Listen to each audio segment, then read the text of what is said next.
As Setsuna lay broken upon the scorched earth, he stared at the ruin of his world. His own destruction felt absolutely certain, and he wondered if humanity's fate was already sealed. Vidrak, the death god, sneered, declaring their desperate struggles were meaningless. And yet, Setsuna refused to believe it was the end. With the last flicker of his power, he unleashed a crude, simple punch toward Vidrak. He shocked even himself when the desperate attack actually staggered the divine being. Even if just for a moment, he was stunned that such a low tier, close-quarters blow had even affected the death god. Not even that entity's power could completely negate it. But it was far too late. Setsuna's mortal form was collapsing. He knew with grim certainty he could not fight on. Vidrak prepared to deliver the final, killing strike, taunting him that their little game had concluded. Suddenly, the pendant Setsuna wore began to radiate a brilliant light. It sparked a memory of a parting gift from his headmaster. His master once explained it was the sacred emblem of resurgence, containing the very spirit of the legendary tower within. This mystical pendant could grant him a single chance to reverse a past regret, should a moment of such despair ever arise. He'd never before felt regret for any choice in his life, so he was doubtful he would ever have a need for it. His headmaster, seeming to read his very thoughts, had offered a simple, knowing smile and said, "As I would expect from the Academy's prized graduate. But always remember, a time may come when you need this power." Setsuna's mind raced.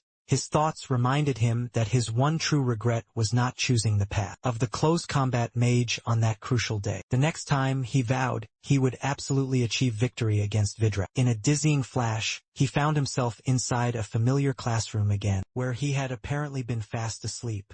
He jolted awake, startled by a sharp rap from Leo. Leo casually informed him that it was his turn. Setsuna was utterly astonished to see Leo alive. He remembered his friend had vanished long before the death god appeared. Glancing around, Setsuna understood he was back at the illustrious Mage Academy. It seemed he had somehow journeyed 10 years into his past, to the very day of his original bitter failure. This was a divine chance to alter everything and finally slay the death god. Leo nudged him again, asking why Setsuna seemed so lost in thought, especially during the sacred ritual of choice. Setsuna snapped back to the moment and nodded in agreement, walking toward the front of the hall where several instructors and the headmaster himself were all standing in wait. A girl nearby whispered to her friend that Setsuna had arrived, and the second girl quickly added that he possessed a rare aptitude for multiple schools of magic. The man standing before Setsuna opened a large tome, which began emitting a soft, ethereal luminescence. Setsuna recalled that there were many distinct paths of magic, each one possessing its own unique array of potent spells. Once any mage chooses a discipline to specialize in, it becomes nearly impossible to learn the spells from other schools. It was akin to attempting to follow two different, opposing faiths at once. The instructor standing before him asked him to select the magical path he wished to master. The man displayed his own powers with absolute confidence, telling Setsuna that he was certain he would pick his discipline. Setsuna considered the choice for a brief moment. Ordinarily, he would have chosen the discipline of ranged magic, which focused on creating elements to channel mana and bombard his foes. It permitted mages to maintain a safe distance from their enemies, greatly reducing the risk of being struck in combat, and it could annihilate multiple adversaries at once with wide-area incantations. He would rise to be the strongest mage if he chose ranged magic again. But he knew that path would not be enough against the god of death. As Setsuna deliberately turned from the ranged magic instructor, a wave of shock rippled through the hall. Leo, standing just nearby, wondered what he was thinking. Surely he was going to select the path of ranged magic. They all began to question why Setsuna would choose melee magic, which was widely considered to be the most useless option. The instructor explained that the art of melee magic concentrates on reinforcing the user's physical form. It was viewed as an obsolete art, only useful in close-quarters combat. He compared it to a warrior being assaulted by a storm of arrows, possessing only a single, small rock for their own defense. He asked Setsuna if he genuinely wished to cast away his future. Setsuna knew that by embracing the path of melee magic, he was forfeiting any chance of becoming a legendary mage. However, this was the only school of magic that could possibly defeat the death god. He could not abandon that single glimmer of hope. The entire room fell into a stunned silence as everyone watched him choose melee magic. They were utterly floored, but Setsuna's will was absolute. With this new power, he would finally slay the death god. As soon as Setsuna confirmed his choice, there was an audible collective gasp of utter shock, and the students immediately began to chatter excitedly. Silas, the esteemed head of the ranged magic department, closed the ancient book with a heavy sigh. He commented that he had meticulously planned everything for Setsuna, firmly believing he would choose the path of ranged magic. In doing so, Setsuna would have become the era's greatest mage, and would have brought immense fame and glory to Silas as his mentor. Setsuna, on the other hand, was completely unmoved by the whispers surrounding him. He knew that all of Silas's grand plans, while ambitious, would be meaningless within the next decade. The world had only 10 short years remaining before its destruction, and the death god's first devastating appearance was only 5 years away. Despite retaining all the memories of his former self, Setsuna severely lacked the practical experience needed for melee combat. He had no other choice. He had to find some way to master this art within the next 5 years. After the sacred ritual was officially completed, the students were all instructed to return to their newly assigned departments of magic. Setsuna, completely unsure of where his new classroom was, wondered where he was supposed to go. He scanned the crowd for Leo but could not find him. He then decided to ask a nearby boy for directions, but the boy, who was accompanied by a young girl, brushed him aside dismissively, mentioning they were already running late. Setsuna observed all the others. They were either already departing or completely ignoring him, whispering amongst their own small groups. He quickly realized that the path ahead would not be a simple one, but he was absolutely determined to find his own way. A boy standing nearby made a comment that the rumors about Setsuna being a prodigy were likely all wrong, and that he was, in fact, an absolute moron. Another boy speculated that maybe Setsuna just desperately wanted to be the center of attention, which was the real reason he chose the path of melee magic. Setsuna reflected to himself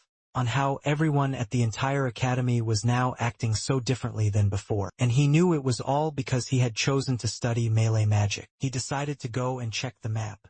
He remembered that there was a detailed map of the academy in the central garden. As he was walking toward it, he heard someone casting a fireball spell, and he instantly recognized it was a battle. A young girl was defending herself from the brutal attack, dousing the incoming fireball with practiced ease. She then fiercely confronted a boy, demanding that he immediately hand over the item her mother had given her. 3 arrogant boys were bullying her, with the largest one holding a shining brooch. He smugly proclaimed that it was a powerful artifact that contained raw mana. A second boy then sneered at her, saying it was a complete waste to give it to a commoner such as her, and that they would surely make much better use of it. Setsuna quickly pieced together that the girl was from the melee magic department, and that she was now fighting against a trio of students from the ranged magic department. The leader of the group of bullies raised his hand mockingly, and he told the girl that if she wanted the brooch back, she would have to try and take it from them using her useless melee magic. He then viciously attacked her again with multiple fireballs. The girl responded by quickly activating her physical boost, a fundamental ability of melee magic, which greatly enhanced her physical capabilities. While a magically enhanced body could help her evade attacks, it would be utterly useless if the opponent was kept out of range. Undeterred,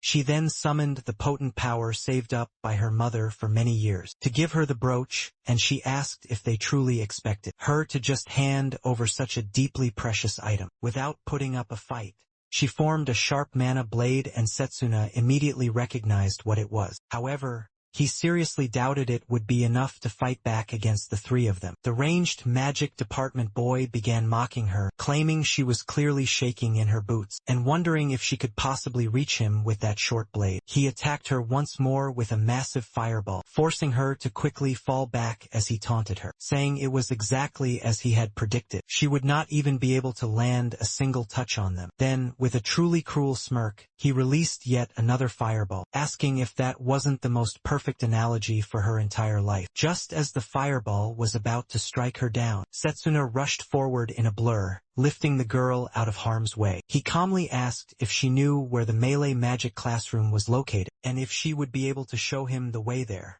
One of the other boys realized it was Setsuna who had stepped in, and he guessed that he must have chosen melee magic as well. The leader of the boys smirked, saying that this was excellent news. Now he could easily crush Setsuna at his own leisure. Setsuna firmly stood his ground, calmly stating that he knew melee magic was widely considered weak. But since he had chosen this path for himself, he would certainly find a way to master it. He then added that the final outcome of a battle wasn't solely dependent on the magic a mage chose to use. The girl, worried for his safety, begged him to please stop, reminding him that they were seniors and that he might get seriously hurt. But the boy attacked, launching multiple fireballs directly at him, declaring that it was already far too late for him. Setsuna focused intently, using his physical boost to concentrate all of his mana into his legs. He shot forward like an arrow, dodging the fireballs with incredible speed. He thought to himself that this would be easy enough, but as he continued to move, he wondered what might happen if he tried something a little more. He noticed the arrogant boy was only using basic fireballs, which led him to believe that fire was the only element the boy could actually control. The boy furiously shouted at him to shut up, angrily questioning how Setsuna was moving around so fast. He swore to the heavens he would not be beaten by Setsuna. The boy, now absolutely furious, created an even more massive fireball using both of his hands, preparing to finally attack him with all of his power. Setsuna, however, summoned a sharp sword from his mana and slashed right through the fireball, leaving all of the onlookers completely stunned. The girl, her eyes wide with disbelief, asked if it was actually possible to cut right through a spell like that. Setsuna explained that any battle between two mages ultimately just came down to the absolute control of mana. He recalled how, even without a truly vast mana reserve, his incredible precision in controlling his mana had made him one of the best. He felt the spell had far more versatility than he had ever expected, and he began to wonder what would happen if he combined his speed with his power. The boy gritted his teeth in frustration, and he declared that he would deliver an even more powerful blow. The larger boy warned him to please stop, while the second boy cautioned that if the leader kept this up, an instructor might soon have to intervene. The boy completely ignored them, telling them not to dare stop him. He began chanting an incantation, and while he did, Setsuna rushed in, closing the large gap in just an instant. With a swift, fluid movement, he delivered a powerful mana fist to the boy, knocking him far back. The boy stumbled, and Setsuna clenched his fist, thinking how incredibly useful it would be in close combat. One of the boys wondered if melee magic wasn't actually the weakest magic, and the only major difference was that Setsuna was the one wielding it. How had he suddenly become so strong? Setsuna then calmly asked for the brooch back. The larger boy reluctantly handed it right over, deciding it was best not to escalate the current fight any further. The two boys then helped the injured one away. Setsuna returned the precious brooch to the grateful girl, telling her that it was clearly very precious to her. She squeezed his hand tightly in immense gratitude, and she formally introduced herself as Layla Roswell. She greeted him very warmly and even extended her hand for a handshake. He introduced himself as well. As they firmly shook hands, she swung his arm very energetically, commenting that she knew that he was famous, and that he had an affinity for all the paths of magic. Then she curiously asked why he chose melee magic. Setsuna thought about it for a quick moment, knowing full well she wouldn't believe him if he told her the truth. Instead, he simply asked if she could tell him where their classroom was. Layla wondered if the orientation for the new students had already started. They both dashed off together toward the new location, and Setsuna felt there was something deeply unfair about it. After all, it was located in the most remote part of the entire academy. As they ran, Layla asked if he could possibly teach her the mana blade he used earlier. Setsuna explained that he had simply applied his natural ability to precisely control magic to the basic technique. He thought that it should be possible to create various other combat methods by applying this control in many different ways, since magic disintegration didn't seem to affect that particular technique. Once he had truly honed his skills in melee magic, he should be able to finally face the dreaded death god. He also had another important goal: to prepare himself for the inevitable invasion of the death god. His thoughts began to wander back to the past, to a quiet moment when he was having tea with the headmaster. The headmaster had then removed his gloves to reveal two incredibly advanced schools of magic, which had completely shocked Setsuna. He learned that the ancient symbol on the headmaster's right hand represented summon magic, but there was also a mysterious symbol on his left hand that Setsuna had never, ever seen before. As Setsuna was about to finally ask about it, the headmaster replied that he would explain it all in due time, and that he deeply trusted Setsuna with this secret. But Setsuna never had a chance to learn the full truth. The headmaster was assassinated shortly after the death god's arrival. The culprit was the death god himself, who had deeply feared the headmaster's incredible abilities. Setsuna firmly believed that, if he could just uncover the secret of that second path of magic, it might just give him the necessary power to change the fate of the world. Layla led him toward an old, weathered building, saying that they had finally reached their destination. Setsuna began to ponder how he could possibly catch the headmaster's attention with his melee magic. The instructor was already frustratingly critical, even though Setsuna hadn't actually been late at all. However, showing up at the same time as a girl seemed to have made things worse. As Layla was just about to explain the entire situation, the instructor abruptly cut her off. He then declared that the days of boasting about Setsuna's perfect grades were now over. Stepping in much closer, the instructor sneered, reminding Setsuna that he was now part of the melee magic division, a complete outcast in the entire academy. Annoyed, Setsuna brushed the instructor's hand away, remarking that it was extremely irritating to listen to him. He questioned why a melee magic instructor would dare to belittle the very path of magic he was supposedly meant to teach. Infuriated by this, the instructor grabbed Setsuna by his collar, demanding to know how he dared to talk back to him. Setsuna remained completely unfazed, stating that melee magic held great potential, and that was precisely the reason why he had chosen it. The instructor simply scoffed, wondering just how long Setsuna could possibly maintain his arrogance. Turning away from him, he issued a bold challenge. If Setsuna genuinely believed in the power of melee magic, he would have to prove it. Nearby, other students were attempting to break a large stone with their own magic. One boy stumbled backward right after striking it, realizing it hadn't even left a single scratch. The instructor angrily shouted at the whole class, asking them what they were all doing. This was their very first test to determine their current skill level. He explained that deep inside each rock was a crystal the size of a fist, and their difficult task was to extract it within the time limit. Failure to do so would result in severe punishment. As the allotted time began to near its end, none of the other students had even managed to make a dent. One of them bitterly complained that the rocks were far too hard, while a girl wondered how they were expected to possibly succeed when they had only just begun their formal learning. Another one of the boys speculated that the instructor was just taking out his frustration on them because he hadn't been recently promoted.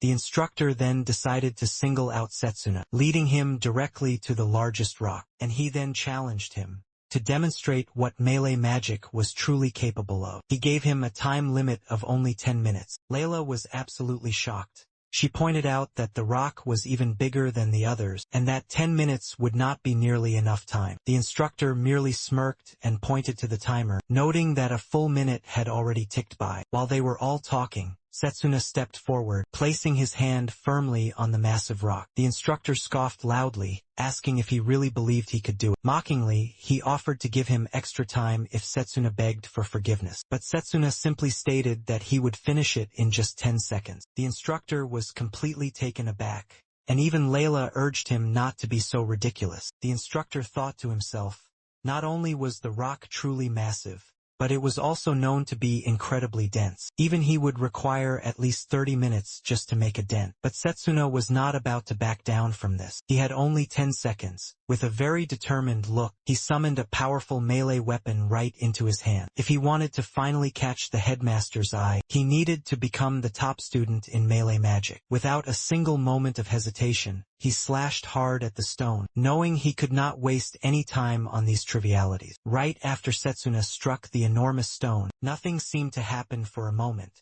The instructor, Zachary, triumphantly shouted that he had known it all along. While Setsuna clearly had some potential, he was still, after all, just a student. Suddenly, the giant stone broke into many pieces. Setsuna handed the glowing purple stone to the instructor, remarking that he was, in fact, right about the 10 seconds. The instructor was absolutely stunned into silence, and Layla could not possibly believe it either. She wondered how Setsuna had possibly managed to extract the stone so incredibly effortlessly. The other students were equally amazed. Some began speculating that Setsuna might be stronger than their instructor. One boy even questioned if Setsuna was more powerful than Zachary himself.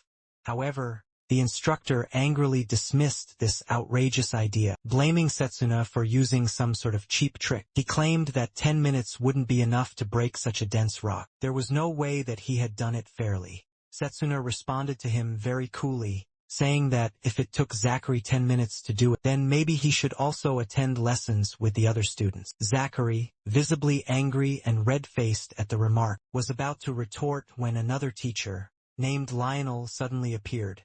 He grabbed Zachary firmly by the collar. Lionel asked if he was once again bullying the students. Yawning loudly, Lionel then continued, saying that Zachary's childish antics had actually managed to wake him up. He clarified for everyone that Setsuna had not cheated at all. Instead, he had expertly sensed the flow of mana inside the rock, and had struck it precisely at its weakest point. Lionel then began to scold Zachary, wondering how an instructor could be so ignorant of such basic principles. Lionel then turned to all of the students, announcing that Zachary would now demonstrate the powerful mana guard. He took a very serious battle stance, and Lionel remarked that since Zachary was so confident in his own training, he was absolutely sure the demonstration wouldn't actually kill him. Zachary, now looking visibly worried, began to protest, but Lionel simply shoved him backward, sending him crashing hard into the building wall some distance away. Setsuna understood that Lionel had easily broken through Zachary's mana guard, with no effort, realizing just how truly formidable Lionel was. Lionel then clapped Setsuna firmly on the back, praising him for his incredibly impressive skill. He said that for melee magic,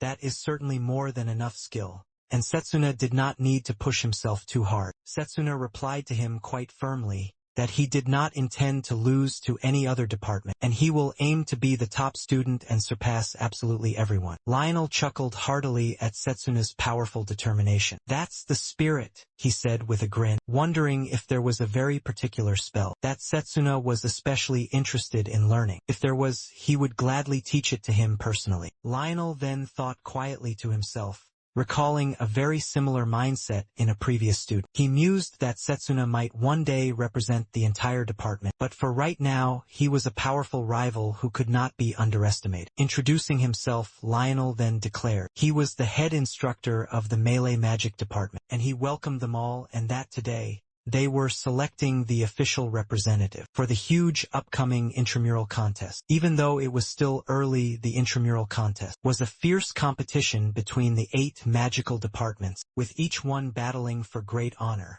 Every single department would select its top representative, and these carefully chosen individuals would then face off in a brutal tournament-style format. Setsuna remembered that before traveling back through time, he had won the contest for the ranged magic department, earning the headmaster's unwavering confidence. This was the primary reason he wanted to become the representative again. However, Setsuna soon noticed a fortified rock nearby. Lionel informed him that not only had he shown them the crystal, but there was another powerful student who had extracted a similar one, using only his bare fist to do it. Setsuna then realized that both pieces of the rock had come from this one student. Drago occurred. Drago then approached Setsuna, calling out his name and wondering why someone just like him, a well-known prodigy, had joined the melee magic department. Setsuna replied that there was a very important reason he needed to learn. Drago raised his voice, scoffing loudly at the very idea. He asked what Setsuna hoped to possibly accomplish with such a frail body. Drago then revealed that his entire family had studied melee magic for many generations, and that he had been under intense physical training for 17 years. He suddenly unleashed his immense power, causing the very ground around them to tremble, as he punched the air with such incredible force that everyone present could feel the immense pressure. With a very smug expression, he struck out at Setsuna's face, challenging him directly to a formal duel. He declared that if Setsuna truly wanted to become the representative, he would first have to prove his strength and sheer determination. Setsuna reminded Drago that the intramural contest was a strict test of skill, and as the sole student of renown in the entire melee magic department, he was already a strong contender. Setsuna then agreed to the duel. Before things could escalate any further, Lionel quickly stepped in between them, He announced that the duel would be scheduled for 1 week from that day. Drago then pleasantly warned Setsuna not to try and back out, telling him that if he dared call himself a melee mage, he should be prepared to fight honorably. As Drago left, one of the boys wondered who would possibly win the duel, while the girl confidently expressed her confidence in Drago's certain victory. Layla, however, asked Setsuna if he was absolutely sure he could defeat Drago. Setsuna shook his head grimly, thinking that Drago's powerful body, honed through many years of hard training, was far too much for him to be able to handle right now. Still, he left with the firm belief that there was a way. Layla, looking puzzled, asked him where he was going. Feeling curious, she quickly decided to follow after him. They soon made their way deep into the forest, stopping in front of a truly giant tree. Layla still didn't understand what exactly was going on. Setsuna touched the massive tree, revealing that this was his own secret training spot. Whenever he trained here, his strength would increase threefold. She mentioned that it was an absolutely incredible tree. Setsuna then explained that it was the legendary world tree, which had been rooted here for many millennia. The soft green light emitted by the tree soon enveloped Setsuna, accepting him completely as one of its own, and he too was bathed in the very same light. Layla was extremely curious about the strange light, and Setsuna explained that it was the sacred blessing of the world tree, which had the amazing effect of accelerated recovery for those accepted by it. He believed he had found this hidden place before. Traveling back in time, with the world tree's incredible blessing, he no longer needed to worry about running out of mana. He could now enter different worlds and undergo intense training that pushed him to his physical limits. Layla was completely amazed, but she knew that Drago had been a dedicated melee mage since his birth. She felt a strong, deep desire to repay Setsuna for returning her brooch, so she then decided to help him by spying on Drago. The scene then shifted to the melee magic training room, where a few students, including the powerful Drago, were training. Layla walked around quietly, observing. Drago was performing difficult exercises with an immense amount of weight. After he finished, he asked Lionel if there were any fortified rocks left. Lionel asked if Drago planned to smash every single one of them. Drago calmly responded that it wasn't about smashing them, he was simply borrowing them for a moment. He placed a significant amount of weight on top of his back, and he began to do push-ups. Layla watched on in complete awe, wondering if Drago was even actually human. She questioned whether he was genuinely this strong, and she wondered if a simple punch would be enough to challenge Setsuna. She researched whether Setsuna could really hold his own against Drago. Meanwhile, Setsuna sat calmly under a tree, reading a martial arts manual. Layla hurried to approach him, telling him that it wasn't the right time to just sit and read. Drago was currently doing push-ups with 5 fortified rocks on his back. Setsuna agreed that Drago was certainly incredible, but he calmly pointed out that such extreme intensity was an appropriate level for physical training. He reassured her that there was absolutely no need to worry. It was all simply part of his training.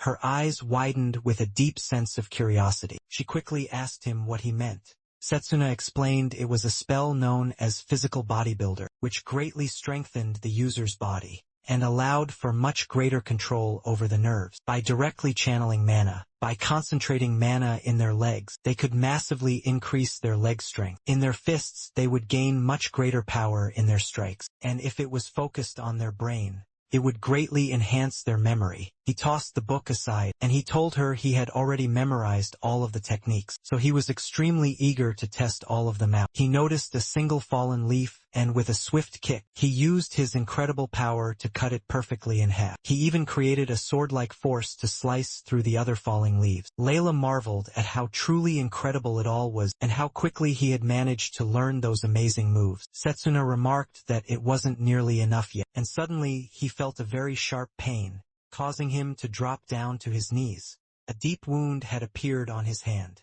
Layla wondered where the terrible wound had come from, but Setsuna quickly assured her that he was fine. Then, the green light from the world tree enveloped him once more, and he explained that with the physical boost, he was intentionally pushing all of his muscles to their breaking point. He could then focus on rapid recovery, which would allow his body to grow much stronger and heal faster. The terrible wound healed right before their very eyes, and Layla asked if he really needed to go that far. Setsuna replied that he couldn't possibly catch up to Drago with only normal, conventional training methods, since Drago had spent far more time training than he ever had. With only a single week left before their duel, Setsuna was determined to repeat this entire process 1,000 times. Layla was completely surprised by this, and she asked how he could go through such incredibly tough training.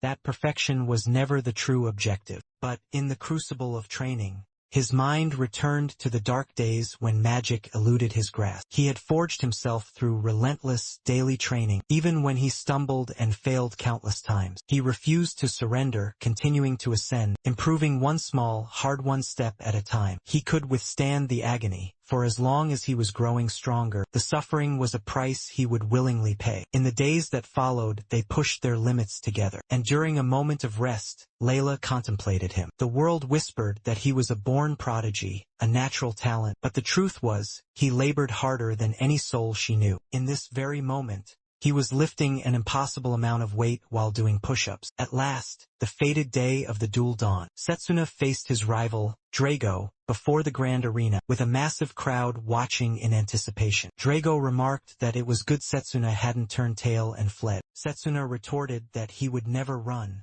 as he genuinely desired to be the department's chosen champion. Lionel questioned if both warriors were prepared, and as they locked eyes with killing intent, he gave the signal for the clash to commence. Without a moment's hesitation, Setsuna exploded forward to assault Drago. Setsuna unleashed a vicious left hook aimed at Drago, who met the blow, forming a solid barrier with his hands. Despite his powerful defense, Drago was still forced back by the impact. Setsuna recognized that Drago had employed the legendary mana guard. To nullify the attack, Drago instantly countered with a punch so mighty that the shockwave alone could be felt by the entire audience. It left them utterly unable to even perceive the attack's trajectory. Layla gasped, her heart pounding with concern for Setsuna. As the dust from the mighty clash began to settle, it was revealed that Setsuna had gracefully sidestepped the devastating punch. The students spectating the duel were left speechless, and they began to wonder if these two titans had truly just completed the ritual of choice. A mere week ago, Setsuna told Drago that if the punch had connected cleanly, he would have undoubtedly sustained serious damage. Drago, his face a mask of frustration, unleashed a furious barrage of more punches. Setsuna expertly blocked and weaved through them, a fact which only served to enrage Drago further. Drago snarled, asking if a defensive posture was all Setsuna could manage, taunting him for possessing such a fragile physical form. Layla worried that a single week of intense training had not been nearly enough for Setsuna to vanquish Drago. Lionel observed that it appeared as if Setsuna was losing the duel. From the very start, Drago launched another powerful kick toward Setsuna, but Setsuna managed to block the blow once again. Lionel noted that Setsuna was most likely using his mana control to skillfully parry Drago's overwhelming attacks. Drago, growing ever more incensed, snapped that elites like Setsuna always look down upon melee magic. He continued, saying his family had been scorned and humiliated merely because they were renowned practitioners of melee magic. In a great surge of unbridled rage, Drago conjured a mana sword, vowing that he would defeat Setsuna without fail. Setsuna responded in kind by summoning a sword of his own, and the two rivals rushed furiously toward each other. Their blades met in a powerful, resounding strike. Drago followed up with a flurry of lightning-fast slashes, but Setsuna skillfully leaped and evaded every single one. Finally, Setsuna landed, delivering a clean slash of his own, but Drago vaulted to attack again. Setsuna narrowly evaded, and the ground beneath them cracked from the sheer force of their battle. As Drago charged again, Setsuna recalled the scornful words of two boys who had berated him for daring to challenge Drago and for selecting the path of melee magic. Setsuna then told Drago that he understood his motivations, but that he was aiming for something far greater. Drago, looking confused, did not comprehend what Setsuna could have meant by that. With a single, perfect strike, Setsuna shattered Drago's mana sword. Drago was momentarily shocked still by the overwhelming attack, but in the very next instant, he retaliated and struck Setsuna once more. Using the physical boost acceleration technique, Setsuna dramatically increased his speed and countered with his own attack. Layla realized with a jolt that Setsuna's powerful attacks were finally beginning to have an effect on his rival, Drago. Lionel thought that Drago was performing with incredible skill, but Setsuna's superior mana manipulation and his physical boost were proving to be equally as impressive. Lionel could hardly wait to witness who would emerge victorious. He knew that to break through Drago's impenetrable defense, Setsuna would first need to create a critical opening. As Setsuna rushed in to attack his rival Drago, Drago conjured yet another formidable sword, slashing wildly at him in a fit of pure rage. Sensing the imminent danger, Setsuna swiftly dodged the attack. Drago's mighty strike hit the ground with immense, explosive force, completely shattering it. Seeing this display, Drago let out a smirk, and he confidently declared that Setsuna would not be able to escape. On those weak legs of his, fueled by his fury, he clenched his powerful fist tightly, making Layla wonder what he was plotting to do next. Drago charged forward and threw a punch directly at Setsuna, but as the devastating punch landed, it was revealed to be nothing more than a mere afterimage of him. The real Setsuna was already soaring high in the sky above. He explained that by concentrating mana on a very specific spot, one could easily create an afterimage to deceive their opponent. Without wasting even another precious moment, Setsuna moved with an almost unbelievable speed. As Drago braced himself for yet another attack, Setsuna declared, "Let us finish this now." With that, he unleashed a powerful final slash at Drago. The entire audience was in utter shock, and Lionel wondered if Setsuna had taken advantage of that movement. During the attack, both of them had been incredibly impressive. Lionel then announced that the epic match was officially over, and he declared Setsuna as the victor.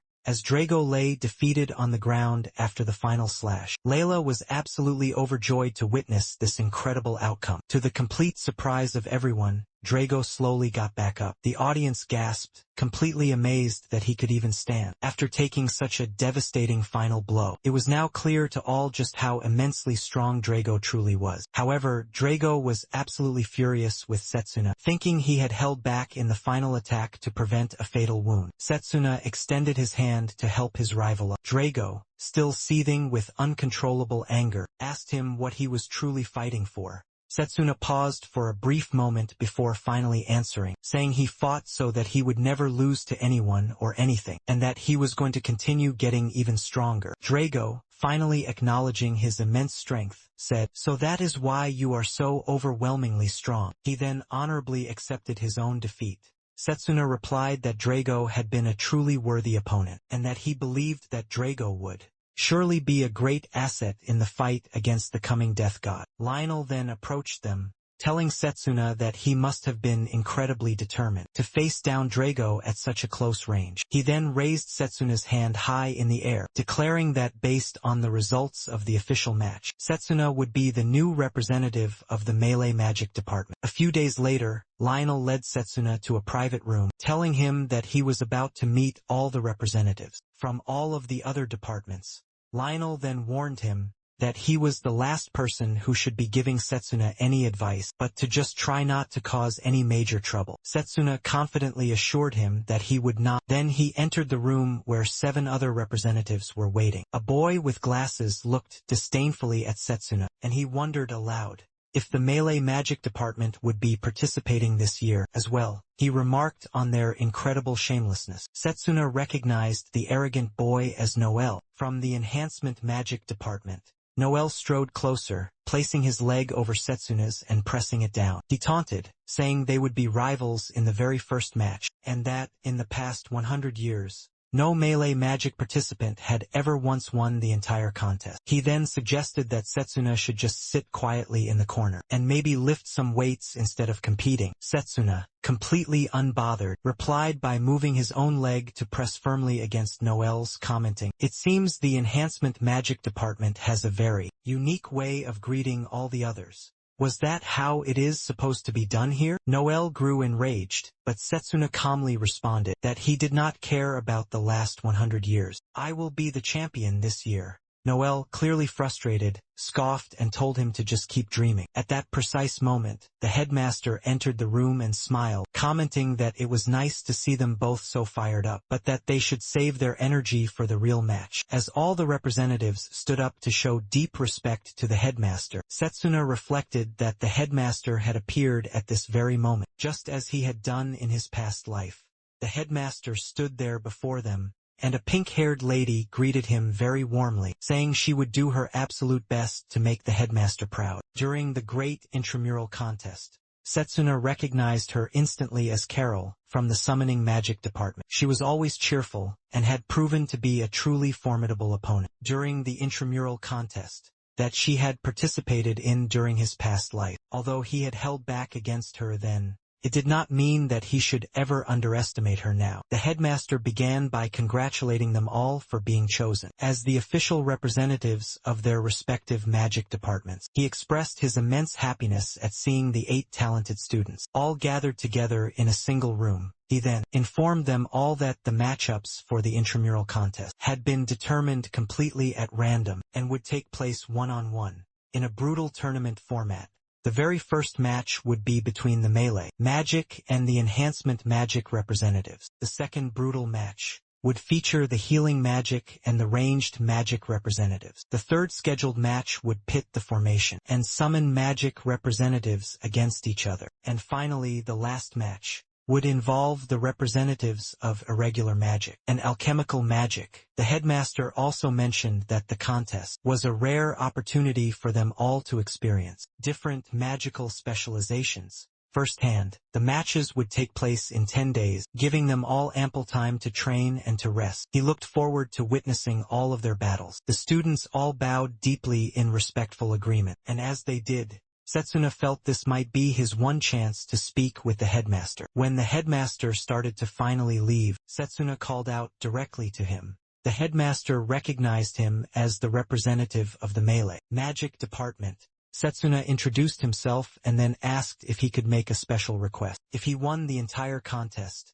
would he be allowed to learn about the headmaster's own magic? The headmaster, looking surprised, replied that since Setsuna was a melee magic student, and he himself was a summoner, he did not think his own magic would be of much help to him. But Setsuna immediately clarified that he was interested in learning about his second specialization. The headmaster's expression shifted, and he became visibly irritated. He rumbled and asked where he had heard about that. Setsuna's display of such formidable power was clearly evident, and it now seemed somewhat suspicious to him. However, if he was to find a sure way to defeat the death god, he absolutely could not afford to back down now. At this critical point, he couldn't quite explain the reason why, but if the melee magic department won the contest for the first time in a whole century, it would completely change how the world viewed them. What he was asking for in return wasn't really too much. The headmaster then replied that it did not seem like Setsuna had any ulterior motives, so he finally agreed to let him test his abilities if he won the contest. Setsuna bowed low to sincerely thank him. The headmaster warned him, however, that it would not be easy by any means whatsoever. Setsuna responded with unshakable determination, expressing his firm intent to win the entire contest and receive the headmaster's valuable teachings. The headmaster stepped away from him, appreciating Setsuna's powerful and unwavering spirit. Later on that evening, Setsuna sat all alone outside, eating something quite delicious, and reflecting on his long 10 years at the academy. He then realized that there hadn't been much to do in his spare time. During all of those years, he decided to thank Layla for recommending the meal. He was determined to prepare himself the very best that he could. In the 10 days that were leading up to the contest, he focused entirely on his goal. Suddenly, someone told him there was no need to worry about any preparations. Just before a giant stone fist came crashing right toward him, he blocked the brutal attack with his hand and quickly created some distance, only to then realize it was a powerful golem. Noel was behind it all, watching intently from a hidden spot. He observed that it wasn't all too bad. but that he had used the blind spot of Setsuna to his own advantage. Setsuna immediately understood that the golem was created by Noel, who had used his unique power to turn life directly into stone. He calmly asked what Noel intended to do with him next. Noel replied that they should finish what they had started earlier, and not wait for the official match against a mere melee mage. He then summoned several more golems to attack from directly behind, and declared that Setsuna must now pay the price for humiliating him. Setsuna calmly responded that Noel had brought this all upon himself. As the distant sound of bells rang out, Noel decided to stop his attack, saying that it would not look good for other people to see him cornering a very weak and utterly defenseless opponent. He dismissed all the golems and then left, threatening to crush Setsuna even more thoroughly. In their upcoming match, Setsuna realized that Noel was very talented, controlling so many multiple golems at once. However, his attention was then drawn to the piece of bread that had fallen to the ground during their confrontation. He knew he would not be able to enjoy it now.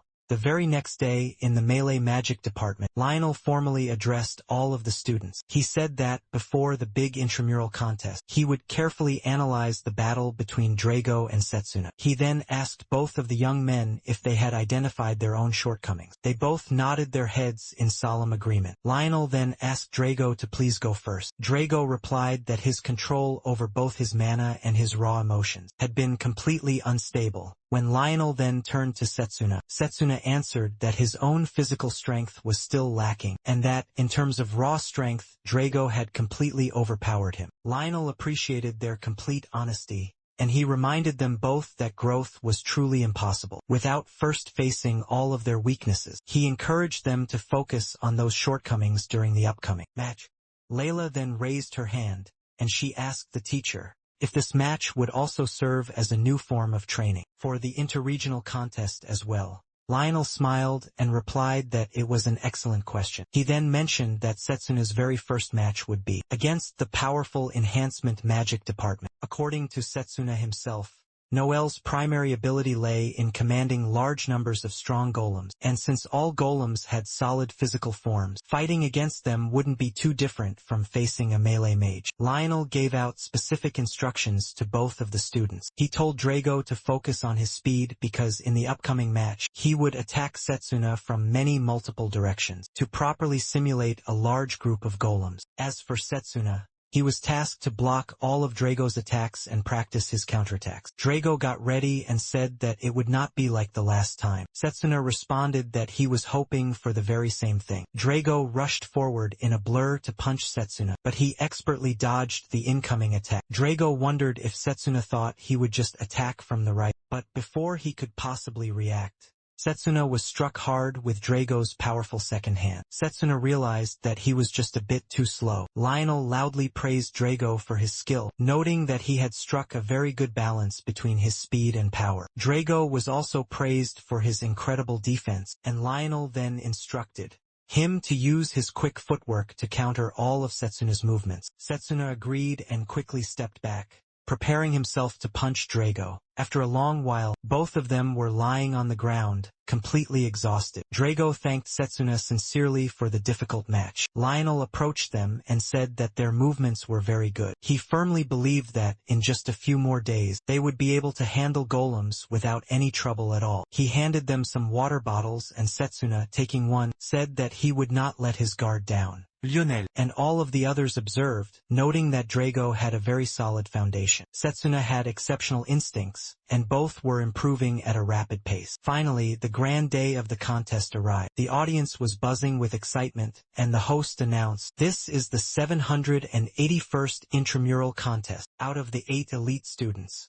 representing the Academy's great magical departments, who will reign supreme today." Both Setsuna and Noel stood facing each other, ready for the match. The host then addressed the large audience, telling them that they could now place their bets on the contestants. Most of the audience members were betting on Noel, and they all wondered who would dare bet on the melee mage. A boy who had previously been soundly beaten by Setsuna approached him and told him that he must win the battle and make sure to show everyone who was truly in charge. Meanwhile, the audience noticed that Akhtar from the ranged magic department had arrived, with the man appearing to be completely at ease, despite his own upcoming match. It was now clear that the winner of this match would have to face Akhtar next. The host then announced that the stage itself would change randomly for each match, and for this one, the stage would be a vast desert. Noel taunted Setsuna, saying, "It seems like luck is not on your side, either." A few kids in the audience loudly cheered for Noel, convinced that Setsuna, being from the melee magic department, would be very easy to beat. Another boy expressed how good it must feel to be up against the absolute weakest department in the whole academy. Layla, overhearing all of these comments, furiously shouted at them all to be quiet. She promised them that they would soon see if they still thought the melee department was the weakest. After the match, as she raged toward them, Lionel stepped in to try and calm her down. Finally, the host announced, "Let the match begin." Noel picked up a single stone and asked Setsuna if he knew what it was. Setsuna wondered if it was just a piece of fortified rock. Noel confirmed it, saying, "More precisely, when it is combined with the sand,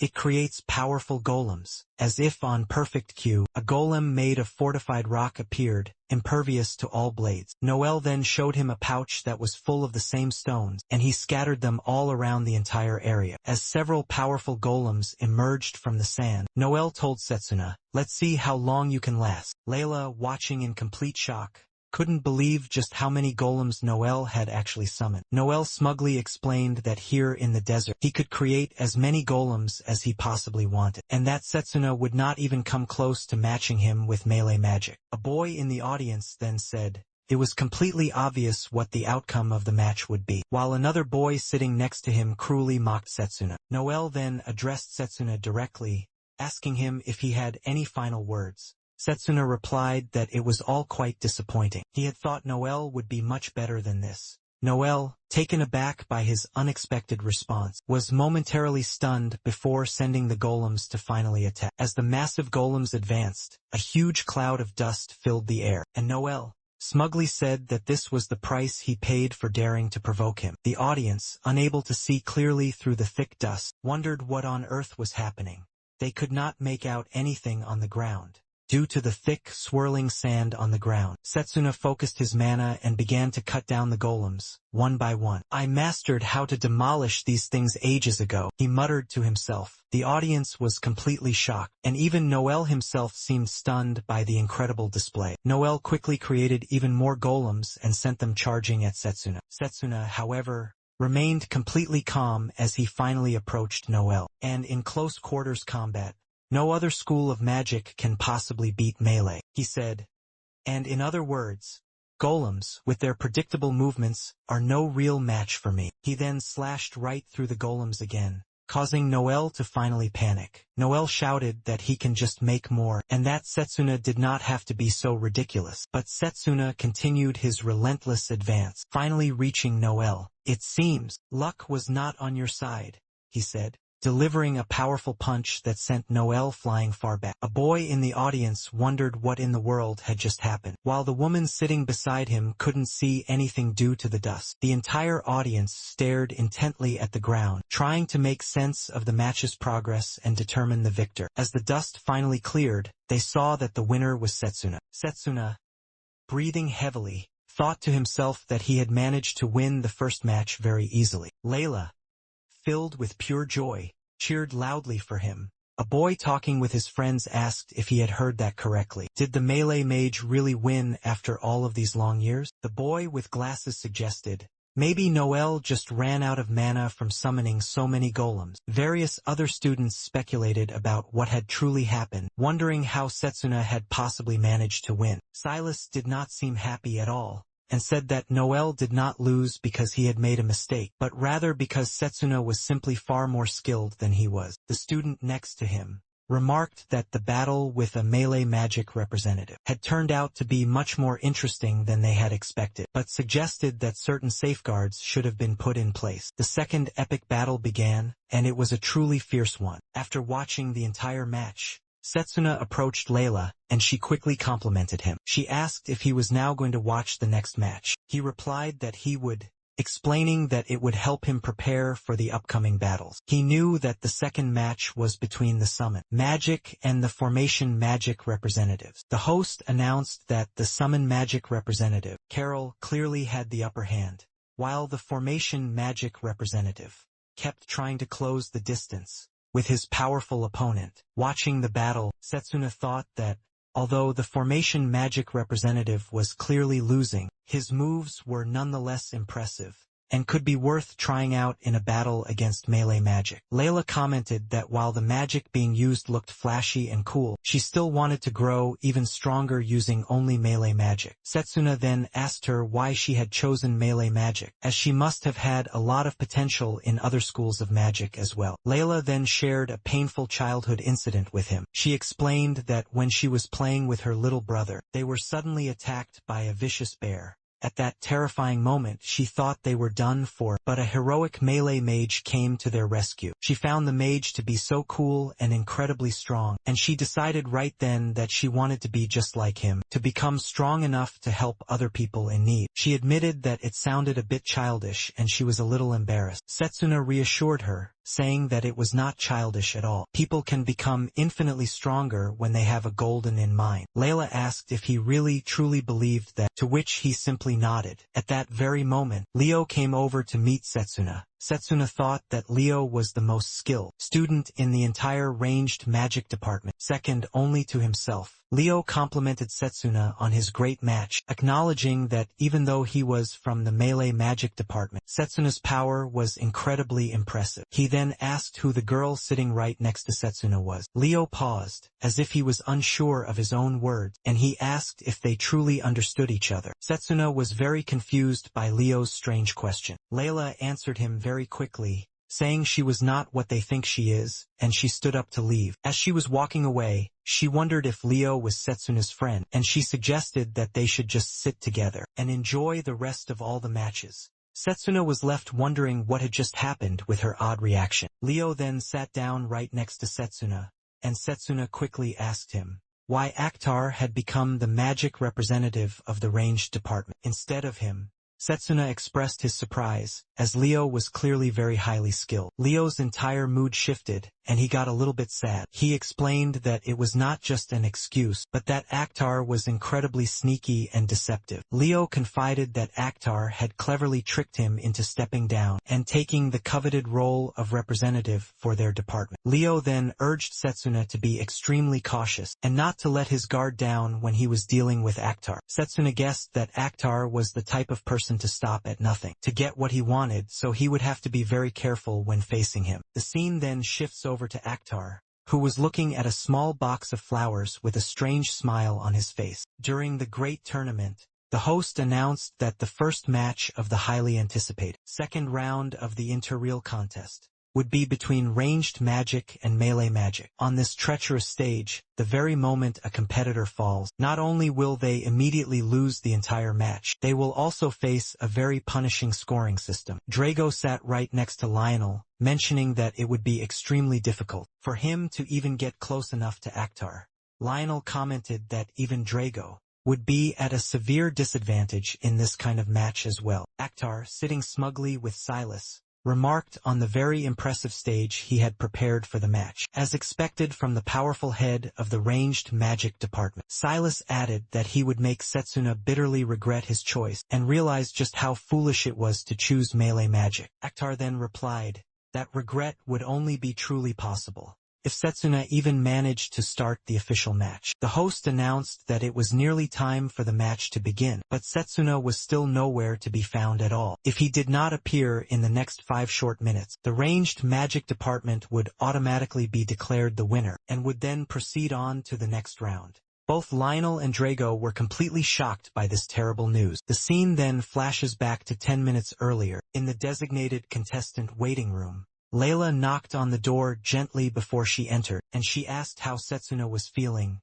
concerned about his current well-being. He calmly replied that he was fine, as he usually was, and then he asked her to look at the vase right in front of her. And as she did, he explained that it was a magical artifact that was activated by touch. The very moment she came into direct contact with it, it would have absorbed a large amount of all her mana. Shocked, she wondered why such a dangerous object had been placed there. He told her that it was meant to incapacitate him before their match, marking the 7th such attempt on his life. She asked him if he was hurt by it at all, to which he reassured her not to worry at all, as he had already taken care of everything. He knew this was the work of Akhtar, who had been incredibly meticulous, leaving no trace that could point back to him. Suddenly, there was a sharp knock at the door. 3 young children then entered the room, holding a large bouquet and asking Layla to deliver it to Setsuna. Layla wondered what the small children were doing in there. A boy explained that they had been sent by a mysterious man to deliver it to him. When they looked all around, they realized that no one was there. Layla thought,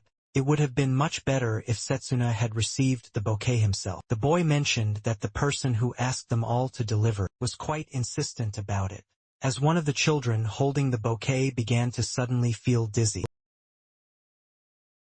Neck, a grim insignia he remembered from the bloody days of the war. He instantly kicked the cursed bouquet far away from them. Layla, completely alarmed, cried out asking what was wrong. Setsuna explained those were the blossoms of a deadly poisonous plant, known only as venom. The children's condition was deteriorating rapidly, and a cold, furious rage began to boil within Setsuna. He muttered under his breath, enraged by the depths some would sink to, manipulating innocent lives. He knew with certainty that if the children were not treated immediately, they would not live to see another day. But he also understood that only a master healing mage could identify and cure such a rare poison. Layla, equally filled with dread, said that their very lives were hanging by a thread. Setsuna moved in a blur, ordering her to stay back from the afflicted children as well, since getting too close could expose her to the deadly toxin. Layla assured him she would be perfectly fine. She then took out her brooch, asking him to place his trust in her. Setsuna recognized it at once as a potent magical artifact, one capable of storing immense reserves of mana. Layla explained her mother had infused powerful healing spells into the brooch for dire emergencies precisely like this one. She began the ritual to heal the poisoned children, and Setsuna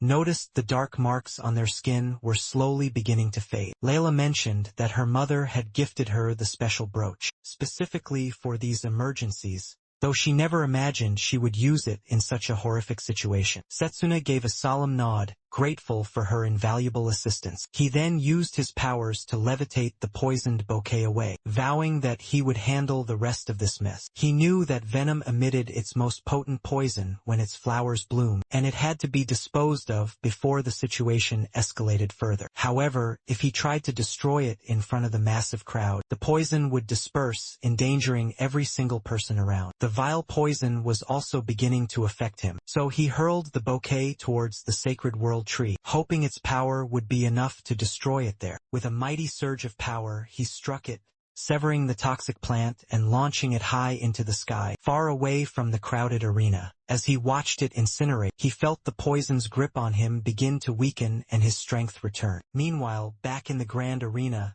the crowd was gossiping wildly about Setsuna's mysterious absence. Some even cruelly assumed that he had fled in terror. The host, checking the time, was about to declare that Setsuna would be officially disqualified. Just as he was about to announce Akhtar as the winner by default, Setsuna finally appeared. He interrupted the host, declaring that this match was far from over. Akhtar gave him a strange, twisted smile upon seeing Setsuna's arrival. Akhtar seemed utterly delighted with the gift. He had arranged to congratulate Setsuna on his first-round victory. He claimed it was exactly to his own personal liking. Setsuna, however, pointed out that Akhtar was resorting to despicable, underhanded tactics. Not only had he sent deadly poison directly to him, but he had also callously involved innocent children in his vile plot. Akhtar feigned complete ignorance, claiming he had absolutely no idea what Setsuna was talking about. Enraged beyond words, Setsuna clenched his powerful fists. Akhtar callously continued, stating that there was no need to get so worked up over something so trivial. In fact, the children should feel proud to know that they had played a small part in securing Akhtar's glorious victory. This sickening remark only fueled Setsuna's righteous anger further. The host then shouted for the match to finally begin. Akhtar immediately assaulted him, using his star mutilation magic, but Setsuna deftly managed to dodge the incoming attack. Drago, watching intently from the sidelines, wondered if something terrible had happened to Setsuna on his way here. His mana flow seemed to be in complete and utter disarray. Setsuna realized that, The world tree had mostly purified his body of the powerful poison, but the residual toxin was still preventing his body from functioning properly. A brutal series of attacks rained down upon him, but Setsuna leaped and dodged every single one of them. Akhtar, clearly just getting warmed up, began to mock him, claiming that the representative of the melee magic department only knew how to defend himself like a coward. Silas, watching eagerly from the sidelines, whispered to himself that it was a good thing.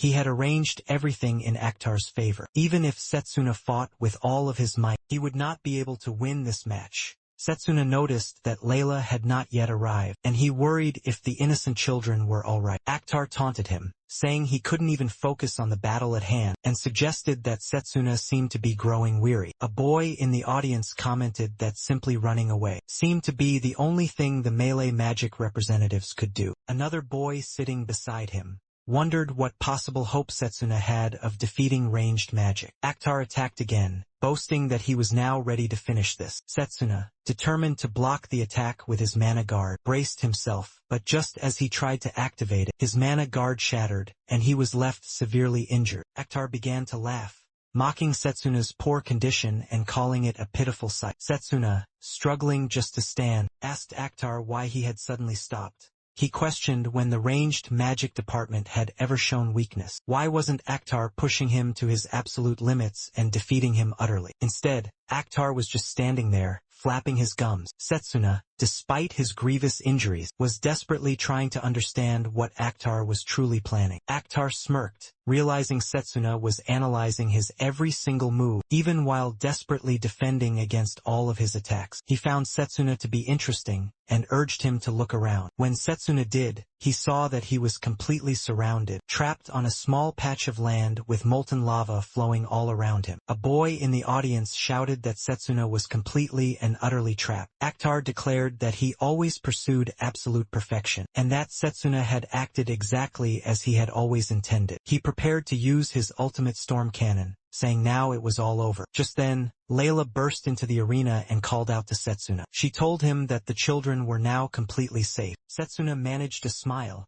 relieved, and responded that now he could fight with everything he had. Finally, his preparations were now complete. Suddenly, Akhtar noticed an immense surge of mana from Setsuna and was confused. How had he possibly managed to gather that much mana? Setsuna then explained that he had been using physical boosts to forcibly activate his cells and detoxify his own blood while Akhtar had been foolishly toying around. He added that Akhtar had only succeeded in digging his own grave. Enraged, Akhtar retorted that Setsuna was in a terrible physical shape. Silas, observing from the tense sidelines, urged Akhtar to finally finish him off, insisting that Setsuna was just bluffing. Akhtar then released his devastating attack, but Setsuna knew he was almost completely out of mana. He was down to just one final, desperate strike. Summoning the very last of his strength, he deflected Akhtar's attack with his powerful sword. The sudden, brilliant move shocked both Drago and Akhtar. The attack, redirected by Setsuna, was now heading straight for Akhtar. He nullified his own magic and taunted Setsuna, asking if he really thought Akhtar would just stand there and allow him to land a clean hit. Akhtar claimed that the one who would bury themselves today was not him, but Setsuna. However, when Akhtar looked around, he realized with dawning horror that Setsuna had already closed the distance between them. Sword in hand, Setsuna smirked, and told Akhtar that it was he who had gravely underestimated him. Terrified beyond belief, Akhtar began to beg for mercy, apologizing to him profusely. But Setsuna gave him a brutal lash with his powerful sword, knocking him violently to the ground. Setsuna coldly stated that it was to those innocent children that Akhtar should be apologizing to, not to him. The host declared Setsuna as the winner of the match. However, just as everyone began to erupt in cheers, the very floor beneath them suddenly began to shift and slide away. Both Setsuna and Akhtar were on the verge of falling into the abyss, and the entire crowd gasped in absolute shock as they began to fall. Setsuna realized that Akhtar was already completely unconscious, and at the rate that they were going, he would be in real mortal danger. Using his incredible powers, Setsuna regained his own balance, and managed to catch Akhtar just before he fell even further. He wondered if he was now too late, At that very moment, Carol appeared and called upon Fenrir, her summoned magical beast, to save them both. Setsuna instantly recognized it as Carol's powerful summoning magic. The audience cheered as the mighty Fenrir swooped in to rescue them both. Carol praised her Fenrir, and with a brilliant smile, she turned to Setsuna, hoping he did not mind her stepping in. Setsuna gratefully thanked her for her help, thinking to himself that Carol was undoubtedly a clear favorite to win the entire intramural contest. She was an extremely formidable opponent, and he knew he would need to prepare thoroughly for their own upcoming battle. The audience was still in a state of shock over Setsuna's great victory. One boy commented that it could not have been just sheer, dumb luck, while a girl remarked that the final outcome was completely unpredictable. The headmaster had also been watching the entire match with great interest. Silas, absolutely furious with Akhtar, called him a completely useless fool, and he vowed that Setsuna would live to regret his victory. As Setsuna joined Layla, Drago, and Lionel, Layla expressed her sincere appreciation for him. Drago, having now heard about everything that had happened, also complimented Setsuna on his win. Setsuna then asked about the children, and Layla reassured him they were all resting safely in the infirmary and would make a full and complete recovery very soon. Setsuna was greatly relieved to hear that the children were now fine, as he had been deeply worried about all of them. Just then, he felt a very strange sensation and turned around to check. Layla asked him what was wrong, but he replied that it was probably nothing. He had only sensed a brief, fleeting moment of intense bloodlust emanating from somewhere nearby, and he wondered what was now happening at the academy. Later that evening, Setsuna stood by some large rocks in the dark forest, thinking that he had only one single week left before the final match. He also recalled the eerie, dark magic he had felt during the tournament, and he knew he needed to become even more powerful. Just then, Lionel suddenly appeared, wondering why Setsuna had asked to meet him in such a secluded place. Setsuna replied that there was a special spell. He was very interested in learning from Lionel, the legendary Comet Fist. Lionel began to chuckle, saying that was what people used to call him long ago, and he asked where Setsuna had heard about such a thing. Setsuna clenched his powerful fists, realizing that this was indeed the legendary name he had heard about during his time in the mage army, before he had returned to the past.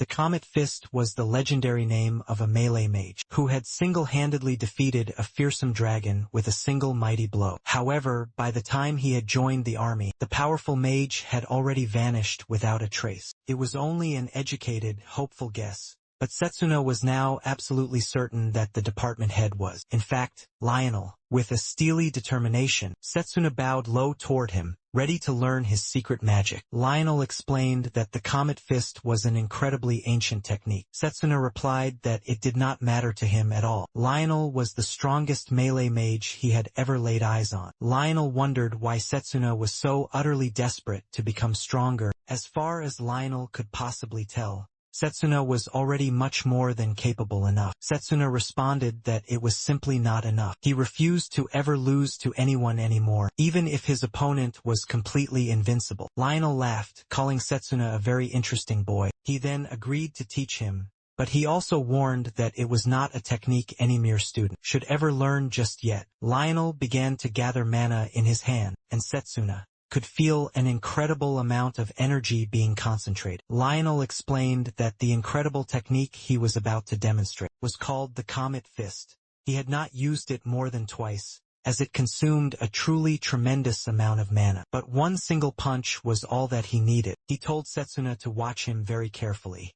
With a single punch to the solid ground, Lionel unleashed so much immense pressure that the entire surrounding area was utterly destroyed, sending massive debris flying in all directions. Setsuna was in complete and utter awe, remarking that it was far beyond anything he had ever imagined. Lionel explained that the difficult technique required focusing a truly massive amount of mana into just one point, making it very difficult to use in one-on-one battles, such as in tournaments. He asked Setsuna if he still wanted to learn it. Setsuna eagerly replied that he was looking forward to it. Lionel agreed to start teaching him, and he told him to follow. The scene then shifts over to Carol, who was enjoying some tea with a strange man. He congratulated her on advancing to the final round. She thanked him and he asked if she was feeling confident that she could defeat the representative from the melee magic department. Carol smiled, not taking him too seriously, and she replied that no one could possibly know what the outcome would be, but she was planning to do her very best.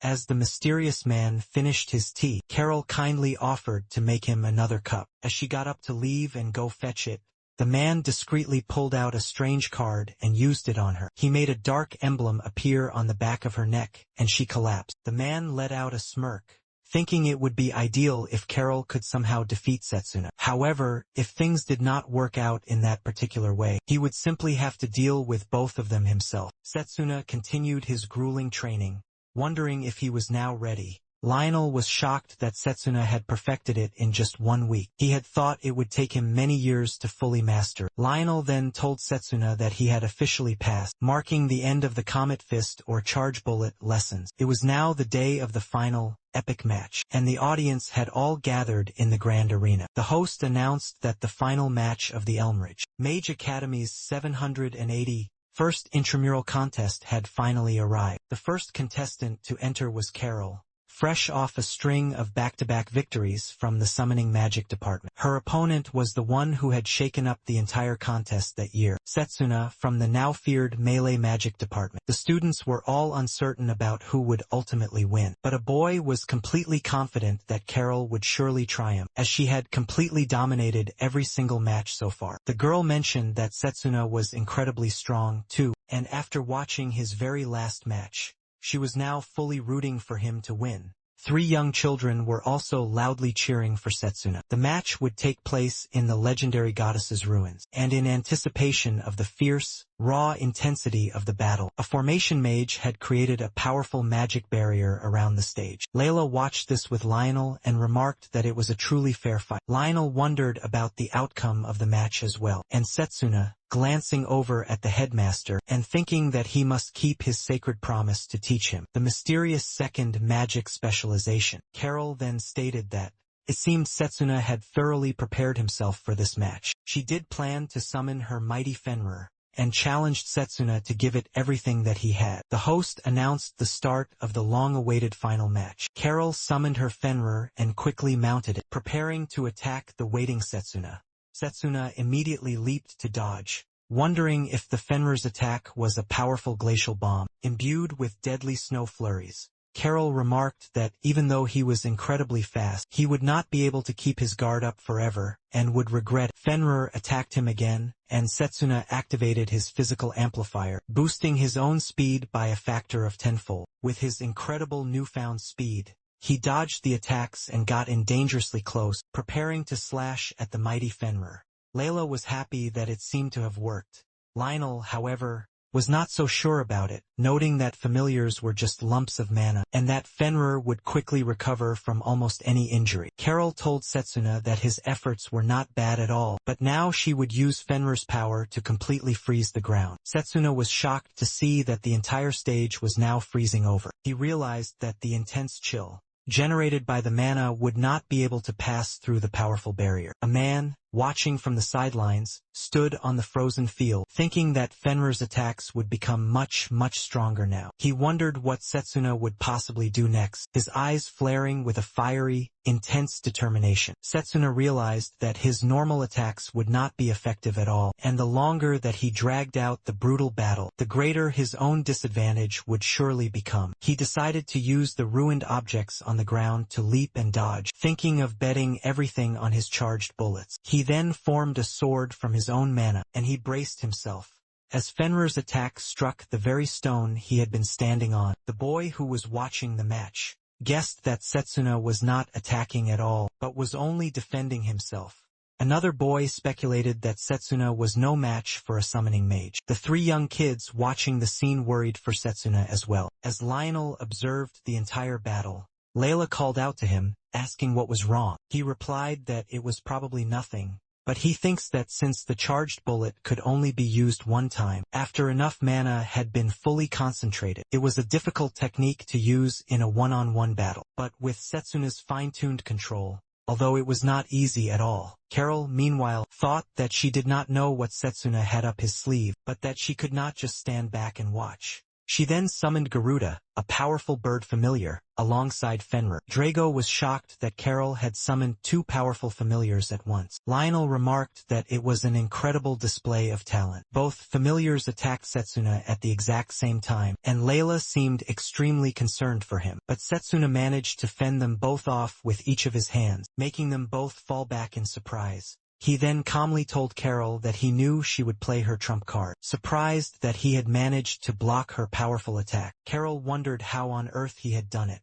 Setsuna, not preparing to counterattack at all, noticed a strange man watching them from the sidelines. The man suddenly snapped his fingers, and Carol winced in great pain, surrounded by a strange, dark aura. Setsuna looked on, completely alarmed, wondering if this was the dark magic of the death god. Setsuna felt absolutely certain that this was the magic of the death god, but he could not possibly fathom how it was even possible. Carol was rambling, and then she suddenly screamed, unleashing a terrifying dark power that caused several dark monsters to appear and attack Setsuna. The audience was completely stunned, wondering how many familiars Carol had. Lionel realized that this was not Carol's own magic, and he shouted for the entire match to be stopped immediately, demanding that the protective barrier be dissolved, and questioning what the formation mage was possibly doing. The man who was responsible for the dark magic then explained that only the person who had originally cast the barrier could possibly remove it. Everyone should be looking for the powerful formation mage, but he was already in the firm clutches of the villain. As the dark monsters continued to viciously attack Setsuna, he thought to himself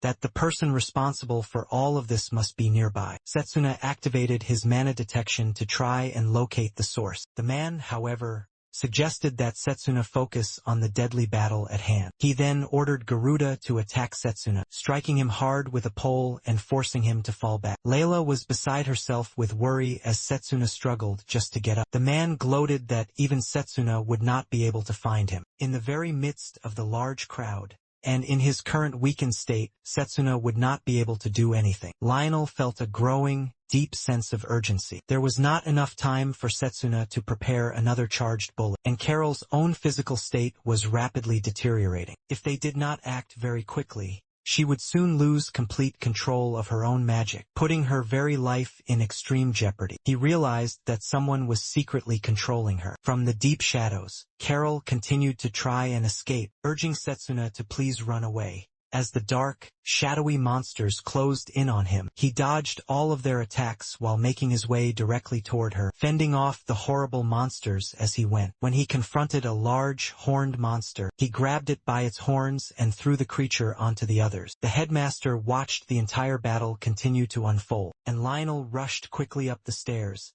thinking that, at this terrible rate, Setsuna would soon be in very serious danger. He knew he had to find the formation mage who had cast the barrier, and he hoped that Setsuna could just hold on a little bit longer. Another large beast with a long, sharp, single horn charged directly at Setsuna, stabbing him in the leg. Layla gasped in worry as she saw the injury, and other students voiced their extreme concern, knowing that Setsuna was pushing himself much too far. The man behind the dark magic declared that it was now finally over, and he ordered all of the monsters to finish Setsuna off. They charged at him, and Fenrir bit deeply into Setsuna's hand, causing him to feel excruciating pain.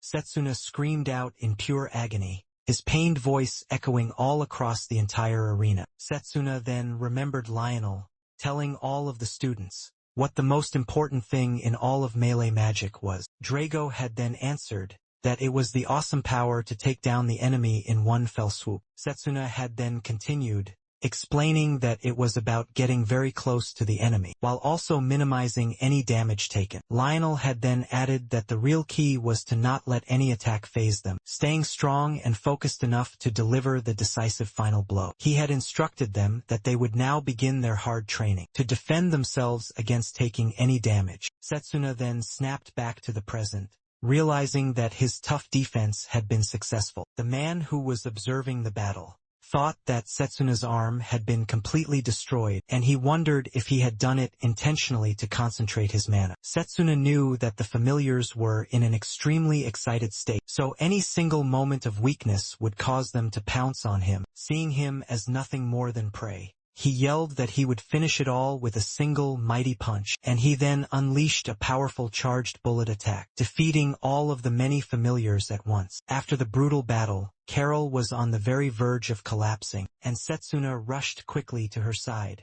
confirming that she was fine before gently lowering her down to the ground. The audience could hardly believe what they had just now witnessed, and they wondered if Carol had truly collapsed from exhaustion. Finally, the host announced that Setsuna was the official winner, marking the very first time in 100 years that a melee magic department head had claimed the ultimate victory. The students all erupted in loud cheers, with one of them commenting on the last powerful technique Setsuna had used, which they had never seen used before. Layla and Drago were both overjoyed by Setsuna's incredible win. The boy whom Setsuna had saved, the one who had lost to him, said that he had expected this outcome all along, and had bet on Setsuna. The boy right next to him asked how much he had actually won. The man replied that he had not thought Setsuna would win for real, but that he could not just stand back and watch everything unfold. Before anything else, he now needed to get rid of the formation mage. The man then noticed something very unusual, and he wondered if someone was praising the formation mage. He used some sort of dark magic to mark a symbol on the back of the unsuspecting formation mage. Meanwhile, Lionel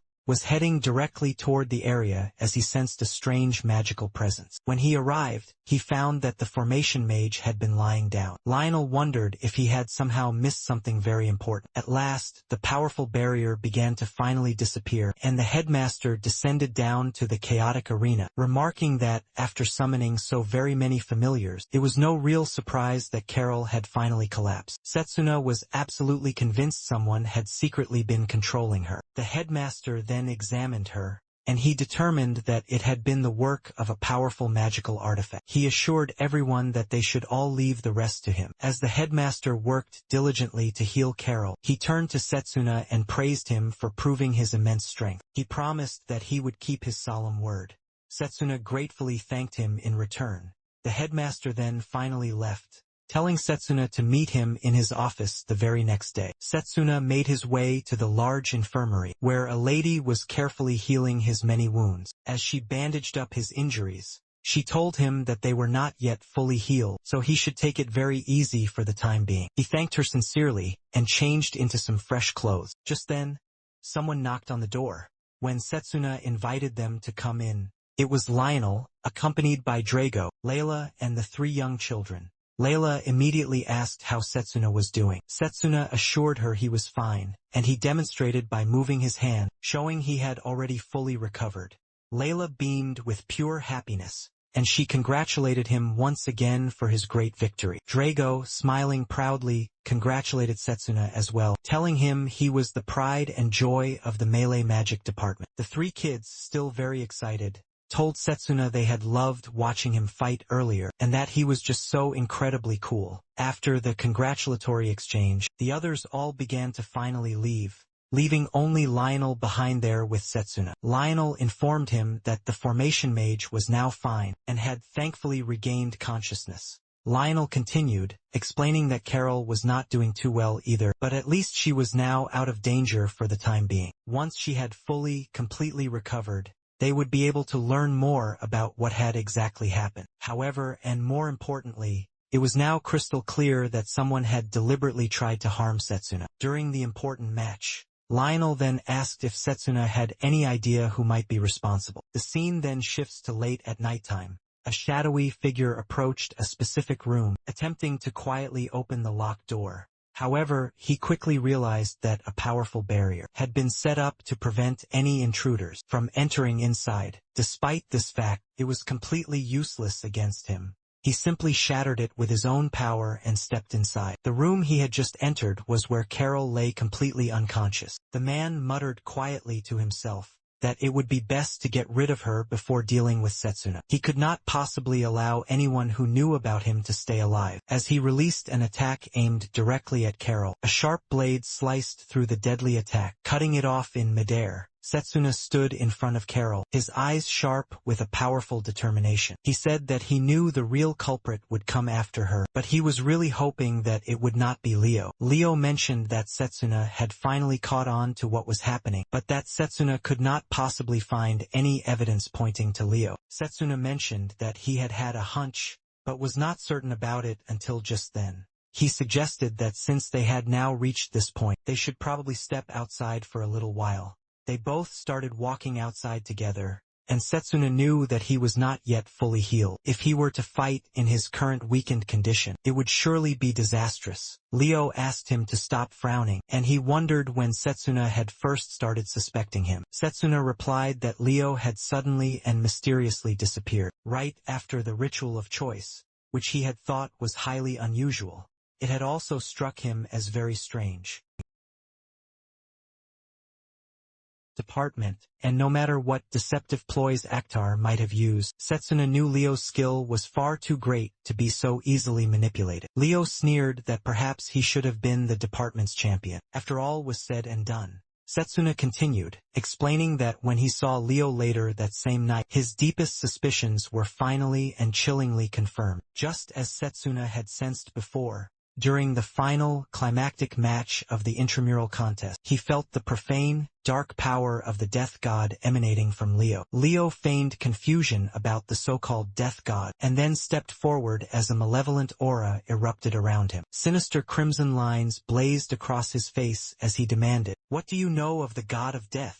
Setsuna understood the foul magic instantly. He saw that Leo's entire presence had been corrupted. The terrible truth struck him. Leo was a disciple of the death god. If that was the case, then Setsuna had to stop him here no matter the cost. Leo asked if they could finally end their charade of a friendship right then and there. He said he wanted to truly enjoy himself with Setsuna, though it would be a very unpleasant experience for him. With a mana sword blazing in his hand, Setsuna rushed in to strike down Leo, but Leo effortlessly sliced his blade completely in half. It was a haunting repeat of a devastating failure Setsuna had known before. Leo boasted that he had earned the sacred trust of the death god, and was granted the absolute magic of disintegration, one of his many terrible powers. No matter what magic Setsuna used, it would never be able to touch him. Setsuna lunged again, but once more, Leo easily neutralized his desperate assault. He thought to himself that he could not just give up. Leo seemed to use disintegration magic only when Setsuna was attacking, and then he would move with such speed that it caught Setsuna off guard. He was about to strike Leo from behind his back, but once again his powerful attack was effortlessly blocked. Leo smirked cruelly and said that it was all no use. His own sense of perception was far sharper than Setsuna's. Setsuna, filled with determination, conjured a massive fireball, and said it would have been much more fun if he were not injured. Despite the immense pain, Setsuna managed to steady himself. Leo commented that Setsuna was still quite a formidable opponent, lasting this long with only melee magic alone. He added that Setsuna would have been so much stronger if he had only chosen the ranged magic department instead. He then acted strangely, asking what he could possibly do, as if it were truly his choice. He said, "Let's finish this now." Leo attacked him with a deadly electric spike, aiming to stab Setsuna directly in the leg. The pain was absolutely excruciating, and Setsuna realized that his deep wound from the final match had not yet fully healed itself.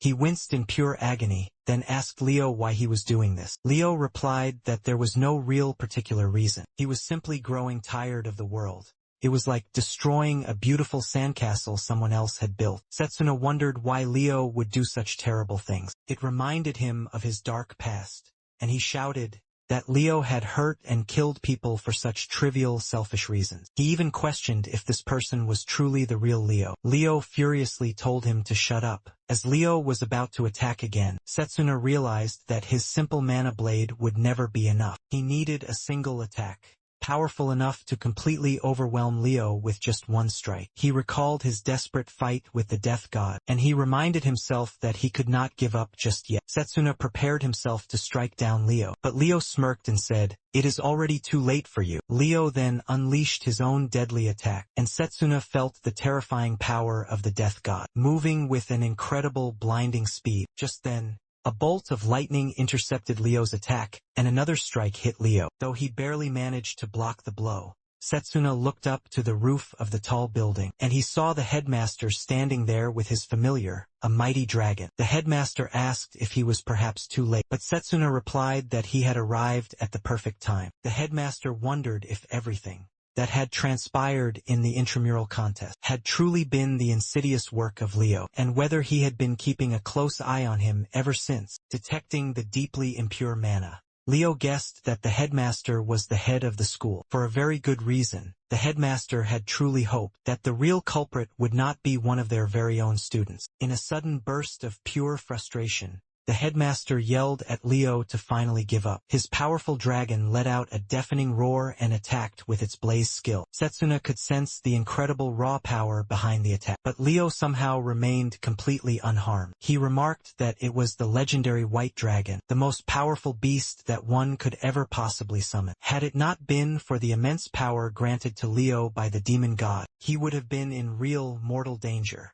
The headmaster understood that Leo was using magic disintegration. He acknowledged that such a terrible magic truly did exist. Setsuna asked if the headmaster actually knew about magic disintegration. The headmaster then explained that, according to ancient records, passed down through the many generations of the Silverlock family, when a mysterious and dark force finally awakened, the entire world would be plunged into a great catastrophe. Magic disintegration was a core part of that evil power. Leo taunted them, claiming that no magic could ever touch him. "Now give me the headmaster's head." He then combined 3 attributes together to launch an attack. Setsuna realized that it was a deadly triple attribute combo. Magic. Leo lifted high into the air, gathering immense power and unleashed it in a devastating spread of energy. The headmaster's eyes widened in shock, and he quickly instructed Setsuna to take 2 quick steps to the right. Setsuna followed the command and narrowly dodged Leo's deadly attack. The headmaster, too,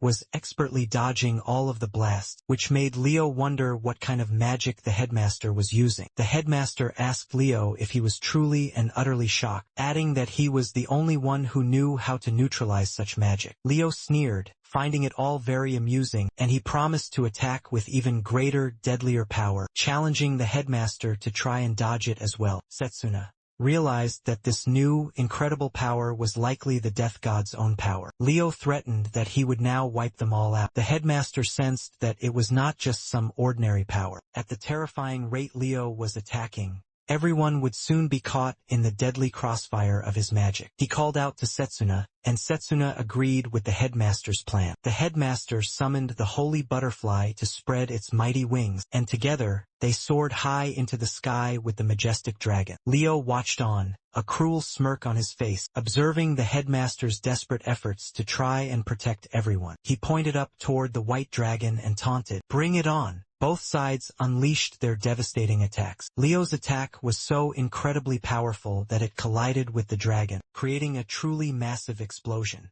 Leo asked if the headmaster was now finally ready to admit his defeat. The headmaster replied that perhaps it was time for an old man like him to finally step aside. From out of the smoke, Setsuna rushed forward to attack. Leo simply scoffed, saying it was too bad that Setsuna had been hiding behind the dragon and preparing for his grand attack. He taunted that all of Setsuna's efforts would be completely in vain, as he created a powerful barrier all around himself. Setsuna responded, vowing to make Leo regret the sheer arrogance he had shown them. He reflected that choosing melee magic had not been a mistake at all, and he would prove that to him with just one powerful strike. Leo warned him not to underestimate the true power of the demon god. But as Setsuna struck, he broke right through Leo's protective barrier, landing a solid, devastating hit. Setsuna poured all his energy into his speed, breaking through Leo's tough barrier and causing a massive explosion. The headmaster noted that even with the power of magic disintegration, there was a definite limit to how quickly it could counter magic. He appreciated Setsuna's unwavering determination. Leo was now falling, badly injured from the blow. Setsuna realized that by using his powerful melee magic, he had outpaced the rate of magic disintegration and finally defeated Leo. Now he truly understood that his fateful choice had been the right one. He then turned to the headmaster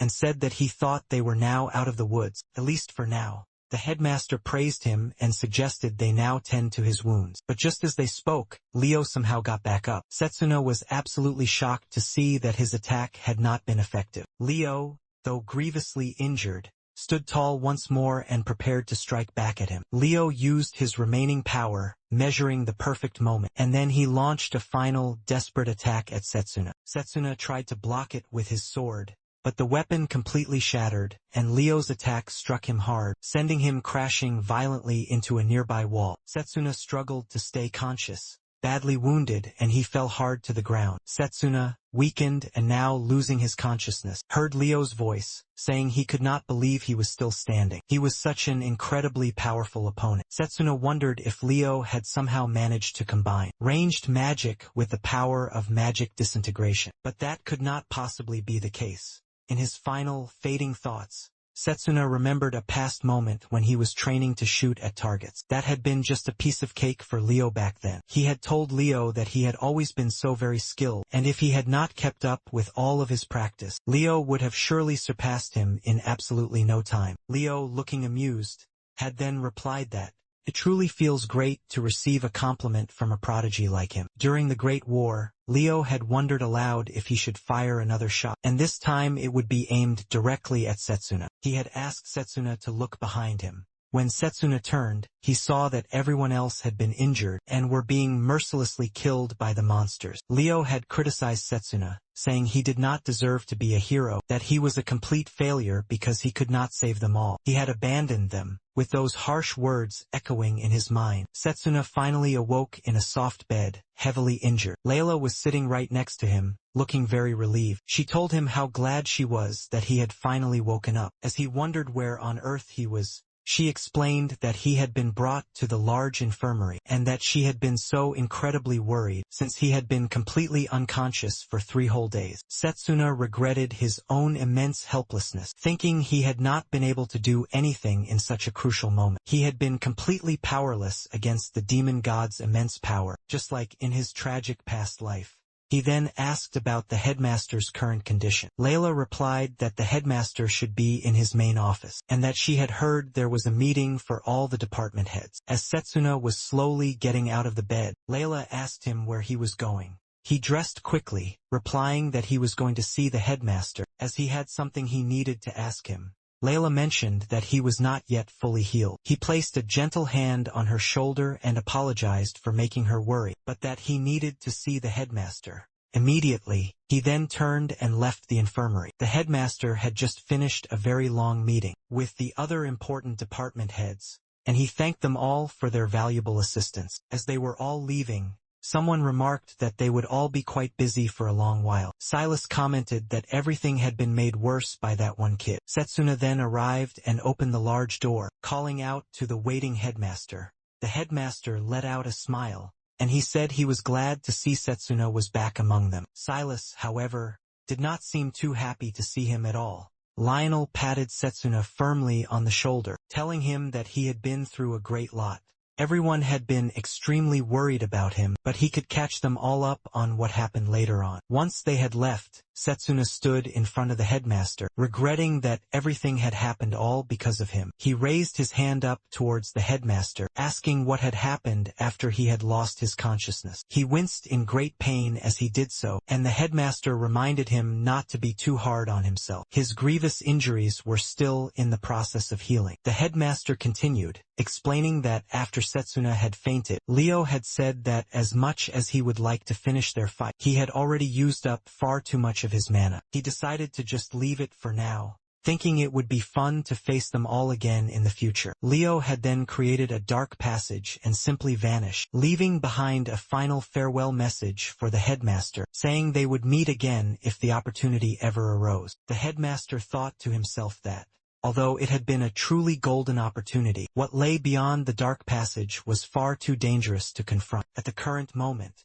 they would need to fight with everything they had when the time came. Setsuna sat down, still lost deep in his thoughts, and he mentioned the mysterious, powerful entity, and the strange boundary between all dimensions, which the headmaster had seen as well. The headmaster asked Setsuna if he had any idea of who it might be, and he added that he had another important question for him. How much did Setsuna actually know about all of this? The headmaster then added that Since Setsuna even knew about the headmaster's own secret magic, could he now explain what had happened so he could trust him fully? Setsuna hesitated, wondering if it was now time to tell him the truth. Could he possibly convince the headmaster that he was from the future? The headmaster asked if there was a good reason Setsuna could not tell him. Just at that moment, Setsuna had an idea. He asked the headmaster to take a close look at the amulet of resurgence. The headmaster, surprised, examined it very closely and said it was the blessing of the spirit of time, which had disappeared. If it had already been used in a different time, the possibility of time travel seemed very likely. Setsuna explained that the headmaster had already figured it out, that Setsuna had traveled from 10 long years in the future, using the powerful amulet after he had lost everything. He then told the headmaster everything.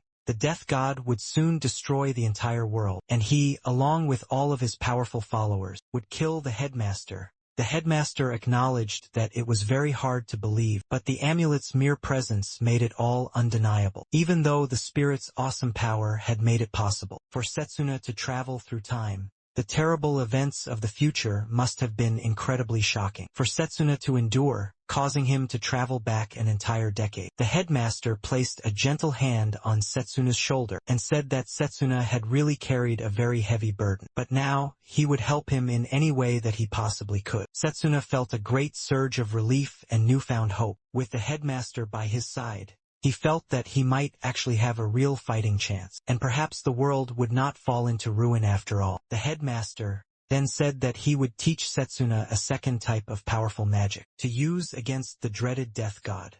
He then explained that this amazing power was not part of the original branches of magic, but rather it was called elemental magic. The headmaster suggested that it would be best for them to relocate for a while to train together in seclusion. They then made their way to the sacred world tree. The headmaster then commented that it had been a very long time since he had been there. He used to come to train there when he was much younger. Setsuna was surprised to hear that. Once at the sacred world tree, the headmaster explained elemental magic in very simple terms. It was a rare type of magic, where the caster uses their mana to become one with the elemental spirits, cultivating a truly powerful force deep within their own body. Because of its very unique nature, elemental magic had a completely different starting point compared to all of the standard branches of magic, and it could be combined with many other forms of magic, making it incredibly versatile and extremely useful. Setsuna wondered if that was really even possible. The headmaster replied he supposed he should demonstrate how to use it. As the headmaster was preparing to use his powerful elemental magic, his eyes began to glow very brightly.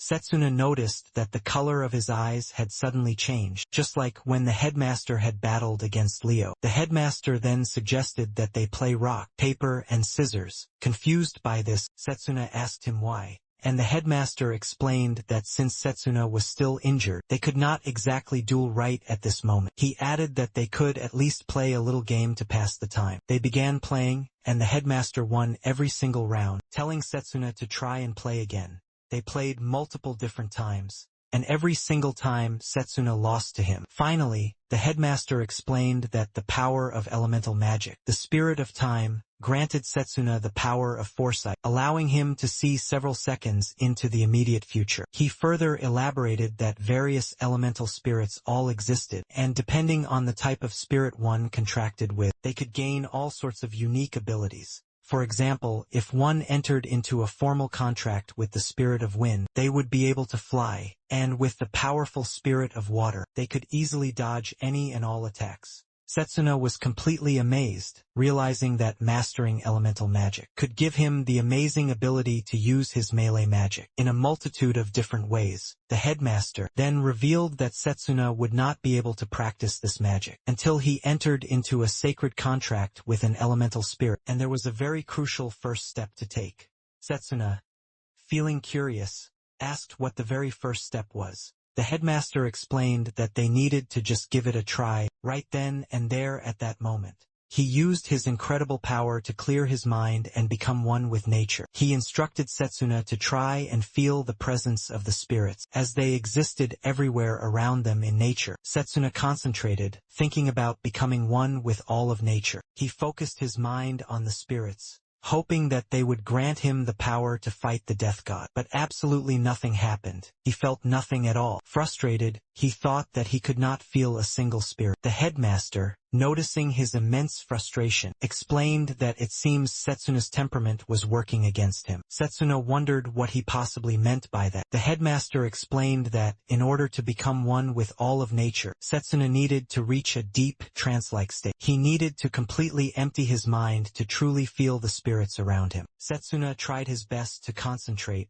but he found it was extremely difficult to truly focus. His mind began to wander, thinking of how he was struggling to focus, and all he really wanted was just to become even stronger. Noticing his great distress, the headmaster placed a gentle hand on his shoulder and reassured him, telling him not to rush. He explained that it had taken him 3 whole years to truly feel all of nature, and finally connect with the many spirits. Setsuna, realizing that the god would make his first appearance in 5 years, knew that they did not have that much time. The headmaster, still remaining patient, asked what Setsuna had meant by that. Setsuna replied that there was absolutely no time to lose. The apostles of the death god could possibly appear at any given time, and there was no telling exactly when. The headmaster was very surprised by the mere mention of apostles. So Setsuna explained that, just like the death god himself, they had come from a different world, and they possessed special powers that were far different from magic. He added that Leo was undoubtedly one of them. Setsuna recalled that, before traveling back in time, he had only managed to fight a single apostle. That powerful opponent had been extremely strong, and even with everything that he had, Setsuna had barely managed to defeat them while using his ranged magic. The headmaster nodded and then mentioned that, according to the ancient records of the Silverlock family, there were supposed to be 12 powerful apostles in total. Setsuna acknowledged this grim fact, realizing that there were surely many others just like Leo, who wished to bring utter ruin and destruction to their world. Understanding Setsuna's deep concern, the headmaster reassured him that there was no need to be so impatient. Fear and anxiety could sometimes end up inviting disaster, and rushing things so recklessly could be extremely dangerous. Instead, he proposed a different solution: joint training inside of a special dungeon. He believed it would be an excellent opportunity for Setsuna to gain valuable new insights, and to strengthen himself even further. Setsuna was very curious about this joint training, and he asked for some more of the details. The headmaster told him that Lionel would explain everything in great detail. The new training would be a chance for Setsuna to push far beyond his limits, to grow stronger and improve himself even further. However, he also warned him that it would not be easy, and he advised Setsuna to get enough rest before it all began. Leo was released into a dimly lit place that resembled a dark castle. He apologized for being so late, and he took a single step forward. Zagan, the 10th apostle, remarked that Leo had some nerve to make them wait like this, and he wondered if Leo was still stuck in his old foolish ways. Pucca, the 9th apostle, walked upside down on the high ceiling, and he mentioned that he had heard Leo had messed with the wrong student. He wondered how Leo had managed to get himself into so much trouble, especially after Bugatti had run away after Leo had bested him. Pucca asked how Leo planned to clean up his own massive mess. Leo, the 12th apostle, simply apologized, explaining that he had been having such a great time, catching up with a very old friend of his, that he had gotten a little bit carried away. Zagan, being very angered, told him to wipe the smug grin off his face, as it grated on his nerves. As Zagan and Leo made intense eye contact, Zagan prepared himself to attack. However, someone from a great distance intervened, telling them that such behavior was truly foolish, especially for powerful apostles. The man reminded them that they should refrain from any and all actions that could hinder their own god's great ambitions, and that they surely knew much better than that. The man was Satanakia, and the powerful second apostle. He applied immense pressure to both of them with his dark power, and he asked if they had anything further that they wished to say. Zagan stopped, and pointing directly at Leo, he asked if Satanakia planned to deal with the boy, who had not even managed to finish what he had started. He then suggested that, if it were truly necessary, he would go and kill the boy himself. Pucca, feeling amused, said that if they really wanted an assassination, they should probably leave it all to him. He claimed that if he were to do it, it would be quite a magnificent spectacle. Satanakia responded that it would not be necessary, as he had already dealt with the situation. He added that the person he had asked to handle the delicate situation would certainly take care of it in the end. A few days after the intermediate contest ended, the scene shifted to a familiar classroom, where Setsuna sat with all the other students at their desks. Layla then approached him, and she asked if he was sure he was fine enough to attend class. He nodded, explaining that he only had to sit and listen, which was not too taxing on him. Layla then pointed out that it had only been a few short days since the final match ended, and yet he had already gotten himself injured once again. She wondered if something was greatly troubling him lately. Setsuna, reminded of his conversation with the wise headmaster, who had said that announcing the existence of the death god and his apostles would be far too premature. At this particular point, the headmaster had decided to trust a few select instructors with this vital information, and would assign them the difficult task of guarding the academy and finding the missing Leo. He also suggested that Setsuna's new elemental magic training should be put on a temporary hold for the time being. He stopped, pausing to apologize to the worried Layla for asking her to make an herbal remedy for him, but he assured her that he was completely fine. He thought to himself that he needed to recover very quickly so that he could finally restart his important training. Clenching his fists, he resolved to get better as soon as possible. Layla then sat down right next to him. Lionel approached the board and announced that it seemed everyone was now present. He then spoke about the upcoming interdepartmental joint training. The students all wondered what it was really about, and Lionel explained that the new training would be a major collaboration between all the departments. If the intramural contest had been an opportunity to observe and learn many different combat techniques, this new training would instead focus on forming strong teams, with many students from all the various departments, to discover and further improve upon their own unique abilities. Setsuna thought that, with students from other departments all involved, the ultimate goal was to foster deep collaboration between them. Lionel then directed the students to the classroom projector, where an image of a one-star underground dungeon suddenly appeared. He explained that this particular dungeon was a perfect replica of the kind they might encounter in real life. Given the many risks involved, the participants would be selected on a voluntary basis. The hard training would begin in exactly 1 week, so they were all advised to conserve their strength until then. Setsuna thought about the joint training the headmaster had spoken of, realizing he needed to recover and be in peak condition by then. Later that evening, after the class had finally ended, Setsuna and Layla were walking together. She asked him if he wanted to go to dinner, reminding him that he needed to eat a whole lot to regain his full strength for the upcoming hard training. He wondered what they should possibly have. Other students recognized him as the amazing winner of the intramural contest and as an extremely powerful melee mage. One girl, blushing, told another that she had a huge crush on him ever since the epic final match. Layla told Setsuna that everyone seemed to be interested in him now, especially when it was not too long ago that they had all called him a complete loser.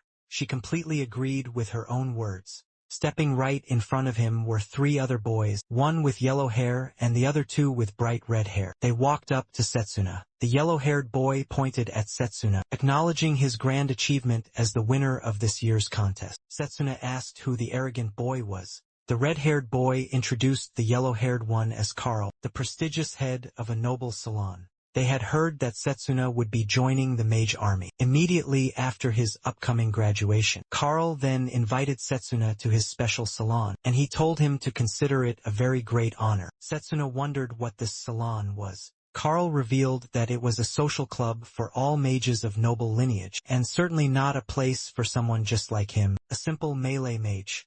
However, he would grant Setsuna a special permission to join them. Carl believed that having the grand winner of the intramural contest as a new member would surely raise the profile of his salon. The girls at a far distance grew very excited upon hearing that Setsuna was being recruited into the noble salon. Carl, with a very smug expression, told Setsuna that an elite mage like him should be extremely careful about who he associates with. He pointed directly toward Layla, and he remarked that if Setsuna spent any time with plebs like her, could greatly hurt his status. Setsuna, however, bluntly rejected Carl's offer, leaving the 3 boys completely shocked. He then turned to leave, wondering if one's personal background was truly so important. He then asked Layla, "Let's go." Carl was enraged by this, and one of the boys remarked that it was not something Carl should ever say to the contest winner. Carl, seething with anger, took out a long chain, and with fury in his eyes, he demanded to know how Setsuna dared to insult all the nobles. He was about to attack him with a sharp blade forged into the chain, and he rushed directly towards Setsuna. Setsuna calmly turned his head and saw Layla stepping forward. Carl, her voice ringing out that dueling without permission was a grave violation of the Academy's rules. She then boldly declared that if anyone was acting with insolence here, it was Carl himself. His assault stopped dead as he fumed with rage. He questioned how a mere commoner like Layla possessed the nerve to defy him. The other two lackeys looked toward Carl, concerned if their master was all right. Carl reluctantly pulled his hand away from Layla, and the three of them began to depart.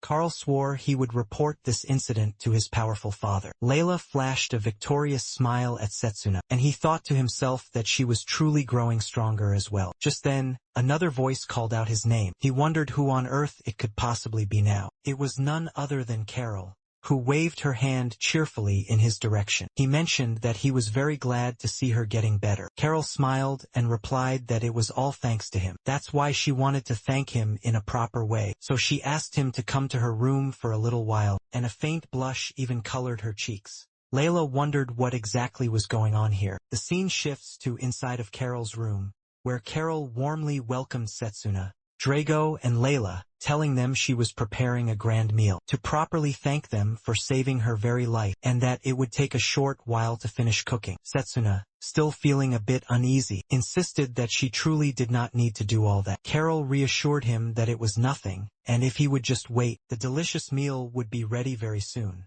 Layla then offered to help her, pointing out that it would be a huge amount of work for just one person. Carol gratefully thanked her for the kind offer. Layla thought to herself that Carol had only invited Setsuna for this meal, but she could not help imagining something far less innocent. Then Drago, looking very confused, asked why he had been invited to come as well. Carol smiled and replied that the more people there were, the merrier it would be. Carol and Layla then headed to the kitchen, where Layla remarked that she had never seen anything like this before. She had no idea there were certain foods that were good for healing. Carol explained that those were known as special recovery foods. Setsuna, looking around the entire room, thought to himself about what the headmaster had previously said. Carol possessed virtually no memories at all related to Leo, and it could be temporary amnesia that was due to the intense shock. But Leo might have been able to even enter her very memories. While they were all thankful that she was now okay, Setsuna could not shake the feeling that someone might come after her. Again, Drago asked what Setsuna was thinking so intently about. He noticed that Setsuna sometimes took himself way too seriously, and he suggested that he should try to relax a little bit. Setsuna thought about it, but just at that moment, a loud, strange noise came from the kitchen, sounding almost exactly like a powerful explosion. He anxiously wondered if Carol and Layla were now training inside. Drago was extremely surprised by it as well. Carol then called Drago into the kitchen to help them, and when he entered, she handed him a very tight apron, making him wonder if he truly had to wear such a thing. She quickly apologized, explaining that the only apron she had was one meant for maids. They all continued making the great meal together, and soon enough it was ready to finally be served. As Setsuna was just about to sit down to eat, Layla mentioned that they had gotten a little bit carried away and made way too much food. Setsuna smiled, saying that it all looked absolutely great, and since they had worked so incredibly hard to cook it for him, he would be sure to finish all of it. He took a big bite, thinking that if he boosted his physical strength by eating well, he could eat as much as he wanted without ever getting sick. As he continued to eat, Layla came over and asked if he was not forcing himself to eat. He smiled and confidently reassured her, saying it was all very good. He then asked who had made the egg soup, as it had such an amazing savory umami flavor. Drago, grinning wide, responded that it seemed like Setsuna enjoyed the food that he made, and that there was still plenty of it left, so he should just eat up. Setsuna did ask for another whole bowl. Carol was completely shocked that her own cooking had lost to Drago's. They all continued to enjoy the delicious meal together, and Setsuna thought it was truly nice to spend time like this with everyone. It reminded him of the peaceful days before he traveled back through time, when he and all his friends spent every single day together, peacefully and very happily. Vidrak had been the one to steal that piece away from all of them, but Setsuna had vowed that it would not happen again. He would not lose to Vidrak or anyone else ever again. The scene shifts to 2 full weeks later. On the fateful day of the dungeon joint training, a large number of students were all gathered in front of the dungeon gate, chatting excitedly amongst themselves. Drago and Setsuna were among them, and Drago remarked that Setsuna seemed much healthier on this day. Setsuna replied that he felt great and was a whole lot better, all thanks to the amazing recovery food that Drago had made for him. He truly appreciated it. Drago assured him that it was no problem, saying it was the least he could possibly do for a dear friend. He added that the recovery food only truly worked if they ate it regularly. Setsuna thought to himself that the dungeon training should be an absolute breeze. With Drago on his team, he could fully trust and completely rely on him. Then, a boy and a girl came to approach them. The boy asked if Setsuna and Drago had been on the same team for long. Drago replied that the seniors have now finally arrived. The boy introduced himself to them as Mafune, a third-year student in the formation magic department. He said they would be on the very same team for the training. The girl, who had been covering her head with a hood, then removed it to introduce herself to them as Yuzuhara, and she mentioned that she was looking forward to working with them. Drago introduced himself from the powerful melee magic department, and Setsuna introduced himself to them as well. Mafune patted both of them on their shoulders, asking if Setsuna was the incredible winner of this year's intramural contest. He smiled and said it was safe to say they were now in very good hands. He was counting on them. As Mafune walked a bit farther away, Drago turned to face Setsuna, and he said that Mafune seemed much more excited than he had expected. Yuzuhara added that it was nice to put their juniors at ease like that. Mafune wondered aloud if she truly thought that way, and he hoped that they would all appreciate it, because he would not be going easy on them from that point on. At that precise moment, the instructor spoke up, saying it seemed that all of the students had now finally arrived, and that the interdepartmental training would now begin. He introduced himself to everyone as Giovanni, the main instructor for this important session, and also the head instructor of the formation magic department. He explained that, as everyone was well aware, the formation and the melee departments would be participating together in this special training, and today they would all be entering the dark demonic ruins. It was a 1-star class dungeon, inhabited by ancient, powerful monsters and other foul creatures, and the students would need to work closely together to defeat the monsters. Giovanni summoned a special bracelet, showing it off to the entire group. He explained that it was now time for them to all contribute, as their achievements would be recorded in the bracelet's memory. They would earn special points whenever they defeated a creature or collected valuable treasures. The team with the highest final score would receive a medal from the Academy, and if an individual's own score exceeded 100 points, they would earn the coveted chance to participate in the Royal Mage Army's elite field training. The mention of the Royal Mage Army reminded Setsuna of his past, where a group of the entire kingdom's most powerful mages resided. He had met many of his comrades in that legendary army. If he were to participate in the special field training, he would surely be able to see them all once again. Giovanni continued, distributing the bracelets to each of the participants. He reminded them to all stay within the areas that were not too dangerous. If they did not heed his important advice, they could encounter monsters far too powerful for them to handle. He also warned them all to be especially cautious, and not to descend to the very lowest level of the dark dungeon. In the case of an emergency, they were to channel their mana directly into the bracelet, which would then activate a teleportation spell to bring them back outside. Setsuna had already decided he would aim for 100 points, but then he paused for a moment. He and Drago both coincidentally mentioned aiming for 200 points. They exchanged a quick look, and Drago said that today they could finally attempt to do it. Setsuna agreed, saying that Drago was completely right. Giovanni asked if everyone was finally ready, and then finally they all started heading deep inside. Setsuna and Drago, however, rushed far ahead as the joint training session began. Setsuna, running alongside Drago, thought that they had now reached the demonic ruins, and a 1-star class dungeon, and an underground structure that was built by an ancient civilization, complete with deadly traps and treasure chests still in place. The monsters that were inhabiting the area would no doubt attack them on sight. Setsuna remarked that even with easy access to teleportation magic, he had a feeling the training would not be so easy for them. Drago suggested looking ahead, as a new path had opened up before them. They were utterly astonished to find an incredible castle-like structure, and they marveled at the truly vast underground space. Setsuna touched an area, wondering if it was part of an ancient plant. It seemed that a whole ecosystem had developed within these ruins. He then recalled the headmaster's important words, that the training would give them a rare chance to become one with nature, offering great rewards and valuable new insights into elemental magic. He fully intended to make the most of this golden opportunity. Other students had finally arrived as well, and Mifune wondered what the great hurry was. Yuzuhara pointed out something up ahead,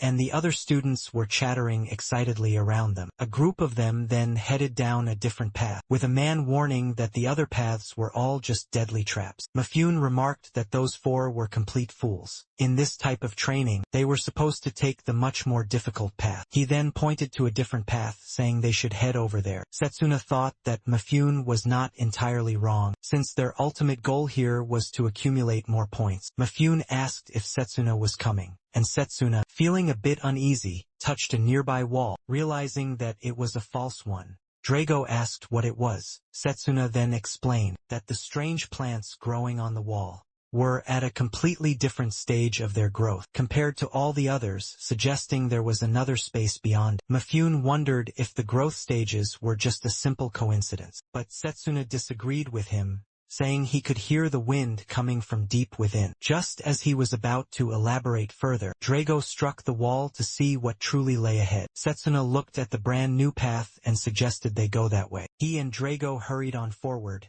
while Mifune commented that they had gained some incredible insight, which was certainly very impressive.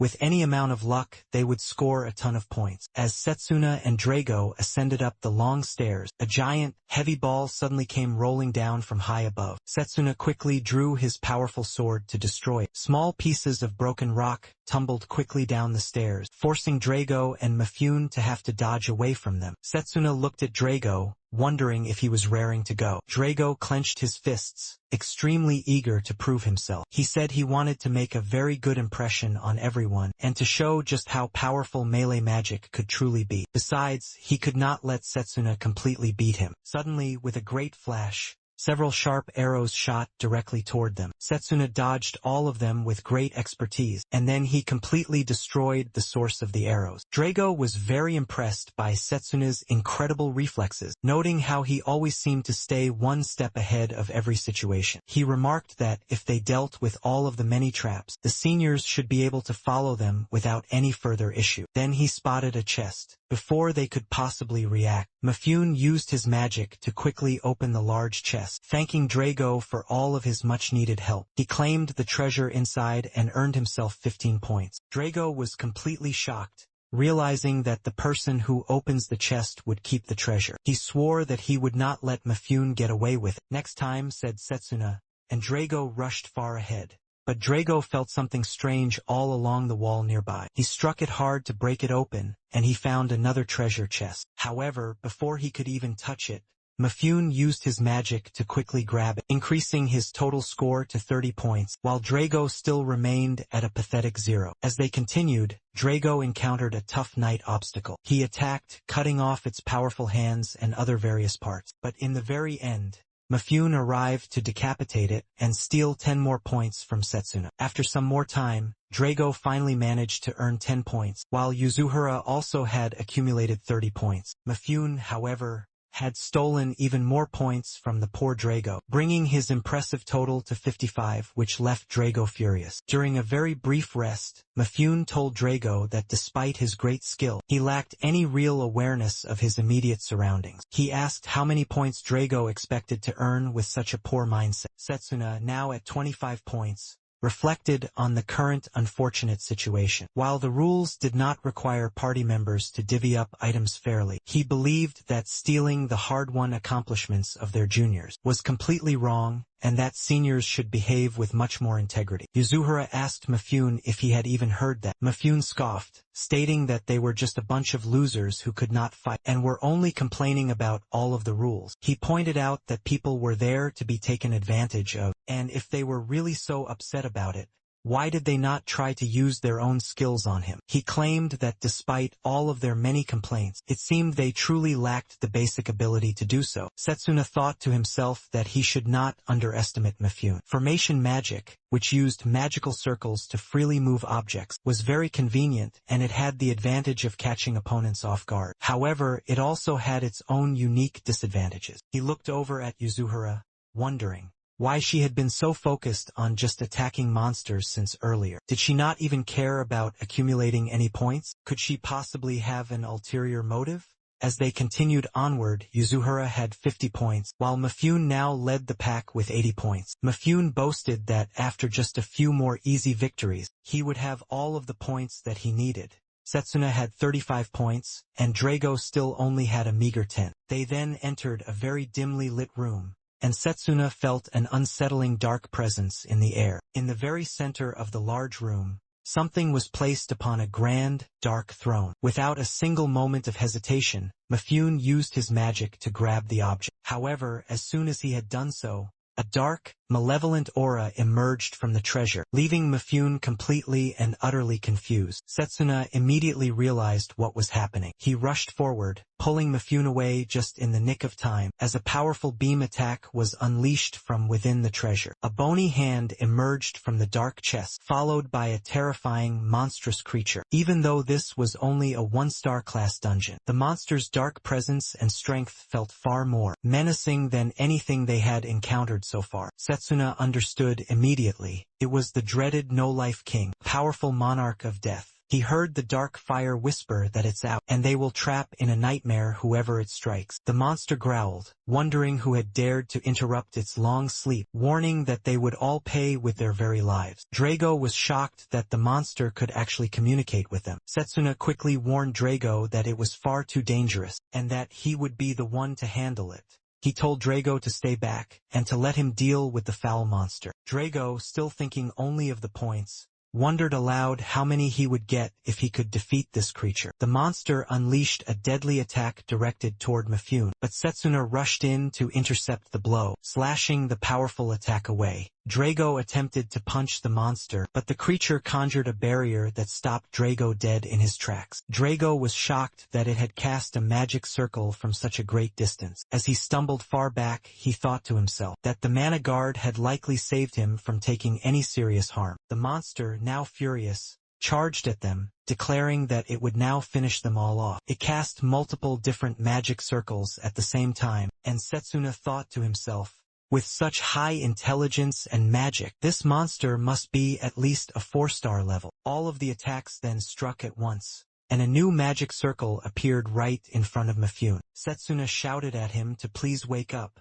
just as Drago slashed hard at the deadly magic circle near Mifune, saving him from the certain attack. Mifune regained his senses, and Drago extended his hand to help him up. Mifune accepted Drago's strong support to finally stand, but Setsuna quickly noticed that there were 2 more magic circles now forming around Yuzuhara. She was not even moving, just standing completely still. Setsuna sprang into immediate action, jumping to grab her and pull her out of harm's way. He asked if she was okay, and she simply nodded, thanking him for asking. Setsuna felt that something was very off. Yuzuhara was acting extremely strangely, but he wondered if he was reading too much into it. Meanwhile, Drago was cutting right through the magic circles, clearing the way for them. Setsuna touched his bracelet and told Drago to use that something. Drago understood him immediately, and he replied that he had been thinking the exact same thing. Mifune, however, had absolutely no idea what they were talking about. He figured it was none of his own business,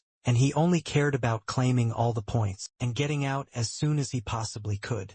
Drago looked over at Mifune, and he asked if he was really planning to pull the same cheap stunt again. Mifune denied it, claiming that he would not do such a thing to the very person who had just saved his own life. He said he would do the complete opposite and help them, but only so he could claim the points for himself later on. Drago, however, was absolutely resolute. He would not let Mifune steal his points this time. Setsuna, meanwhile, reflected on his past fight with the treacherous Leo. In the final, brutal field, he realized that his charge bullet had not been as powerful as it really should have been, which had ultimately cost him the final victory. That difficult experience had taught him how important it was to first master the basics before advancing any further. Setsuna then recalled his important conversation with Lionel when he and Drago had completed their brutal core training. They had then asked Lionel if there was anything else they could possibly do to become even stronger. Lionel sighed, as if he had no real choice but to tell them, and he mentioned that it was about time they finally used something he had been holding on to for them: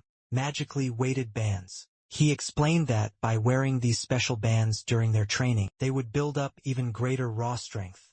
Once they finally took them off, their physical abilities would then increase significantly. However, he had specifically warned Setsuna not to overexert himself, as he had not yet fully recovered. He emphasized that this was an old-school brute force training method, so they needed to be sure to use it wisely. Setsuna and Drago had both thanked him for the valuable advice, and now, in the very heat of this battle, Setsuna knew it was time to finally remove the bands they had been wearing. Since that fateful day, both he and Drago threw them away. Mifune watched on in complete and utter disbelief. They had been wearing those heavy things this whole entire time. The monster conjured yet another deadly magic circle, preparing to finally attack them. However, with all of their restrictions now removed, both Setsuna and Drago activated their powerful physical boost, rushing toward the monster with an incredible blinding speed. They dodged its incoming attacks so very effortlessly, countering with their own swift and powerful strikes. Drago launched himself at the giant monster, aiming a powerful kick, but the terrible creature managed to just block it. Drago smirked. "That block might have worked on me earlier, but it is far too late for you now." Before the monster could even react, both Setsuna and Drago landed a devastating blow at the very same time. Mifune stood in complete shock. How were they so incredibly skilled? A massive, fiery explosion then erupted, shaking the entire area around them. When the thick dust finally settled, the terrible No-Life King was at last defeated. Their points skyrocketed by a whole 50 points each. Drago guessed that the points had been split up evenly, since they had taken down the powerful monster together. Mifune, still completely stunned, could not believe what he had just witnessed. Was this the true, full extent of their amazing abilities? He had never, ever seen a melee magic student anywhere near as overwhelmingly strong as them. Just then, Setsuna turned to call out to Yuzuhara, but she was now nowhere to be seen at all. Suddenly, the very ground trembled quite violently. A powerful, deep earthquake shook the entire dungeon, and large cracks started forming directly beneath their feet. Mifune lost his balance and was about to fall, but Setsuna caught him just in the nick of time. Then, they noticed something very alarming. A huge swarm of terrifying monsters was appearing in the far distance. The terrible creatures roared, their eyes filled with pure rage, and within just a few moments they lunged at all the students. Panic began to spread as the students scrambled to try and escape. Setsuna's heart pounded. What was happening in this deadly dungeon? As the horrible monsters approached, Setsuna, along with Drago and Mifune, began to kill them.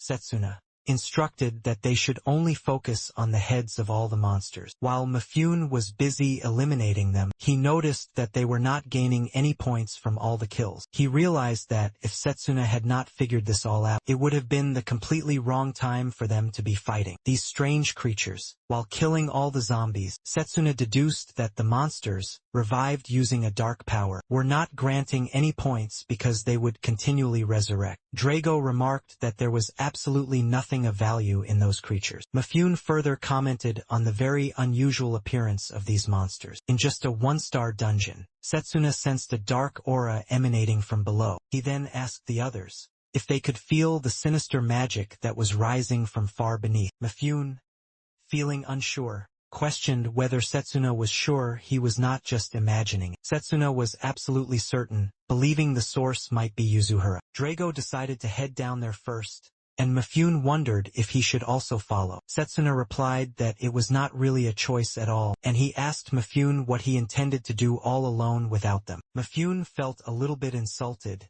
as if his very competence was being seriously questioned. Setsuna then pointed out that Mifune's only real skill was to steal points from the juniors before heading on downstairs himself. Mifune noticed that the monsters were still continuing to appear, and he remarked that there was nothing he liked about this training. Reluctantly, Mifune decided to follow after Setsuna. As he observed Setsuna and Drago battling all of the monsters, he noted how incredibly synchronized they both were. He wondered if this was really their first time training together. Drago, noticing Mifune's constant chatter, remarked that Mifune was quite the talkative one, to which Mifune replied that it was much better than just listening to the undead all groaning. Setsuna continued on toward the source of the mana he had sensed earlier. They eventually found the monster that was responsible for it, and they realized it might be the root cause of all the dark power. Setsuna identified it as a brand new type of eyeball monster, one he had never seen before, and he noted that the strange magic circle within the dungeon was the main source of all this dark magic. Mifune, sensing that the others did not truly understand the very best strategy for these dungeons, suggested that they all follow his wise lead. As Drago stretched out his arms, he accidentally hit Mifune, and then he apologized for it. Setsuna dealt a final, decisive blow to the new monster, earning himself 10 more points for the important kill. Just then, they heard a loud, rumbling sound, and Drago wondered if the undead were now heading their way. Setsuna replied that the undead must have now realized their source was under attack, and they would likely try to take care of everything in order to increase all of their own points. Drago, eager to release some of his stress, was ready to finally take on the powerful undead. Mifune wondered if both Setsuna and Drago felt no fear whatsoever. While he, as a mere student, could only stand and cower in fear, he needed to get 100 points, and then leave the dangerous dungeon as quickly as possible. Setsuna then asked Mifune about the missing Yuzuhara. Mifune was not sure either, but he guessed that she had probably run away in her fear. However, Setsuna was not at all satisfied with that weak answer, as Yuzuhara did not seem to be scared, even when they had faced the dreaded No-Life King. Setsuna had been getting a very strange vibe from her. Moreover, there were monsters they had never encountered before in a one-star dungeon, and they exuded a powerful dark magic, which was making Setsuna feel very uneasy. Though he might have just been overthinking it, he suspected that one of the Dark Apostles might be behind it all. If that were the case, it would be extremely dangerous for Drago and Mifune to be there. He hoped that Layla and all the other students were now safe. Drago noticed the undead were heading directly towards them, and he suggested that they should now start their hunting. He began punching right through the undead, with both Setsuna and Mifune helping him out. They were all racking up a lot of points, and after finishing off all of the many monsters, Setsuna now had 225 points, and Drago had 210, while Mifune had a total of 125. Mifune decided it was best to leave. Drago asked if he was not going to search for his friend, Yuzuhara. Mifune explained that their conversation from the day before was the very first time that they had ever talked, and he had thought she was very strange for approaching him and acting so friendly. He guessed that she had probably gotten spooked, ran off, and was now crying and shaking somewhere outside. As Mifune was about to finally leave, Setsuna told Drago that they both still needed to look for Yuzuhara. Mifune argued that he was not being transported out of the dungeon. Setsuna suggested that Mifune just walk back, and Mifune, surprised, asked if they were now kidding him. Despite his great reluctance, Mifune decided to follow them. Drago then mentioned that it seemed like the transportation spell was not working, so something might be terribly wrong with all of their bracelets. Setsuna once again sensed the sinister, dark magic rising from below. He told Drago that he would go on ahead and search for Yuzuhara, adding that he would be fine wandering around on his own. Mifune, shocked, asked if Setsuna had a secret crush on her. Drago reassured Setsuna, telling him not to worry about him and that he would help him look for the missing Yuzuhara. Setsuna agreed, reminding Drago to run if he felt any real danger. Mifune, still feeling unsure, thought it might be best to return to Giovanni and report everything. After all, there was no real guarantee that Yuzuhara was even down there. Setsuna told him that while the presence was very faint, he could still somehow sense her mana.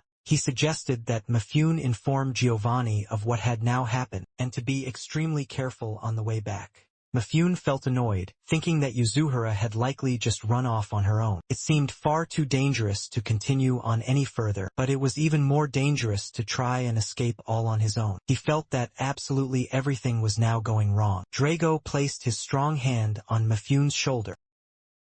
Find Yuzuhara and then hide together. Mifune reluctantly agreed, saying that as long as they could leave once they had found her, then they would all be fine. They made their way down the dark stairs, and Mifune wondered how only Setsuna could sense Yuzuhara's faint mana. Setsuna replied that it was because he had practiced sensing mana. Suddenly, Drago stopped dead in his tracks, feeling a strange, deep chill in the air, as if there was hardly any precious oxygen left at all. They all paused and listened with great care, hearing a faint, distant sound. Setsuna pointed in the direction that the strange sound had come from. Drago moved ahead, mentioning that someone was definitely over there. Mifune, wondering aloud, asked if it was the missing Yuzuhara. To their immense relief, it was indeed the lost Yuzuhara, sitting helplessly inside of a dark, sinister magic circle. Half of her entire body was being slowly absorbed into the circle, and she was desperately pleading for someone to help her. Mifune closed his eyes, wondering what had happened to Yuzuhara. Setsuna told Drago not to get any closer to her, explaining that she had been caught in a deadly ancient trap. He pointed out that there were no traces of the dangerous trap having been activated anywhere else in the vast dungeon, and he suspected that Yuzuhara had used an item imbued with dark magic. He believed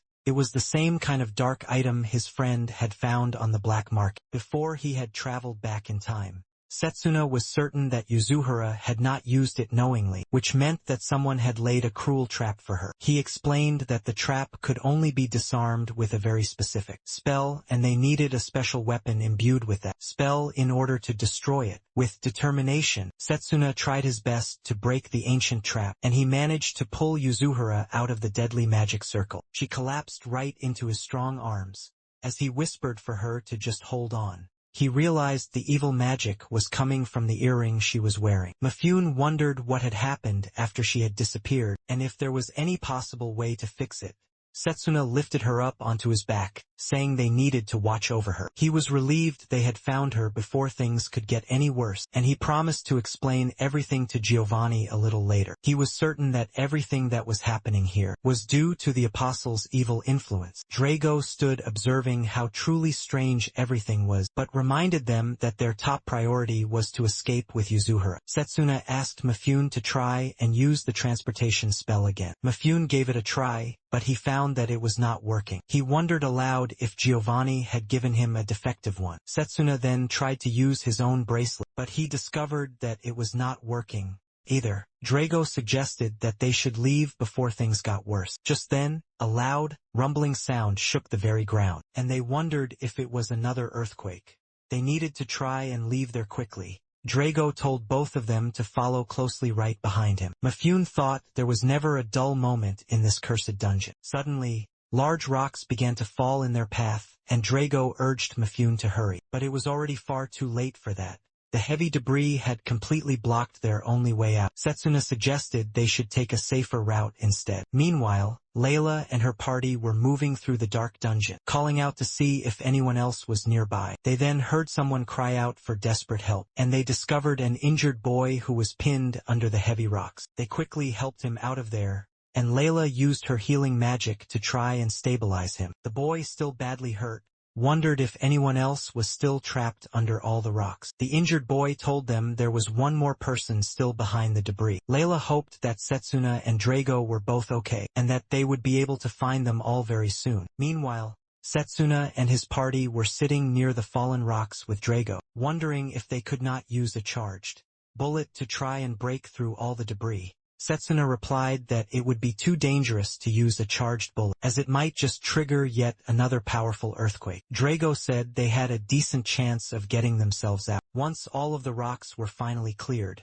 Setsuna agreed with him, but he cautioned that they had to be careful due to the lack of oxygen. As Drago pondered a possible solution, Setsuna said that there was another way, but they would need to go much deeper into the dungeon to make it happen. However, they could not possibly do it with Mifune and Yuzuhara in their current state, since it would be extremely difficult to carry both of them. Setsuna decided that he would go down there all alone to investigate. Mifune wondered if Setsuna had some sort of trick up his sleeve. He knew that Setsuna was incredibly strong, but there might be even more powerful monsters hiding deeper down. He hesitated, not wanting Setsuna to risk his own life. Setsuna was not completely sure, but he speculated that the earthquake was a direct result of the dungeon. Waking up, The failure of the transportation spell was likely due to the immense mana surrounding them, making the place no longer a one-star dungeon. Drago commented that Setsuna was extremely sharp, having figured out what was going on almost immediately. Setsuna believed that it was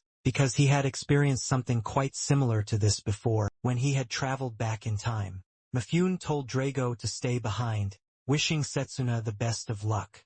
Setsuna reassured them all, saying, "Don't you worry, I will be fine," and he asked Drago to mark the spot that they had passed through. He then left, promising to find a safe way out of the dark dungeon. As Setsuna made his way much deeper into the terrifying dungeon, he wondered if he would be able to defeat the entire dungeon's boss with only his melee magic. If he could use fire or purification magic, it would have been much easier for him to deal with all the undead. Melee magic mainly relied on powerful physical attacks, and its major drawback was the great difficulty in performing elemental magic. However, for some strange reason, he felt a vast, swirling power deep inside him. Meanwhile, Drago was busy clearing the rocks, and Mifune, observing him, reflected that he had once thought that winning the contest in the melee magic department was nothing more than a fluke, but now, seeing Drago's true strength, he realized that it was not the case. Both Drago and Setsuna had been training extremely hard, while he had only resorted to using dirty tricks. He felt like a complete fool. Drago, encouraging him to stay strong, reassured Mifune that they would all make it out. Suddenly, they heard a voice asking if anyone was there. Drago responded, confirming the distant sound. On the other side of all the debris, Layla's team was also searching for any other survivors. A boy from Layla's group said he heard the faint sound of someone moving. Layla, feeling curious, wondered if it was Drago, and she called out, asking if it was really him and where Setsuna was. Drago replied that they were all right there,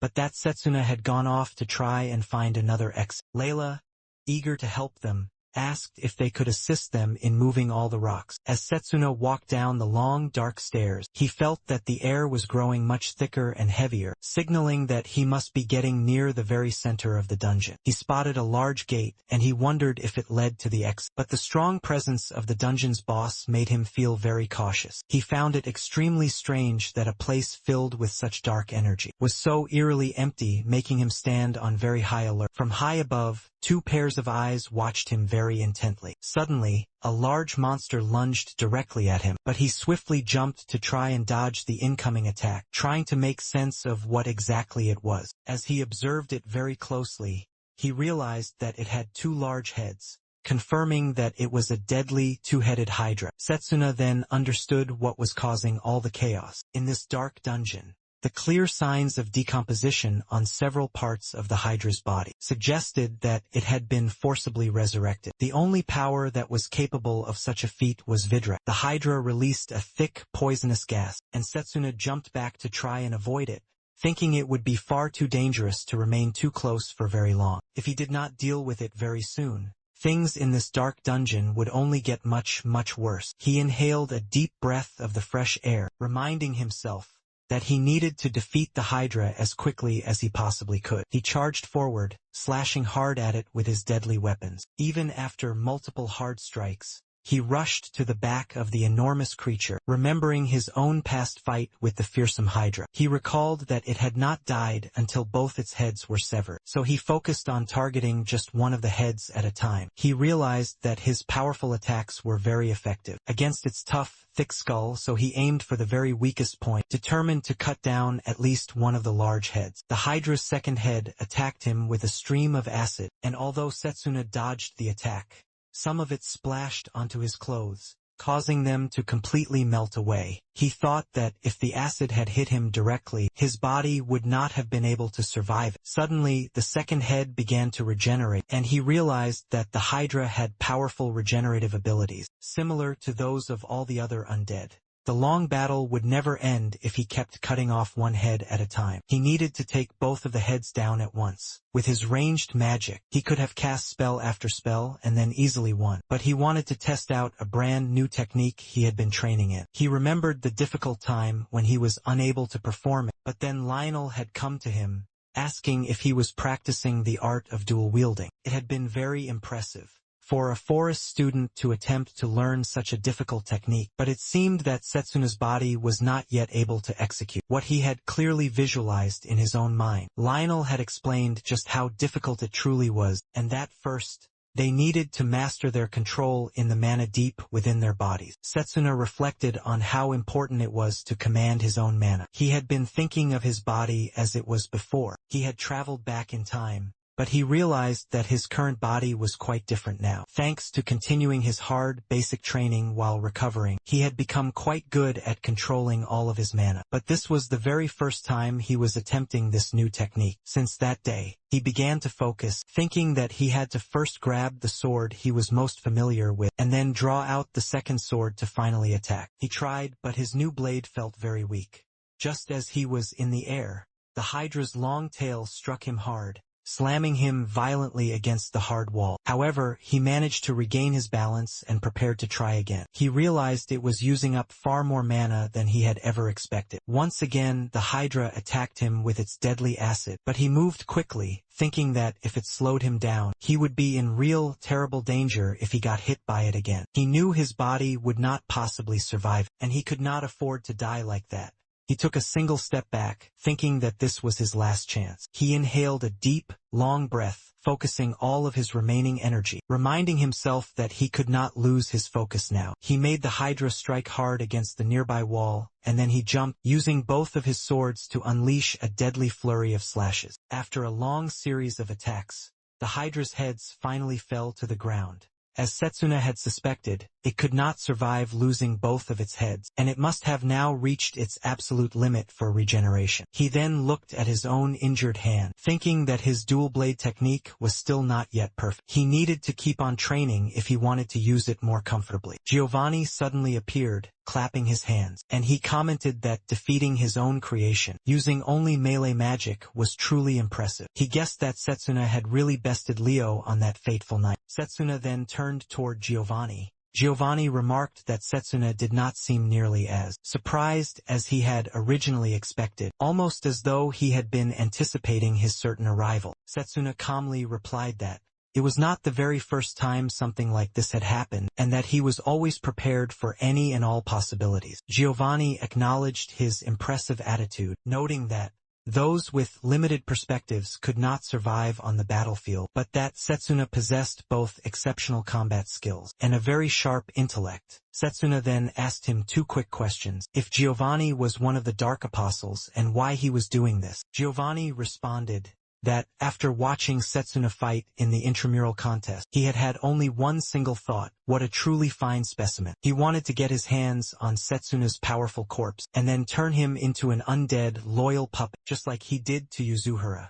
Setsuna realized that Giovanni was the one behind Yuzuhara's transformation. Giovanni explained that Yuzuhara had eagerly volunteered herself to serve as his own guide. He had had very high expectations for her, but she had been extremely irritating, constantly approaching him so needlessly and taking his cursed earrings without any hint of suspicion. A fool just like her should consider it a very great honor to be turned into an undead, Giovanni then claimed. Setsuna clenched his powerful fists, his immense anger rising. "Enough! Stop!" he shouted. He then vowed to make Giovanni pay for everything he had done. The other students were all exhausted from moving the heavy rocks, and they complained that they could not lift them anymore. Finally, Drago was able to see Layla, and he was overjoyed. She was glad that he was now okay. Drago thanked everyone for all of their hard work, and he said they just needed to find their own way out of the dungeon. Layla mentioned that she had no idea at all where they were, but she also noted that the terrible earthquake had now stopped, and the sinister red light was now much fainter. Drago guessed that Setsuna had successfully defeated the dungeon's boss, a monster,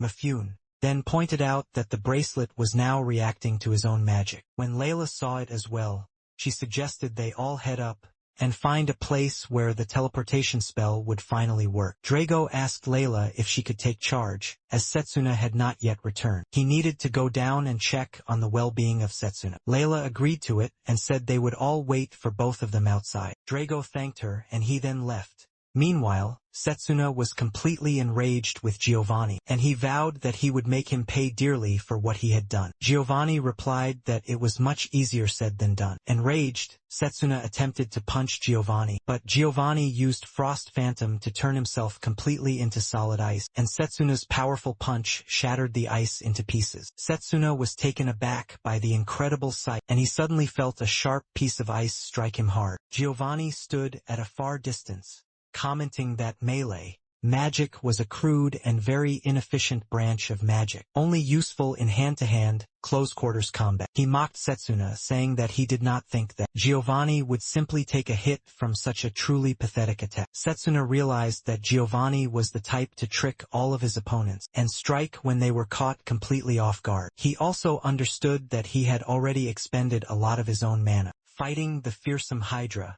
and he needed to finish this fight very quickly before he ran out of energy. He rushed forward, thinking that Giovanni's special magic worked. Much like the formation magic that Mifune had used before, there must be some kind of mechanism tied to the way that he teleported. As Setsuna prepared himself to strike him again, the same solid ice reappeared to try and block him. He then looked back and noticed a new magic circle forming at the spot where Giovanni had just teleported from. Another powerful ice attack then struck him, and Setsuna realized that his own body was very sluggish from the deadly poison he had taken on earlier. After the powerful attack, Giovanni mocked him, saying it was all getting very sad, and asking why Setsuna did not just quit while he was still ahead. Setsuna shouted at him to just shut up, vowing that he would never forgive Giovanni for what he had done, and that he would undo the dark curse he had placed on Yuzuru. Giovanni then responded, commenting that Setsuna seemed to know exactly how to break the curse. Giovanni could not understand why Setsuna was so concerned about Yuzuru, but he then explained that it was her just reward for successfully luring him over there. He added that if Setsuna still wanted to try and undo the dark curse, despite that, he had a simple suggestion. Giovanni grabbed a handful of Setsuna's hair and pulled it, telling him to simply pledge his unwavering loyalty to Giovanni. Setsuna, completely enraged, refused the offer and slashed at Giovanni once more. However, Giovanni appeared a little farther away, and Setsuna rushed forward in a blur to attack him. Giovanni realized that Setsuna had finally figured out his dark magic. Setsuna's strikes severed both of Giovanni's strong arms, but Giovanni remained completely calm, commenting that Setsuna was a very quick learner. He then regenerated both of his arms, and stated that he must now add Setsuna to his undead collection. Though it seemed there was still much more he needed to teach him, Setsuna then realized that Giovanni was also one of the undead. Giovanni confirmed this fact, explaining that he was on the very verge of death when Vidrak appeared, and he granted him the amazing power of immortality. Giovanni was reborn as Vidrak's ultimate, deadly masterpiece. He regarded all humans as very feeble creatures, who age and then crumble to dust far too easily, which he found to be completely pitiful. Giovanni believed it was his mission to present them with their true happiness, by giving those who truly deserved it an immortal, powerful body. He then taunted Setsuna, saying that since he no longer had the strength left to fight, he might as well just surrender to him. Setsuna felt very weak, and his head grew quite fuzzy. He knew he had to find a way to somehow defeat Giovanni. Just as he felt his own strength waning, he sensed someone else's powerful presence. Someone was coming. Giovanni began to chant a dark magic beneath Setsuna, telling him that he was now completely speechless. Finally, Setsuna realized the terrible situation that he was in. Giovanni was about to start a very dark ritual. But just as Giovanni began his powerful, dark chant, Drago appeared, throwing a large stone at Giovanni from a great distance. Seizing the golden opportunity, Setsuna punched Giovanni, and the same ice magic reappeared. But this time, Setsuna felt things were starting to work in his own favor. He quickly jumped away from the dangerous magic circle, just as a sharp piece of ice shot directly toward him. Drago asked if Setsuna was okay. Setsuna replied that Drago was like his own personal lifesaver. Drago then noticed Setsuna's many injuries, but Setsuna assured him that he was fine, and that he could still fight. He then asked about Mifune and Yuzuru.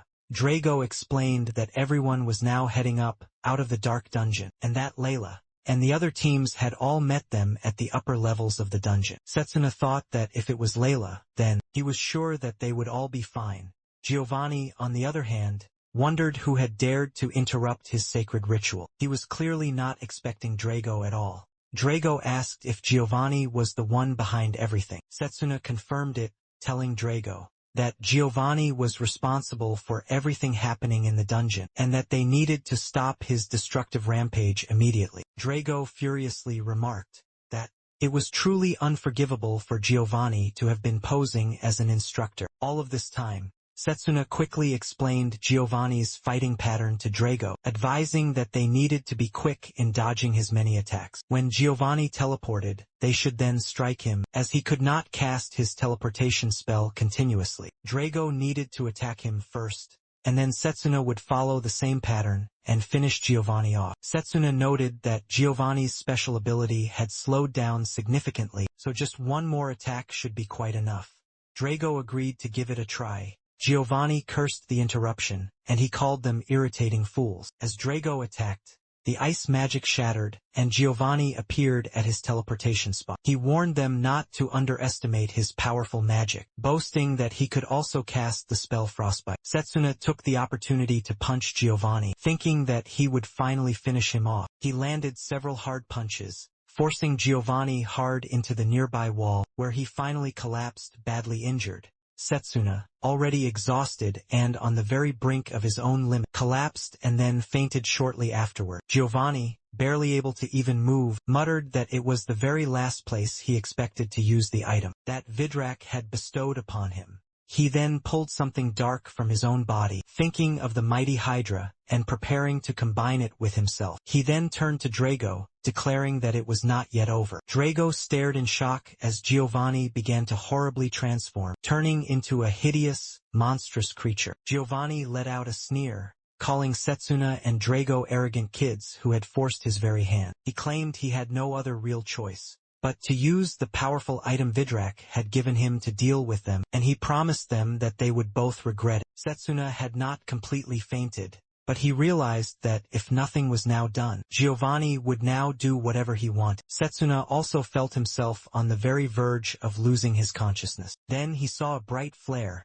and he recalled the headmaster's teachings about the power of elemental magic, how it all worked and what it really was. Setsuna thought that this current situation resembled the trance-like state that the headmaster had described to him. He could now finally feel the powerful spirit energy all around him. He reached out his hand toward the bright flare, hoping the spirit would finally lend him its incredible strength and help him save everyone. Suddenly, the spirit contacted him, telling him to stop causing such a huge fuss. Setsuna's surroundings began to dramatically shift, and he saw massive stones now floating in the empty air. The entire atmosphere was completely different from the dark dungeon. He wondered if he had been transported to a different place altogether. Turning around, he saw a giant spirit that was surrounded by flares. He wondered if he had been transported to a completely different place. The huge spirit was not only a massive physical entity, but it was large enough to swallow Setsuna whole, with a mana aura that was extremely aggressive. Its presence was truly overwhelming.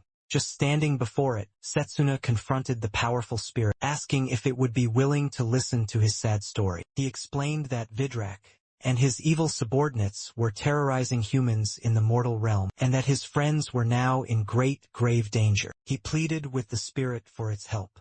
The spirit, however, was not at all pleased with his sheer impertinence. The ground beneath Setsuna was suddenly destroyed, and the flares around the spirit flared up with great intensity. Despite being very far away, it felt as though his entire body was being set on fire. The spirit decided to finally listen, but only to hear Setsuna speak, without understanding his true place in things. The spirit wondered why he should care about any of that, before causing for massive stones to rise up and surround Setsuna. Setsuna asked if the spirit was truly unwilling to help him. The spirit replied to him very coldly, stating that it had no interest in listening to Setsuna's sad sob story. The flares on the massive stones then intensified, capturing Setsuna in a very fiery, tight grip. The flames that were surrounding him were incredibly powerful. The spirit mocked him, saying that the area had once been quite cool, but that now it would become an infernal, fiery blessing, reducing Setsuna to nothing but fine ashes. Setsuna knew that if he were to give up,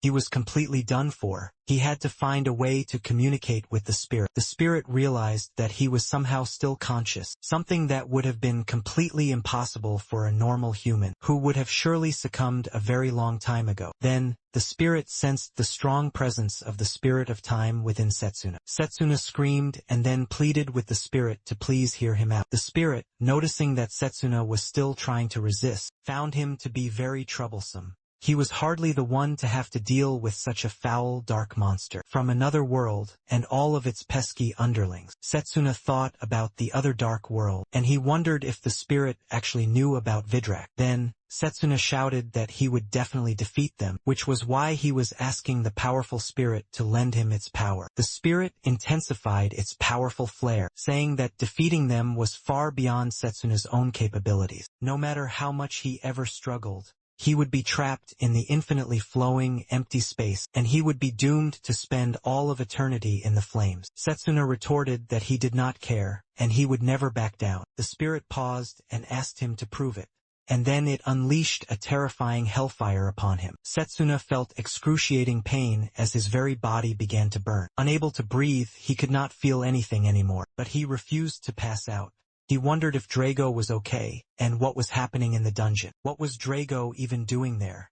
It was far too early to finally give up, not when he had not yet defeated the evil Vidrak. Then, Setsuna gathered his remaining strength, and he asked the spirit to lend him its incredible power, so he could finally save everyone from Vidrak's deadly clutches. The spirit, incredulous, commented that it was truly unbelievable. No mere human could possibly withstand such powerful flames. Yet Setsuna desperately wished to protect all the people outside. The spirit noticed that Setsuna was still standing his ground, even after he had lost his own consciousness. He found this to be extremely entertaining. The spirit then told him to get out of his sight and to go and teach the villains a very painful lesson. Finally, Setsuna had received the great power of the spirit. Meanwhile, back in the dark dungeon, Drago was feeling a strange sense of pure satisfaction, thinking that his own mana guard had not fully blocked the ice magic. Giovanni remarked that it was very impressive that a mere human had managed to last for so long, driven by his intense pride as a melee magician. However, all of Drago's struggles were now completely futile, and Giovanni smirked as he grabbed Drago hard by the collar. Drago felt his own senses dulling from the effects of the earlier attack. Giovanni declared that he would finish Drago off in just one single blow, along with the friends that he was trying so hard to save. He would cut them both into many small pieces. He then hurled Drago hard into the nearby wall. Drago realized that he could not use his mana guard anymore, and that he had no other techniques left to defend against Giovanni's attack. He then thought back to his own parents, remembering how his own father had praised him for using his very sturdy and shield-like body to try and protect all of his friends. He recalled the true, deep worth of the art of melee magic. Drago now regretted not being able to protect his own friends, as his father had hoped. Just as Giovanni's powerful attack was about to strike, Drago realized that he had no way at all to defend himself. But suddenly, he sensed something very unusual. Giovanni, surprised, remarked that he did not expect Drago to have lasted this long, wondering if he had now overexerted himself. Giovanni looked around, realizing Drago was not there anymore. Then he saw Setsuna, standing with bright flares all around him. Drago, sensing the intense warmth nearby, wondered if that was really the real Setsuna. Giovanni was shocked to see Setsuna's brand new form, and he was stunned when he suddenly disappeared. In an instant, Setsuna struck him hard with a powerful punch, sending Giovanni crashing hard into the nearby wall. Giovanni wondered how a mere close combat mage could possibly use powerful elemental magic. He also noticed that his own recovery speed was now slowing down, and the intense flames surrounding Setsuna were unlike any he had ever seen. Then, Giovanni saw another brand new crest on Setsuna's body. This meant that Setsuna now had two different, powerful magical lines, which should have been completely impossible. Giovanni was now beginning to question whether he was truly afraid of this new Setsuna. Proclaiming that he was the undead, a being who had conquered mortality itself. With a sneer, he unleashed a swirling vortex of pure poison, a miasma of death he believed no living thing could ever survive. And yet, Setsuna moved with an otherworldly grace, effortlessly evading the toxic cloud, repelling it with a simple, overwhelming release of his mana. Giovanni's confidence shattered, utterly shocked. Where had Setsuna acquired such an immense power? The raw, untamed force emanating from Setsuna was completely overwhelming, and Giovanni could only question what was unfolding before him. He realized that Setsuna's newfound power was so immense that he could not even hope to control it properly, and he mocked Setsuna for losing his own consciousness during their battle. Giovanni then lunged, slashing at Setsuna's vulnerable back, hoping to inflict a crippling blow. However, Setsuna, as if guided by instinct alone, dodged the strike with impossible ease. Giovanni was left completely and utterly stunned. He wondered how Setsuna had possibly managed to do that. Could he have been moving purely on raw, battle-honed instinct? If that was the case, Giovanni realized that as long as he could stop Setsuna's movements, he would surely win. Giovanni landed a direct, powerful hit on Setsuna, telling him that now he would not be able to move anymore. He acknowledged that Setsuna's incredible power was worth noting, but ultimately, he was just a mere human in a battlefield full of mighty dragons. Giovanni vowed that he would now sever his head, declaring that being one of the undead was far better than being human. But just as the final blow was about to fall, Layla arrived to stop him. She apologized for her tardiness, and then declared with fiery resolve that she would not let Giovanni harm Setsuna any longer. Giovanni, still completely focused on the downed Setsuna, had not even noticed her heroic arrival, and now he aimed to end her very swiftly. Layla looked over at Setsuna, and she noticed that he seemed to be losing his own consciousness, with the crimson hair and the bright flames still surrounding him. She wondered what was happening to him now. She vowed that she would do her very best to protect Setsuna. Meanwhile, Setsuna found his consciousness transported back to the place where he had met the spirit. The ancient entity mocked him, calling him a pathetic human, to be consumed by such insignificant flames. Setsuna responded, saying the spirit did not understand at all. He thought that the two of them had already assimilated, and just then, he saw a vision of Layla's terrified face. He asked the great spirit how he could control this power and return to the real world. The spirit replied, telling Setsuna not to ask him, but to find the answer for himself. It was the very first time the spirit had ever granted his power to a human. Meanwhile, back in the dark dungeon, Layla was struck by Giovanni's attack, and she fell hard to the ground. Despite her fall, she recalled the powerful words Setsuna had told her before. As long as she had the resolve deep in her heart, even someone just like her could become so much stronger. She remembered a kind lady patting her on the head and telling her not to ever rush things. That as long as she resolved her own heart, she would surely grow to be much stronger. As Layla struggled against Giovanni's brutal assault, the powerful spirit grew quite excited, wondering if Layla's own end would come along with Setsuna's. If that were the case, the ancient spirit mused, then it would be the one to end Setsuna's own pathetic life. Just as Giovanni made Layla fall to the hard ground, Setsuna exploded forward, unleashing the full power of the flame spirit, a raging inferno of pure magic aimed directly at the terrified Giovanni. Setsuna told Giovanni that earlier, he had mentioned that immortality was a great blessing, but that humans had only a limited amount of time, so they had no other choice but to work hard and to grow. Setsuna reflected that it was at the very edge of death, when he had finally grasped the fire spirit's immense magic. Giovanni insisted it was completely impossible to achieve such great power, but Setsuna defeated him. Layla, still recovering from her wounds, called out to him, asking if he was really the real Setsuna. He nodded, telling her that everything was now completely fine. He then approached her, thanking her for protecting him, and he asked how her wounds were. She replied that she was now fine, and was just glad to see that they were both okay as well. Drago, so very surprised, remarked that he never expected Layla to actually arrive. She explained that their seniors had managed to escape by using the powerful teleportation magic, but she had a very bad feeling and decided to check on them. She told them to explain the entire situation to the professors, who were standing by, confident that help would arrive very soon. Suddenly, Setsuna felt something unusual, and then he fainted. As the three of them lay there unconscious, the rescue team finally arrived. A woman observed that the three students from the close combat department were safe and alive, and she praised them for their brave efforts. A man then helped Setsuna to get up,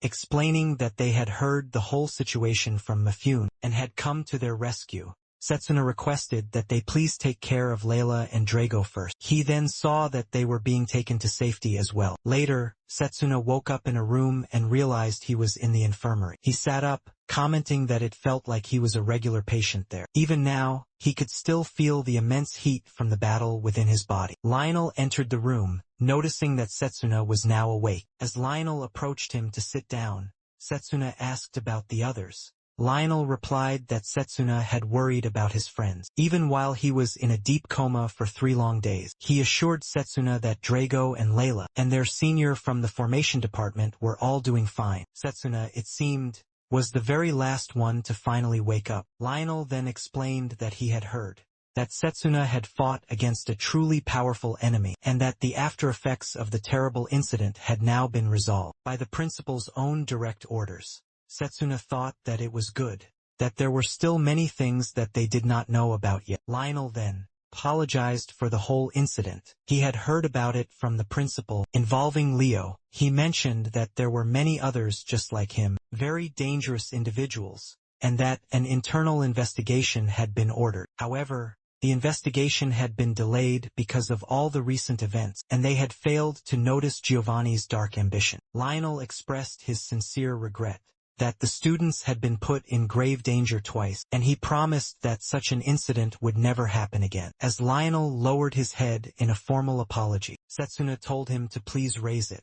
He was about to say something, when a sharp, intense pain suddenly surged all through his body. Lionel supported him, explaining that the pain was due to the after-effects of using his own mana, far beyond his own personal limit. However, his wounds had already been treated with healing magic, so there was no need at all to worry. Lionel added that it was probably thanks to the kind person who had rushed in to treat Setsuna. Setsuna wondered who that certain person might be. Just then, someone knocked on the infirmary door. Lionel said that the person had now arrived on their own. The door opened, and in walked Professor Zachary, holding some peeled apples for Setsuna to eat. Lionel playfully hit Zachary on the back, telling him not to say a single thing, that he had something he wanted to say to Setsuna. Zachary, looking very serious, apologized for how he had treated Setsuna during the orientation test. He explained that he had considered the close combat department to be the absolute weakest, and despite all that, the most irritating part had been seeing someone like Setsuna there. Zachary revealed that he had once been an honor student at the academy, but after realizing that his only path was that of close combat magic, his entire family and all of his friends had abandoned him. Hearing about Setsuna's own choice, despite being suited for any other magic path, had angered Zachary. He could not understand why someone like Setsuna would choose close combat magic over any of the other paths. However, Zachary's entire perspective changed after he heard a report. Setsuna's team had scored the highest in the entire joint training, and Setsuna had also recorded the highest score ever in the history of the Close Combat Academy. Because of that amazing achievement, the joint training with the Kingdom's Mages Battalion was cancelled, but Zachary was much more pleased by how Setsuna had proven that even the close combat department could perform at such an incredibly high level. He then extended his hand out towards Setsuna, thanking him sincerely for the demonstration. Setsuna thought to himself that Zachary was now a completely different kind of person. He wondered if that was because his very first impression of Zachary had been so incredibly bad. Setsuna then extended his own hand out for a firm handshake, saying that he, too, had to apologize and to thank Zachary for saving him. Zachary nodded and said he would see Setsuna in class before leaving. Afterward, Lionel took out a single glove, saying that the principal had asked him to give it to Setsuna. He mentioned that it would not be practical for Setsuna to always have to wear bandages to cover up his hand. The glove was specially designed for the spirit magic crest that Setsuna carried, an ancient, powerful magic crest no one had ever seen or heard of before. Setsuna asked if Lionel knew about the art of spirit magic. magic. Lionel revealed that spirit magic was also known as ancient, dark magic, and it was what had triggered the great magic war between mages 100 years ago, and that everything related to it had been strictly forbidden ever since. Lionel urged Setsuna not to ever use it in front of other people, warning that if the Holy Church ever found out about it, it would surely spell disaster for him. Setsuna thought back to what he had learned in his history classes about the forbidden magic that was used during the Great Magic War 100 years ago. He had never expected that the specific magic would be spirit magic. Curiously, he asked Lionel how he even knew about it. Lionel simply replied that the principal had briefly explained some of the details to him about the evil god, his apostles, spirit magic, and even about Setsuna regressing from the distant future. Only Lionel and the principal knew about this important secret. Within the entire academy, Setsuna was relieved that Lionel knew about him, but he could not help but wonder if this had been the very best option. Lionel reassured him, saying he did not care about what kind of past Setsuna had in his previous tragic life. What mattered right now was that he was a student of the close combat department. Setsuna thanked him and then asked where the principal was. Lionel explained that the principal had finally found a clue regarding all of the apostles and would be away for a while chasing that particular lead. Setsuna wondered what all these clues could possibly be. Lionel stood up, saying that when the principal finally returned, Setsuna could then ask him about it. For now, he should get some rest, and when he had fully recovered, Lionel had something else important to tell him. Setsuna wondered what it could possibly be. As Lionel left, Setsuna glanced down at his own hand, thinking about the recent epic battle. Hadn't he used the true power of the spirit, could have ended very badly for him. He had managed to control that power all thanks to Layla, but he was not at all confident he could do it again. He removed the old bandages from his palm and looked at the magical sign on its back, thinking about the truly tremendous power it now represented. A strange voice suddenly spoke, confirming his thoughts that it really was. Don't think.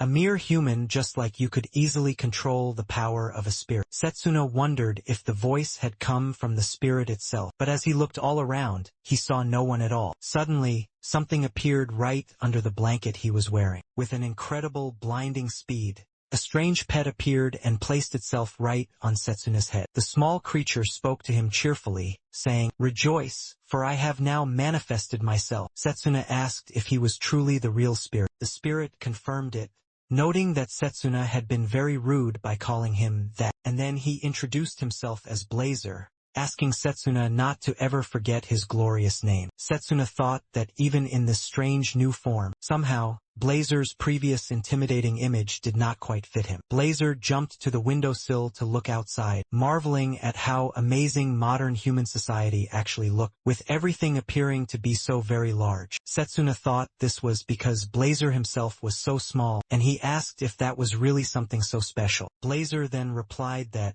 while human society might not be inherently so special, it was providing him with a brand new perspective, and that this was his very first time in such a form. Setsuna was surprised, and he asked why Blazer had taken this form. Blazer then explained that he usually was not obligated to answer such foolish questions, but that he would make an exception. That day, he told Setsuna that they were now connected through the crest, and in order to maintain his new form in a proper way, Blazer needed a certain large amount of mana. However, if he were to stay in his original powerful form, the mana of a mere mortal like Setsuna would run out very quickly. That was why Blazer had now taken on a much smaller form. Seeing this as his golden opportunity to ask about the spirits, Setsuna inquired if Blazer had been involved in the great magical war that had taken place around 100 years ago, and what the final outcome of that terrible conflict had been. Blazer's entire expression changed, and he responded quite nonchalantly that he did not remember much of all the details. He had only gone on a wild rampage during his contractor's past war, and he was not at all interested in the past. What he enjoyed the most was the current present moment. Blazer then ran out of the room, and Setsuna hurried to follow him, calling out for him to please wait. Setsuna thought that it would not be a good thing if the existence of a real spirit were discovered by the Holy Church, as they would both be sent for a terrible inquisition. He needed to try and stop Blazer before that could happen, so he rushed to try and catch up to him. Blazer had already exited the building and was looking all around, drawing the curious attention of other students. Some of them wondered if Blazer was a dog, and the girls all found him to be incredibly cute. Setsuna called out to Blazer, urging him to please wait for him. Blazer looked back in surprise and asked why Setsuna was following him, considering how weak his own body was. He wondered if Setsuna was sure he could even keep up with him. Setsuna thought that if his own body were in perfect condition, he would see what would happen next.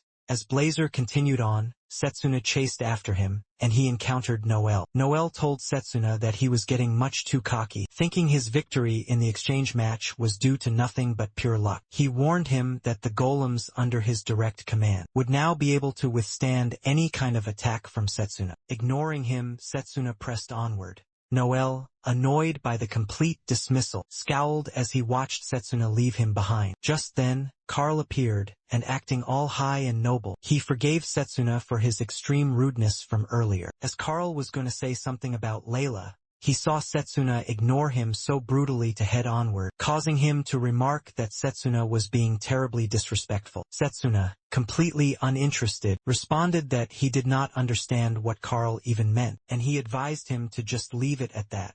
Carl, feeling offended, muttered that Setsuna was acting terribly and disrespectfully. As Setsuna moved on, Silas watched him from a very hidden spot. The evening drew near, and Setsuna gets to a large hall, reluctantly accepting his defeat at Blazer's tiny hands. Mifune, noticing Setsuna's great exhaustion, asked what had happened and why he was panting so very heavily. One girl, speaking to another, asked if Setsuna was the incredible close combat mage who had trained with Mifune during the recent joint training session. The second girl then nodded, commenting that Setsuna had reached the very top thanks to Mifune's help. Mifune scolded them, telling them not to mock his friend ever again. After the two girls had left, Mifune apologized to Setsuna, explaining that the entire atmosphere had become quite tense after his own high score during the difficult joint training. Despite not knowing the entire situation, Setsuna admitted that he had never expected to ever be treated as a friend by Mifune. Mifune responded that everyone was worth being used as a friend in his own eyes. Setsuna noted that Mifune's personality was very unique, to which Mifune brought up the joint training session once again, mentioning Yuzuhara, who had fallen into a deep, dark trap. Though her life was not in any immediate danger, the terrible aftereffects still lingered, and it seemed that she had been imprisoned and was currently being interrogated by all of the professors. Setsuna wondered if they were all talking about Giovanni, and he grew suspicious of the man. He then asked if Mifune had seen a small, red animal there. Mifune pointed out that it was heading toward the courtyard. Setsuna decided that they should leave there immediately. At the grand courtyard, Blazer was playing with some of the flowers. The students were curious about what kind of strange animal Blazer was, as they had never seen anything quite like it before, and they wondered whose pet it could possibly be. Akhtar, also watching, wondered if it was some kind of magical beast. Setsuna then called out to Blazer, but when Akhtar saw him, he grew very angry. He thought to himself that Setsuna was becoming increasingly annoying, especially after managing to destroy all the evidence of his own rigging of the fight during the Great Exchange Battle. Despite all of his best efforts, a keen professor had still noticed all the strange discrepancies. Realizing Blazer was Setsuna's strange, new pet, Akhtar decided to finally take some action, thinking that by simply accusing Setsuna of bringing a dangerous magical beast into the academy, he could then justify attacking it to ensure the safety of the entire school.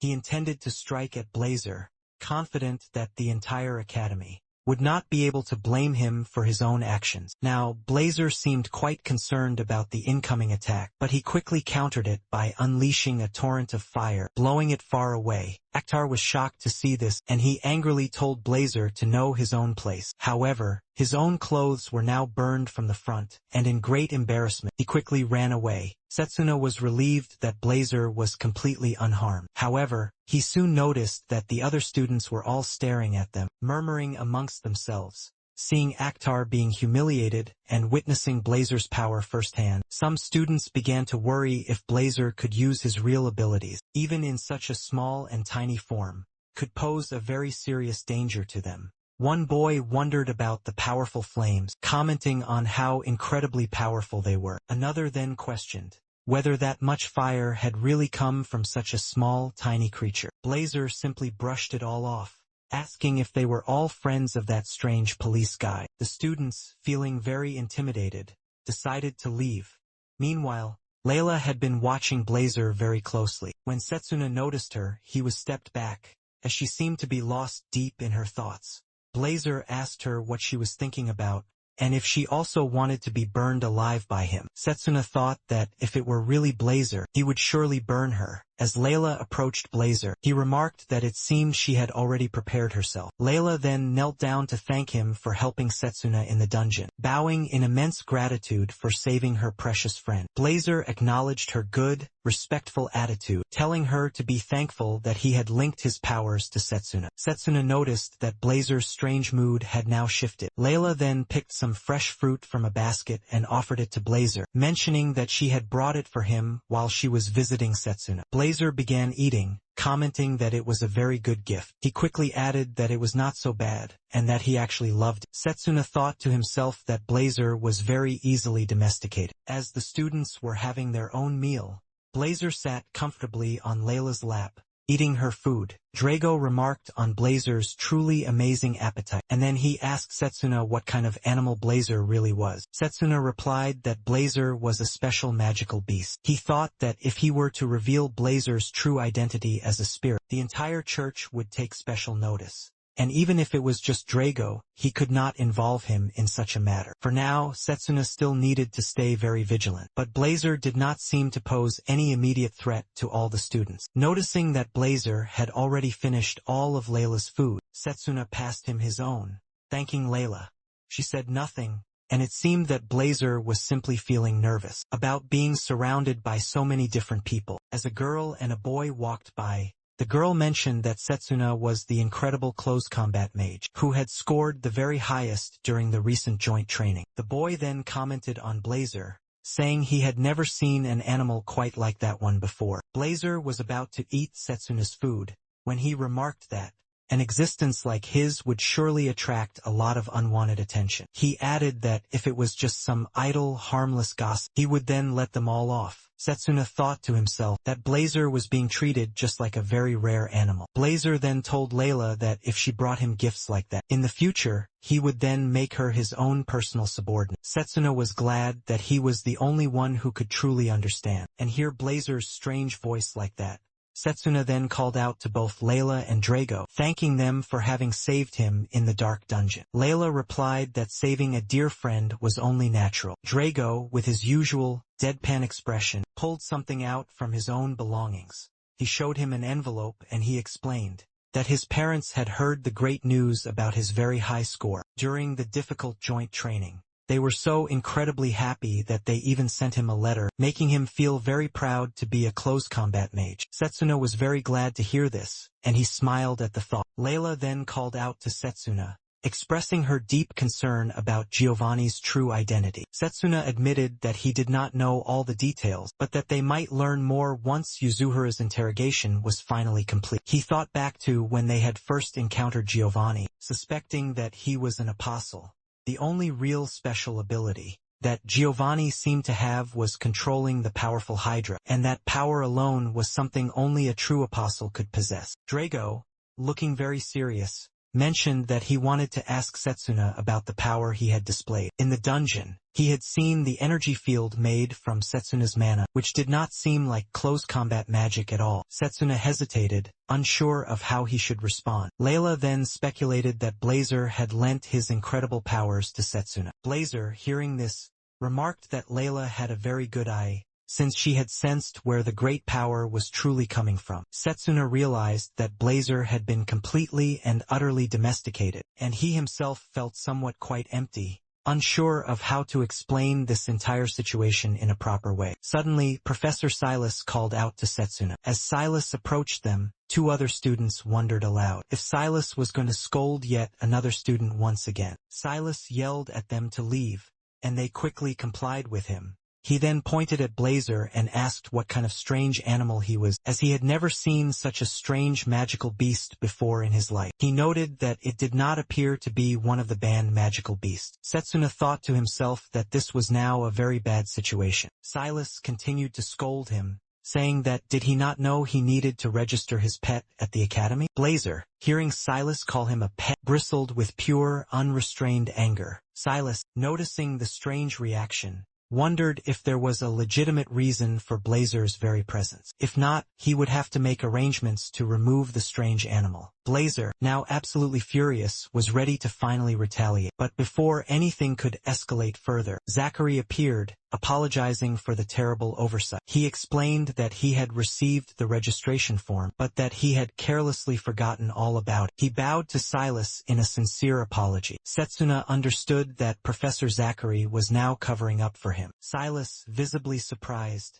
remarked that a professor was lowering his head for a single student, especially for one just like Setsuna, who had been the top and the most honored student in the entire close combat department. Silas found the whole situation to be quite embarrassing. Zachary, still bowing low, acknowledged that it was just as Silas had said. Drago, frustrated by this, slammed a nearby table and then stood up. Walking towards Zachary, he then turned to Zachary, and with a grin, he said that it was all thanks to him, the entire reason the close combat department finished first during the hard joint training was because of the great Professor Zachary. Setsuna and Layla approached Zachary to thank him. Setsuna thanked the professor very sincerely, while Layla, despite his very unconventional methods, expressed her deep gratitude, saying that everything he had done was for their own sake. Zachary, touched by their kind and sincere words, acted very emotional, but he also seemed to enjoy all the attention from the three of them. Silas, visibly annoyed,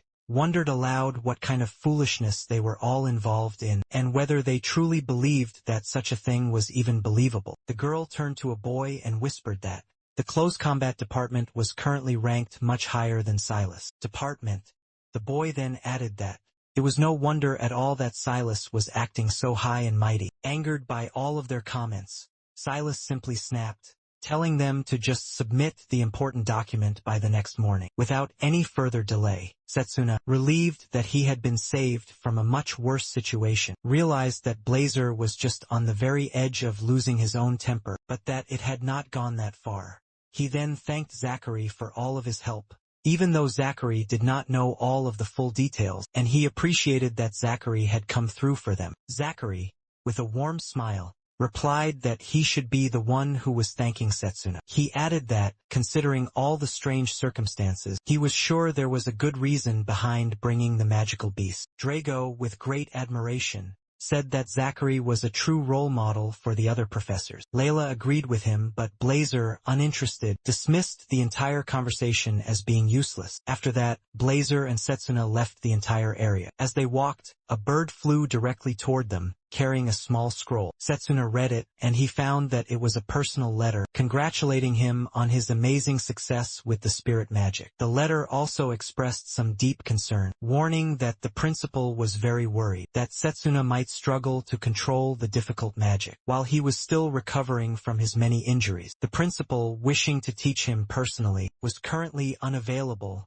and he had arranged for someone else to instruct him in his absence. Setsuna wondered who this mysterious person could possibly be, and how they would help him to control his new spirit magic. The letter continued on, stating that Lionel would be introducing this new individual to him. The principal concluded by wishing Setsuna the best of good luck. Setsuna felt very grateful to the principal for all of his support. The scene then shifts to an old, wooden house, where an old lady was busy reading a long letter. She scoffed loudly, muttering about how nonsensical the contents were. A girl was sweeping the floor nearby, with a bucket full of water beside her. The old lady complained about having to teach someone else how to use spirit magic. She was very upset that the principal had exposed her secret methods. Without her express permission, she added that even though the boy, Setsuna, was recommended by the principal himself, she would not forgive him if he turned out to be completely incompetent. If that were the case, she would deal with him personally.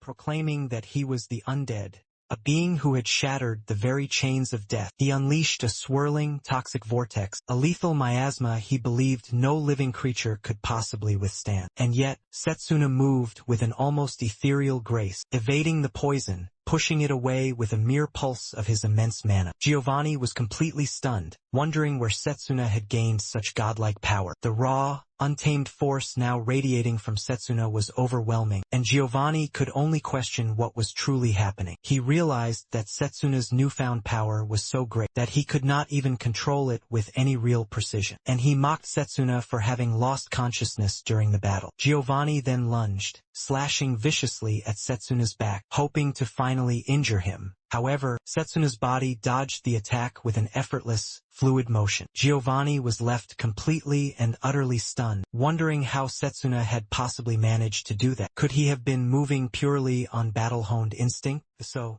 Giovanni realized that as long as he could stop Setsuna's movements, he would win. Giovanni landed a solid, direct hit on Setsuna, telling him that now he would not be able to move anymore. He acknowledged that Setsuna's power was certainly worth noting, but ultimately, he was just a mere human in a battlefield of true dragons. Giovanni vowed that he would sever his head, declaring that being undead was far superior to being human. Just then, Layla arrived heroically to stop him, apologizing profusely for being so late, and she declared that she would not let Giovanni hurt Setsuna anymore. Giovanni, his eyes still fixed intently on Setsuna, had not even noticed her timely arrival, and he now aimed to end her very swiftly. Layla looked over at Setsuna, and she noticed that he seemed to be losing his consciousness, with the crimson hair and the bright flames still surrounding him. She wondered what was truly happening to him. She vowed to do her absolute best to protect Setsuna. Meanwhile, Setsuna's consciousness found itself back in the place where he met the spirit. The spirit began to mock him, calling him a truly pathetic human to be consumed by such weak flames. Setsuna responded, saying the ancient spirit did not understand. He thought that the two of them had now already assimilated, and just then, he saw a clear vision of Layla's face. He asked the powerful spirit how he could possibly control the power and return to the real world. The spirit replied, telling Setsuna not to ask him, but to find the answer all for himself. It was the very first time the spirit had ever granted his power to a human. Meanwhile, back in the dark dungeon, Layla was struck hard by Giovanni's attack and fell to the unforgiving ground. Despite her painful fall, she recalled the important words Setsuna had told her before. As long as she had the resolve in her very heart, even someone just like her could become so much stronger. She remembered a kind lady patting her on the head and telling her not to ever rush things. That as long as she had resolved in her own heart, she would surely grow to be much stronger. As Layla struggled against Giovanni's merciless assault, the powerful spirit grew quite excited, wondering if Layla's own end would come along with Setsuna's. If that were to be the case, the ancient spirit mused, then it would be the one to finally end Setsuna's own life. Just as Giovanni made Layla fall hard to the ground, Setsuna rushed forward, unleashing the full, raw power of the flame spirit, an inferno of pure magic aimed directly at the now terrified Giovanni. Setsuna told Giovanni that earlier, he had mentioned that immortality was a great blessing, but that humans had only a limited amount of time, so they had no other choice but to work hard and to grow. Setsuna reflected that it was at the very edge of death, when he had finally grasped the fire spirit's incredible magic. Giovanni insisted it was impossible to achieve such amazing power, but Setsuna defeated him. Layla, still recovering, called out to him, asking if he was truly the real Setsuna. He nodded, telling her that everything was now perfectly fine. He then approached her, thanking her for protecting him, and he asked how her wounds were. She replied that she was fine, and was just glad to see that they were both okay as well. Drago, so very surprised, remarked that he had never expected Layla to actually arrive. She explained that their seniors had all managed to escape by using the special teleportation magic, but she had a very bad feeling, and had decided to check on them. She told them to explain the entire situation to the professors, who were standing by, confident that help would surely arrive soon. Suddenly, Setsuna felt something unusual, and then he simply fainted. As the three of them lay there unconscious, the rescue team finally arrived. A woman observed that the three students, from the close combat department, were safe and alive, and she praised their incredible efforts. A man then helped Setsuna to get up, explaining that they had heard the whole situation from Mifune and had come to their timely rescue. Setsuna requested that they please take care of Layla and Drago first. He then saw that they were being taken to safety as well. Later, Setsuna woke up in a room and realized he was in the infirmary. He sat up, commenting that it felt like he was a regular patient there. Even now, he could still feel the immense heat from the battle within his body. Lionel entered the room, noticing that Setsuna was now finally awake. As Lionel approached him to sit down, Setsuna asked about the others. Lionel replied that Setsuna had worried about his friends, even while in a deep coma for 3 long days. He assured Setsuna that Drago and Layla, and their senior from the formation department, were all doing fine. Setsuna, it seemed, was the very last one to wake up. Lionel then explained that he had heard that Setsuna fought against a truly powerful enemy, and that the after-effects of the terrible incident had now been resolved by the principal's own direct orders. Setsuna thought that it was good that there were still many things they did not know about yet. Lionel then apologized for the whole incident. He had heard about it from the principal involving Leo. He mentioned that there were many others just like him, very dangerous individuals, and that an internal investigation had been ordered. However, the investigation had been delayed because of all the recent events, and they had failed to notice Giovanni's dark ambition. Lionel expressed his sincere regret that the students had been put in grave danger twice, and he promised that such an incident would never happen again. As Lionel lowered his head in a formal apology, Setsuna told him to please raise it. He was about to say something when a sharp, intense pain suddenly surged all through his body. Lionel supported him, explaining that the pain was due to the after-effects of using his own mana, far beyond his own personal limit. However, his wounds had already been treated with healing magic, so there was no need at all to worry. Lionel added that it was probably thanks to the kind person who had rushed in to treat Setsuna. Setsuna wondered who that certain person might be. Just then, someone knocked on the infirmary door. Lionel said that the person had now arrived on their own. The door opened, and in walked Professor Zachary, holding some peeled apples for Setsuna to eat. Lionel playfully hit Zachary on the back, telling him not to say a single thing, that he had something he wanted to say to Setsuna. Zachary, looking very serious, apologized for how he had treated Setsuna during the orientation test. He explained that he had considered the close combat department to be the absolute weakest, and despite all that,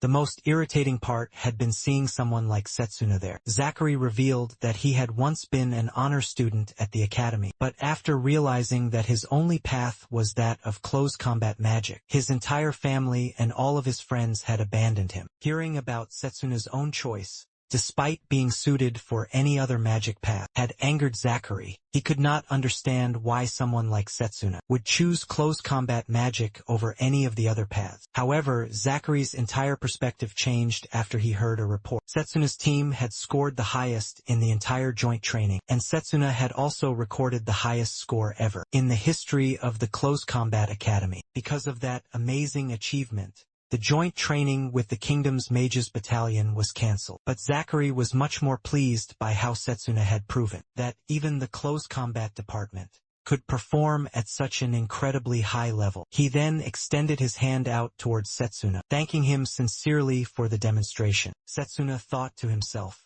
that Zachary was now a completely different kind of person. He wondered if that was because his very first impression of Zachary had been so incredibly bad. Setsuna then extended his own hand out for a firm handshake, saying that he, too, had to apologize and to thank Zachary for saving him. Zachary nodded and said he would see Setsuna in class before leaving. Afterward, Lionel took out a single glove, saying that the principal had asked him to give it to Setsuna. He mentioned that it would not be practical for Setsuna to always have to wear bandages to cover up his hand. The glove was specially designed for the spirit magic crest that Setsuna carried, an ancient, powerful magic crest no one had ever seen or heard of before. Setsuna asked if Lionel knew about the art of spirit magic. Lionel revealed that spirit magic was also known as ancient, dark magic, and it was what had triggered the great magic war between mages 100 years ago, and that everything related to it had been strictly forbidden ever since. Lionel urged Setsuna not to ever use it in front of other people, warning that if the Holy Church ever found out about it, it would surely spell disaster for him.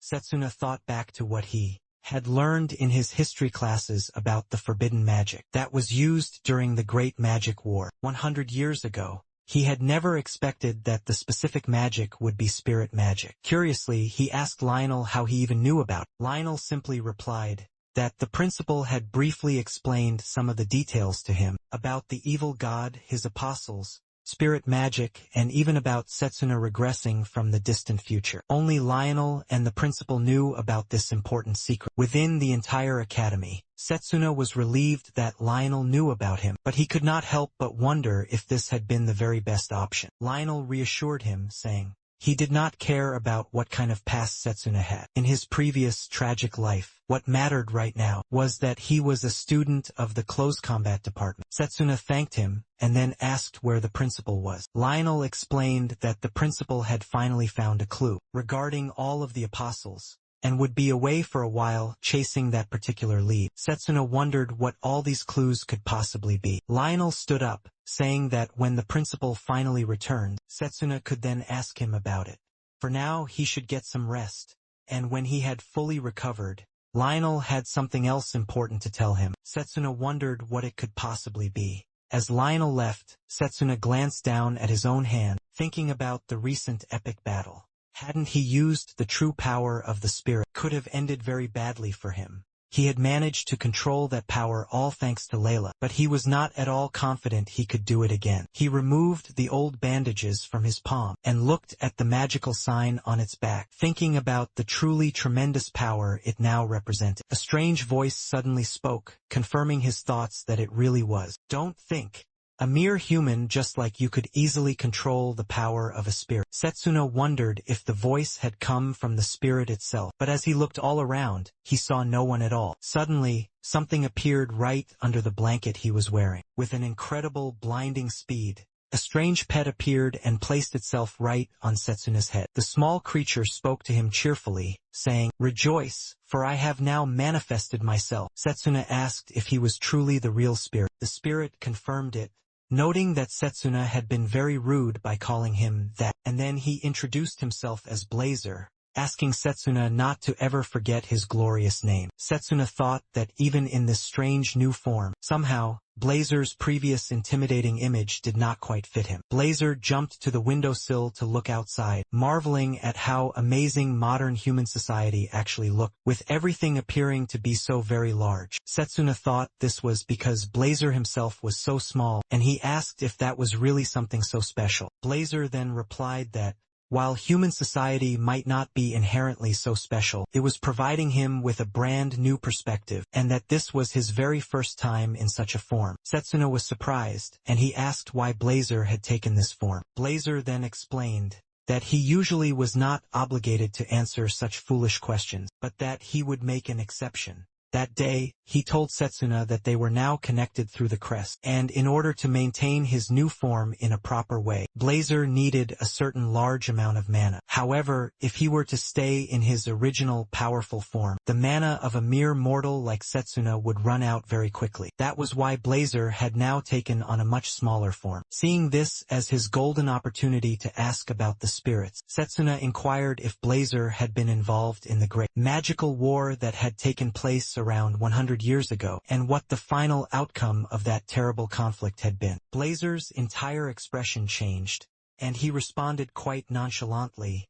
that he did not remember much of all the details. He had only gone on a wild rampage during his contractor's past war, and he was not at all interested in the past. What he enjoyed the most was the current present moment. Blazer then ran out of the room, and Setsuna hurried to follow him, calling out for him to please wait. Setsuna thought that it would not be a good thing if the existence of a real spirit were discovered by the Holy Church, as they would both be sent for a terrible inquisition. He needed to try and stop Blazer before that could happen, so he rushed to try and catch up to him. Blazer had already exited the building, and was looking all around, drawing the curious attention of other students. Some of them wondered if Blazer was a dog, and the girls all found him to be incredibly cute. Setsuna called out to Blazer, urging him to please wait for him. Blazer looked back in surprise, and asked why Setsuna was following him, considering how weak his own body was. He wondered if Setsuna was sure he could even keep up with him. Setsuna thought that if his own body were in perfect condition, he would see what would happen next.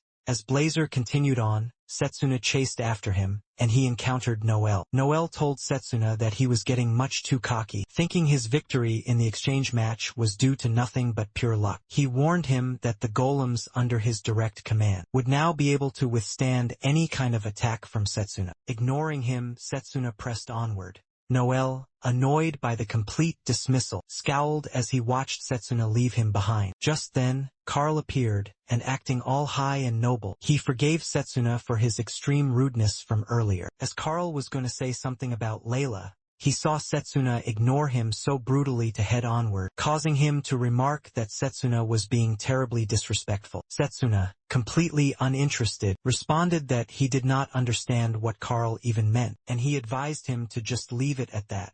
Karl, feeling offended, muttered that Setsuna was acting terribly and disrespectfully. As Setsuna moved on, Silas watched him from a very hidden spot. The evening drew near, and Setsuna gets to a large hall, reluctantly accepting his defeat at Blazer's tiny hands. Mifune, noticing Setsuna's great exhaustion, asked what had happened and why he was panting so very heavily. One girl, speaking to another, asked if Setsuna was the incredible close combat mage who had trained with Mifune during the recent joint training session. The second girl then nodded, commenting that Setsuna had reached the very top thanks to Mifune's help. Mifune scolded them, telling them not to mock his friend ever again. After the two girls had left, Mifune apologized to Setsuna, explaining that the entire atmosphere had become quite tense after his own high score during the difficult joint training. Despite not knowing the entire situation, Setsuna admitted that he had never expected to ever be treated as a friend by Mifune. Mifune responded that everyone was worth being used as a friend in his own eyes. Setsuna noted that Mifune's personality was very unique, to which Mifune brought up the joint training session once again, mentioning Yuzuhara, who had fallen into a deep, dark trap. Though her life was not in any immediate danger, the terrible after-effects still lingered, and it seemed that she had been imprisoned and was currently being interrogated by all of the professors. Setsuna wondered if they were all talking about Giovanni, and he grew suspicious of the man. He then asked if Mifune had seen a small, red animal there. Mifune pointed out that it was heading toward the courtyard. Setsuna decided that they should leave there immediately. At the grand courtyard, Blazer was playing with some of the flowers. The students were curious about what kind of strange animal Blazer was, as they had never seen anything quite like it before, and they wondered whose pet it could possibly be. Akhtar, also watching, wondered if it was some kind of magical beast. Setsuna then called out to Blazer, but when Akhtar saw him, he grew very angry. He thought to himself that Setsuna was becoming increasingly annoying, especially after managing to destroy all the evidence of his own rigging of the fight during the Great Exchange Battle. Despite all of his best efforts, a keen professor had still noticed all the strange discrepancies. Realizing Blazer was Setsuna's strange, new pet, Akhtar decided to finally take some action, thinking that by simply accusing Setsuna of bringing a dangerous magical beast into the academy, he could then justify attacking it.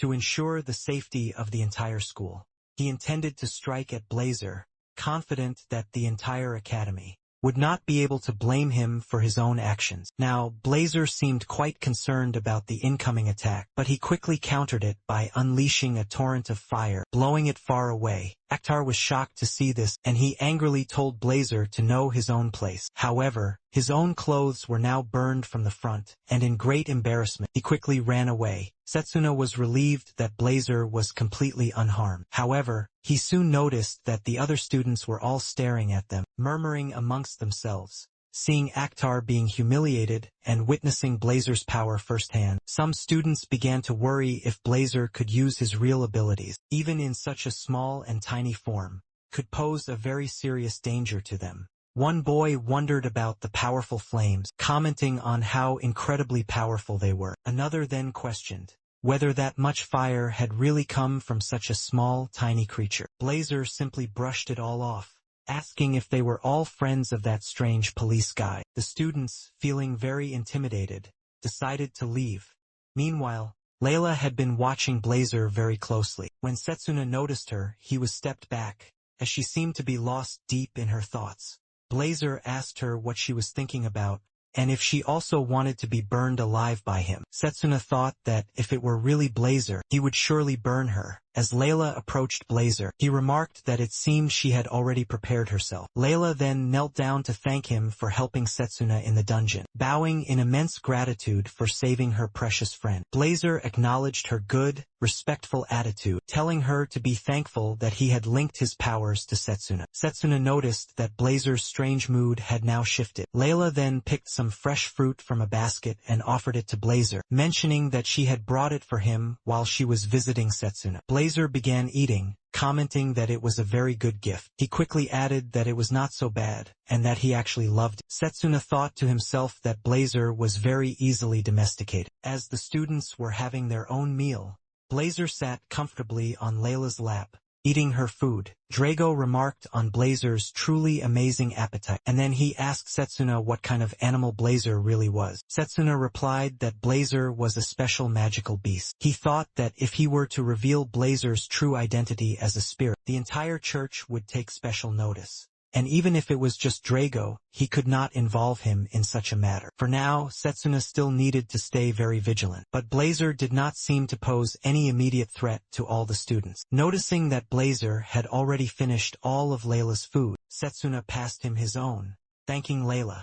She said nothing, and it seemed that Blazer was simply feeling nervous about being surrounded by so many different people. As a girl and a boy walked by, the girl mentioned that Setsuna was the incredible close combat mage who had scored the very highest during the recent joint training. The boy then commented on Blazer, saying he had never seen an animal quite like that one before. Blazer was about to eat Setsuna's food when he remarked that an existence like his would surely attract a lot of unwanted attention. He added that if it was just some idle, harmless gossip, he would then let them all off. Setsuna thought to himself that Blazer was being treated just like a very rare animal. Blazer then told Layla that if she brought him gifts like that, in the future, he would then make her his own personal subordinate. Setsuna was glad that he was the only one who could truly understand and hear Blazer's strange voice like that.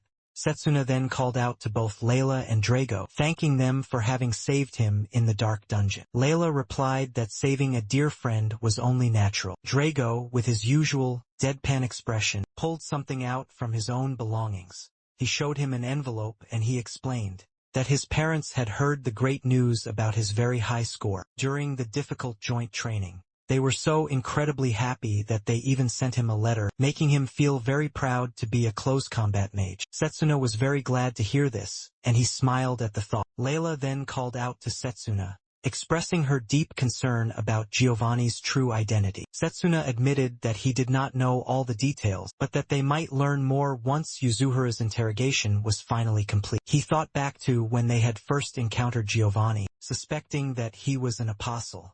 The only real special ability that Giovanni seemed to have was controlling the powerful Hydra, and that power alone was something only a true apostle could possess. Drago, looking very serious, mentioned that he wanted to ask Setsuna about the power he had displayed. In the dungeon, he had seen the energy field made from Setsuna's mana, which did not seem like close combat magic at all. Setsuna hesitated, unsure of how he should respond. Layla then speculated that Blazer had lent his incredible powers to Setsuna. Blazer, hearing this, remarked that Layla had a very good eye, since she had sensed where the great power was truly coming from. Setsuna realized that Blazer had been completely and utterly domesticated, and he himself felt somewhat quite empty, unsure of how to explain this entire situation in a proper way. Suddenly, Professor Silas called out to Setsuna. As Silas approached them, two other students wondered aloud if Silas was going to scold yet another student once again. Silas yelled at them to leave,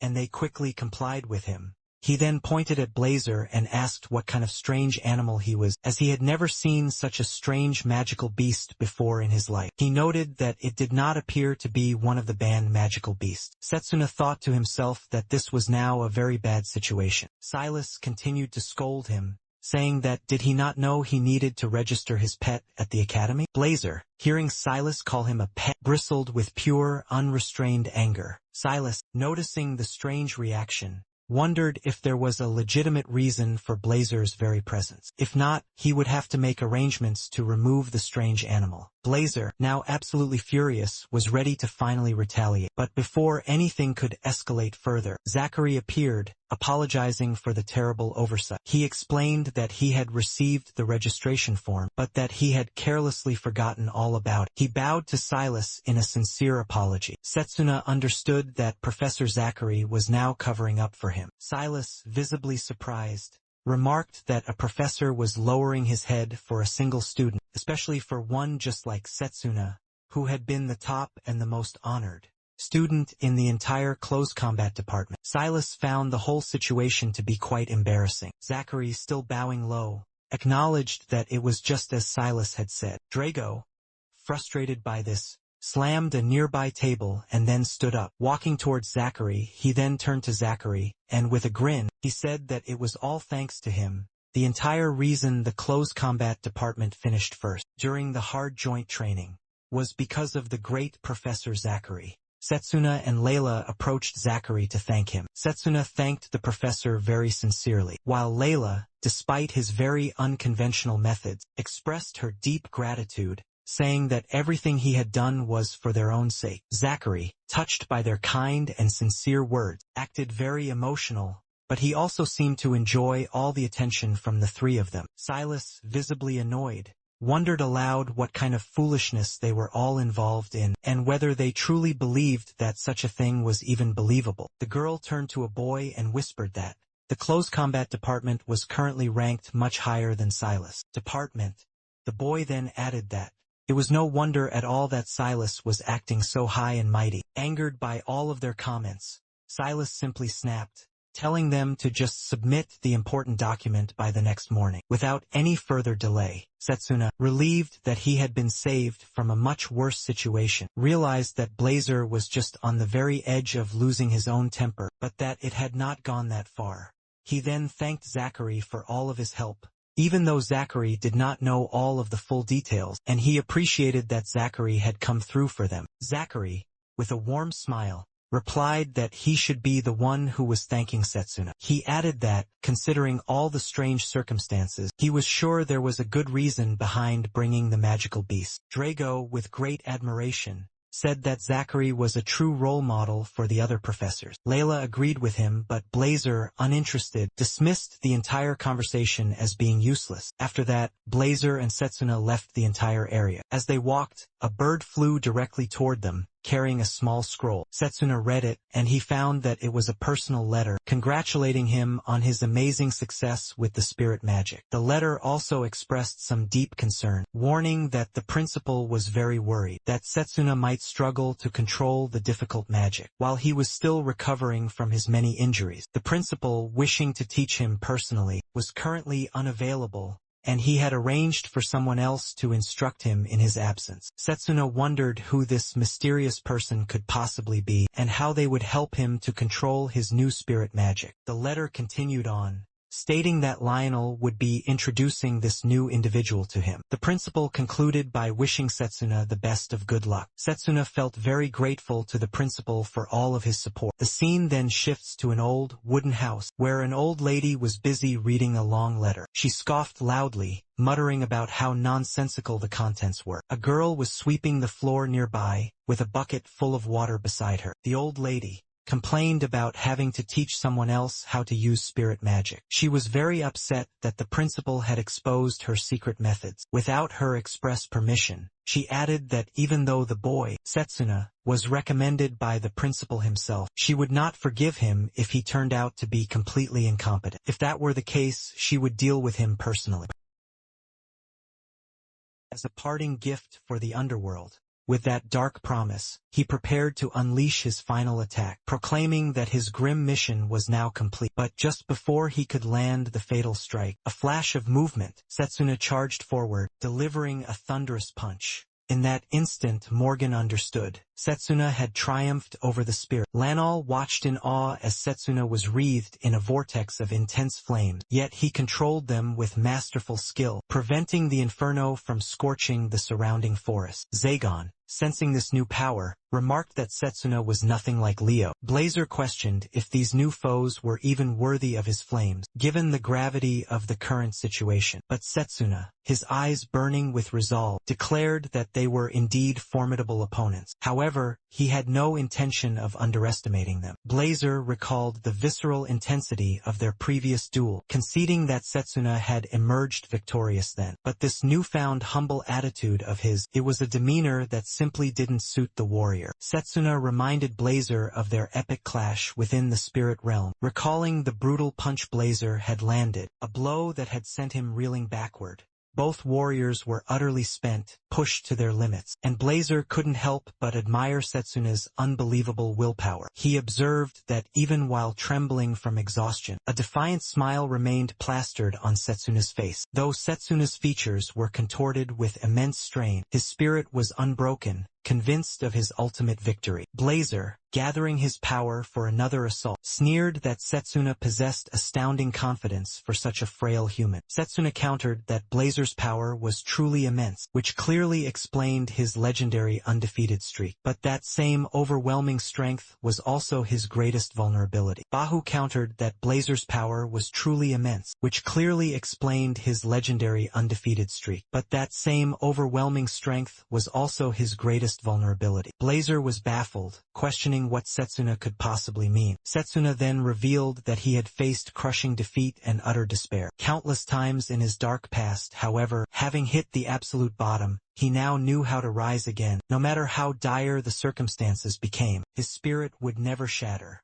and his indomitable will would forge his path to victory. He prepared to land the final blow, proclaiming that this day would mark Blazer's very first defeat. Blazer, struggling back to his feet, retorted that it would instead be Setsuna's final loss. With every ounce of their remaining power, they finally clashed. After the dust settled, Blazer marveled at Setsuna's newfound might, admitting that the human had wildly surpassed his expectations. At last, he conceded that Setsuna was the true victor, but he had to wonder, when did Setsuna become so powerful, to the point where his victory was an absolute certainty? Setsuna explained that, in the crucible of their battle, he had felt his own willpower surge to new heights, and the sheer intensity of Blazer's resolve felt like a raging inferno that began to flow directly into his own being. Blazer finally understood how it happened, without him even noticing. He now recognized Setsuna as a truly worthy comrade in arms, someone to whom he could finally entrust his immense power. He urged Setsuna to take his hand.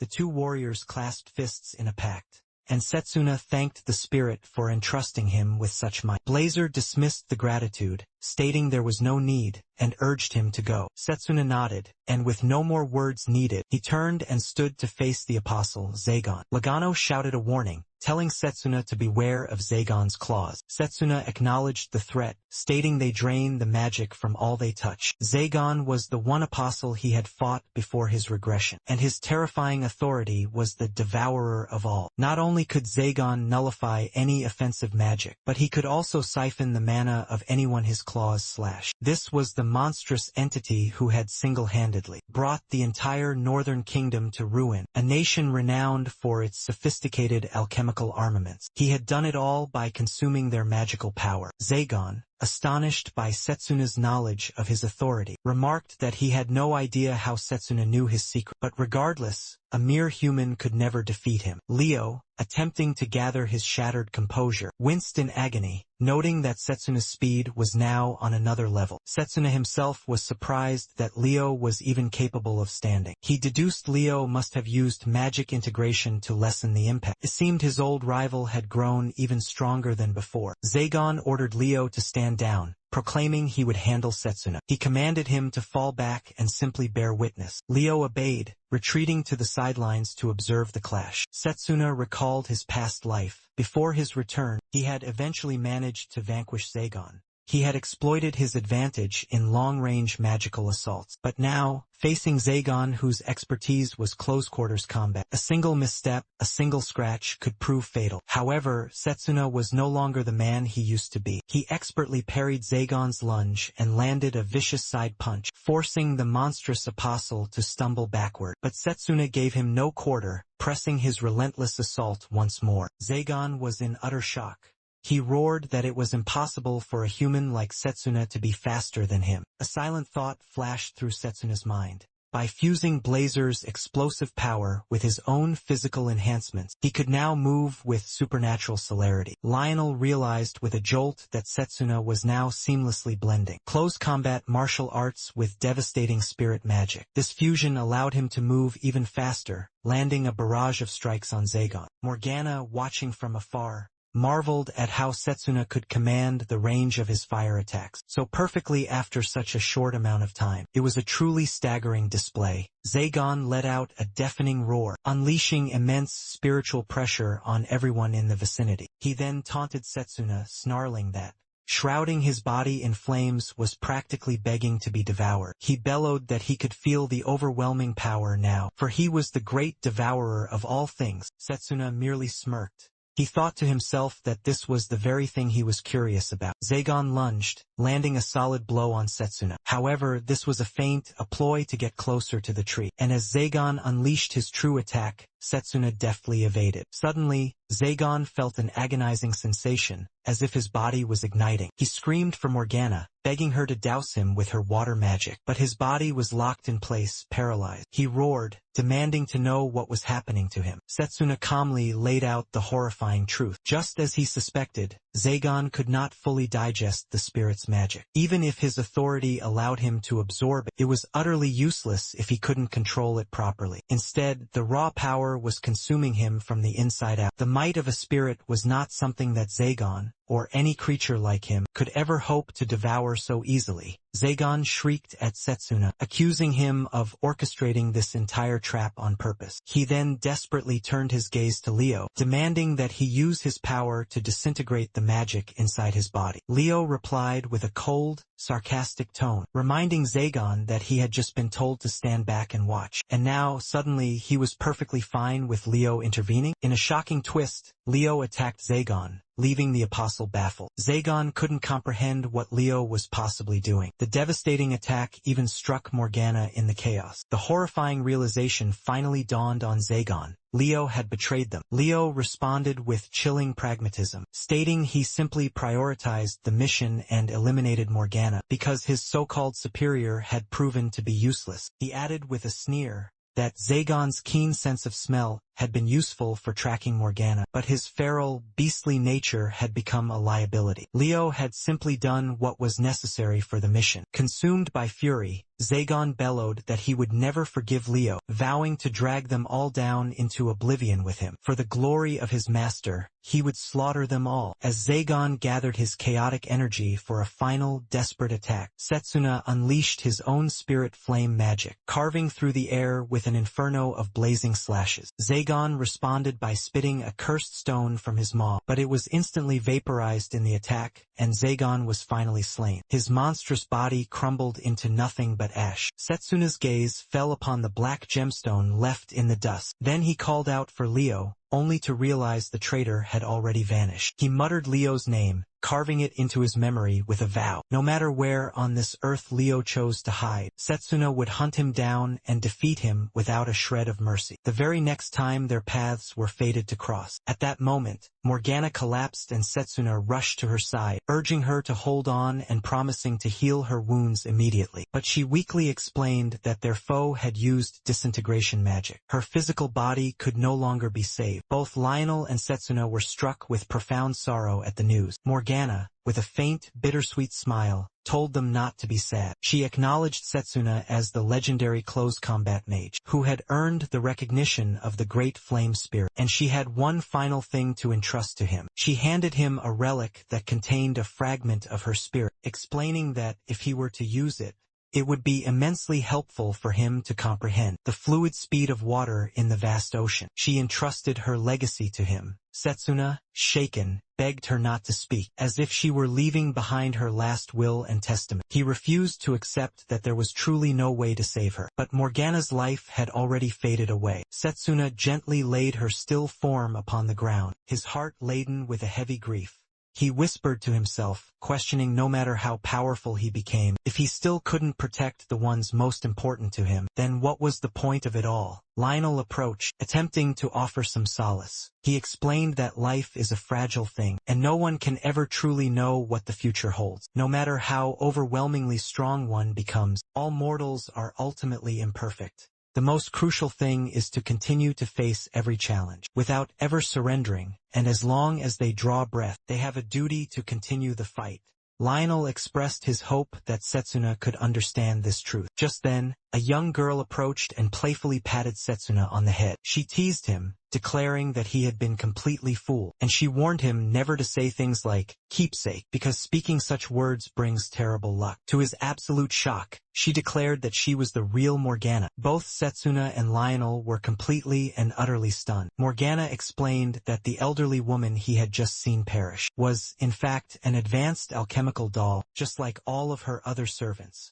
However, unlike the rest of them, Morgana had embedded her very soul deep within that doll. That was why all of her powerful emotions and abilities resided in that old woman's form. She playfully teased Setsuna, calling him a simpleton, and stating that her wisdom was simply a matter of vast experience. Lionel, still reeling from the revelation, asked if the old woman was nothing more than a decoy. Morgana cheerfully confirmed that she was, mentioning the doll was the magnum opus of the great alchemist. She asked if everyone was shocked by her grand reveal. Setsuna, still attempting to process the impossible situation, admitted he had never witnessed a doll so perfectly lifelike. He recalled that, even within the chaotic spirit world, she had still appeared to him as the old woman. Morgana replied that, within the spirit world, one's physical appearance can be changed at will. Lionel asked if it wasn't a bit presumptuous to just claim that she was Morgana. As proof, Morgana revealed her distinctly pointed ears, confirming that she was, in fact, a member of the elven race. She went on to explain that elves possess lifespans far exceeding those of mere humans, and she cheekily asked Setsuna to take a guess at her age. Lionel turned to Setsuna, prodding him to give it a shot, since he was supposedly good at that sort of thing. Setsuna, however, instantly refused, knowing full well it was an impossible trap. There was simply no correct answer to that dangerous question. Morgana laughed and revealed the stunning answer herself. She was an astonishing 300 years old. Setsuna remarked that they had wisely avoided giving an answer. Then, he asked if that meant she was also involved in the Great Magic War. Morgana smiled, asking if he was truly interested in the tales of that war. She said she would be happy to tell him all about it, but such knowledge would come at a price. Setsuna, always eager for crucial information, said that he had some coin to offer for the story. Morgana chuckled, telling him not to take things so seriously. She assured him her price had nothing to do with money, but it wasn't safe to speak of such things here. She suggested they relocate their discussion to the lake, where they could finally speak of the world's erased history in peace. Once they arrived at the tranquil lake, Morgana casually picked up a flat stone and skipped it across the water. She attempted to hop across the surface, but on her third leap, the magical stone finally sank. She was frustrated that she still hadn't broken her 9-year-old record. Setsuna turned to Lionel with a bewildered look, and asked if he was the only one who couldn't keep up with her energy. Lionel confessed that he was in the exact same boat. He speculated that Morgana must have been under an immense amount of stress. Morgana sighed dramatically, and suggested they finally return to the story of the Great War. She explained that, as they were already aware, the world was populated by a multitude of races: humans, dwarves, beastmen, and many others. Among them all, the elves possessed lifespans that could only be described as near-eternal. The elves have always preferred to live in harmony with nature, and often had unique opportunities to commune with the spirits. This profound connection allowed them to master spirit magic. The elves and spirits, though sometimes revered by humanity, were not always perceived in a benevolent light. Some tragically deviated from their path while being worshipped as gods. One such elf manipulated the king of a nation that revered him, bestowing the secrets of spirit magic upon those who followed him. This corrupted elf then waged a terrible war to conquer the entire world. Setsuna wondered aloud if this was the so-called Great Magic War. Lionel added that the combination of blind, unquestioning faith and immense power can be an incredibly dangerous thing. Morgana continued, explaining that after countless sacrifices on both sides, the fanatical followers of the elves and spirits were finally defeated. Ever since that day, The elven race has been persecuted as beings who corrupt the minds of men. Setsuna realized that the term ancient magic must have been invented to hide the very existence of magic that was capable of commanding the power of spirits. Morgana confirmed his suspicion, explaining that was the term's exact purpose. Lionel, still absorbing the shocking history lesson, asked Morgana if she harbored any resentment toward humans for what their ancestors had done to the elves. She admitted that she once did many years ago, but that time was long past. Lionel was curious if any resentment lingered. Morgana nodded, clarifying that while she no longer hated humans, she still maintained a cautious distance from them. Since the end of the Great War, there are still those who actively hunt for the lives of elves. Even after 200 years, the poisonous legacy of hatred persists. That was precisely why she used a dual identity to conceal her true form. Setsuna then asked why she chose to reveal her true self to them now. Morgana explained it was because Danon had placed his faith in Setsuna, and Setsuna had more than proven that he was worthy of that trust. Moreover, she had seen him shed tears for her, and felt it was time to show her true self. Setsuna quickly corrected her, embarrassed, insisting that he absolutely had not cried. He then reflected on the Great Magic War, thinking that the ancient elves had wielded spirit magic, and had even succeeded in vanquishing one of the demon god's apostles. However, the immense power required to shoulder that responsibility necessitated the use of dangerous, forbidden magic, which had led to innumerable tragic sacrifices. With the history lesson concluded, the three began restoring the forest, mending the scars their fierce battle had left upon the land. After all their work was finally complete, the time came for them to finally part ways. Morgana expressed her gratitude for their help in cleaning up the area. Setsuna responded with his own heartfelt thanks, saying he was truly glad to have had the chance to meet her. Lionel then asked what her plans were, now that the danger had passed. She replied that since her secret location had been discovered, she would be forced to find a new place to hide, and they would likely never have the chance to meet again. Setsuna immediately called out to her, asking that when humanity faces its darkest hour of peril, could he perhaps call upon her immense power? He bowed his head, humbly beseeching her for future aid. Morgana replied that he was certainly being quite pushy, but when that fateful time arrives, he should simply ask Anon. She explained that she still occasionally exchanged letters with him. Setsuna expressed his immense gratitude for the offer. Suddenly, the spirit blazer materialized, mockingly telling Morgana not to assume she could get away with just a little sparring match. He threatened that next time, he would burn her completely to ashes. Morgana playfully waved a small orb of water in front of him, asking if the great blazer wanted to get drenched once again. He simply turned his head away, and the two rivals parted ways, each waving a single hand as they went their separate directions. Setsuna then mounted his lizard steed, his mind drifting back to a distant, rainy day from his past. He remembered standing outside a building soaked when a woman had approached him with an umbrella and a towel. She had told him that just because he had obtained immense power, it did not inherently mean he had become a truly strong person. Confused, he had asked her to elaborate on her meaning, and she had explained that great power can sometimes drive people to madness. It was far more critical to wield one's power correctly, without arrogance and without ever being controlled by it. True strength was more than simply amassing raw power. Now, as Setsuna rode away from the forest, he finally, truly understood the profound meaning of that woman's words. He was now determined to wield the power of the spirits wisely, and to use it only in the name of true justice. With Lionel riding faithfully by his side, they headed back toward the academy. The scene cuts to the villains Satan and Puka. Satan declared to Puka that all preparations were complete and they should begin. The traitor, Leo, was standing before them. Puka remarked that he had utterly failed in his mission to kill Setsuna, and had even callously discarded his own comrade. Was that not a grave dereliction of his duty? Leo vehemently denied it, begging Puka to spare him. He insisted that he had successfully completed his true mission, to kill Morgana. Satan coldly asked if Leo had bothered to check and confirm Morgana's death. Leo hesitated, admitting that given the power of his attack, Morgana was surely and certainly dead. Satan's eyes narrowed. He sternly reminded the pathetic Leo that his orders were to ensure Morgana's demise, not to get distracted by Setsuna. He added that Leo should have at least retrieved Zagon's corpse. If he had managed to recover the body, Satan might have been able to fashion a powerful undead creature, capable of wielding Zagon's unique authority. Leo desperately explained that Setsuna possessed knowledge of Zagon's power, a critical detail that was not in their original intelligence. Satan replied that this did not begin to excuse his monumental failure, and that they would now need to completely reassess their understanding of Setsuna. He believed that the boy was hiding a dangerous secret. Pucca, suddenly intrigued,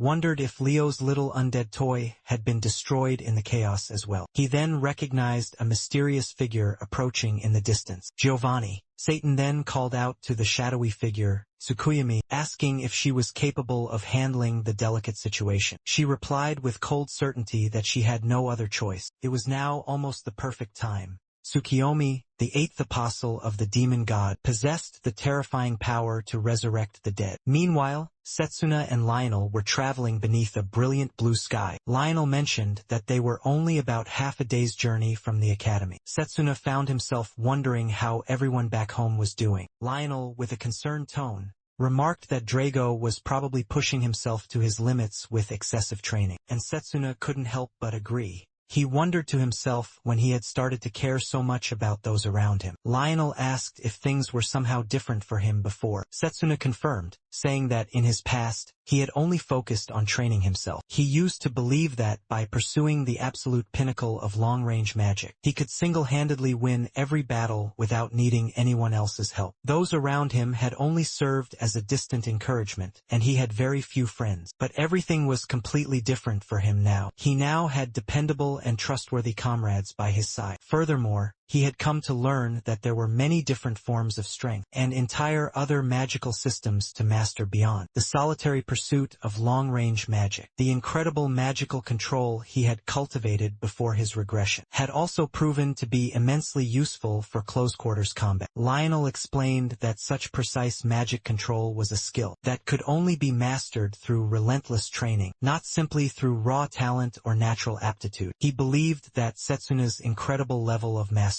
wasn't something he could have possibly achieved in just a few short years. He felt that Setsuna had likely endured years upon years of grueling, rigorous training, which would explain how he had once become the strongest warrior in the entire world. Lionel speculated that Setsuna must have had a truly unimaginable past. After some time, they stopped to take a short break. Setsuna took out the mysterious items he had received from Morgana. He read the note she had left and understood that it would indeed be helpful. He decided to make use of it when the proper time finally arrived. Blazer was carefully examining the enchanted necklace, mentioning that he could distinctly sense the presence of a powerful water spirit within. Setsuna knew that Morgana must have given him the necklace as a way to establish contact with that specific water spirit. He focused his will, calling out to the spirit with his mind, wondering if she could somehow hear his silent voice. Just then, the locket itself called out his name. Surprised, Setsuna was told by the voice not to be shocked, as the spirit had been silently watching his journey all along with Morgana. The spirit explained that if Setsuna could overcome her trial, she would gladly lend him her immense power.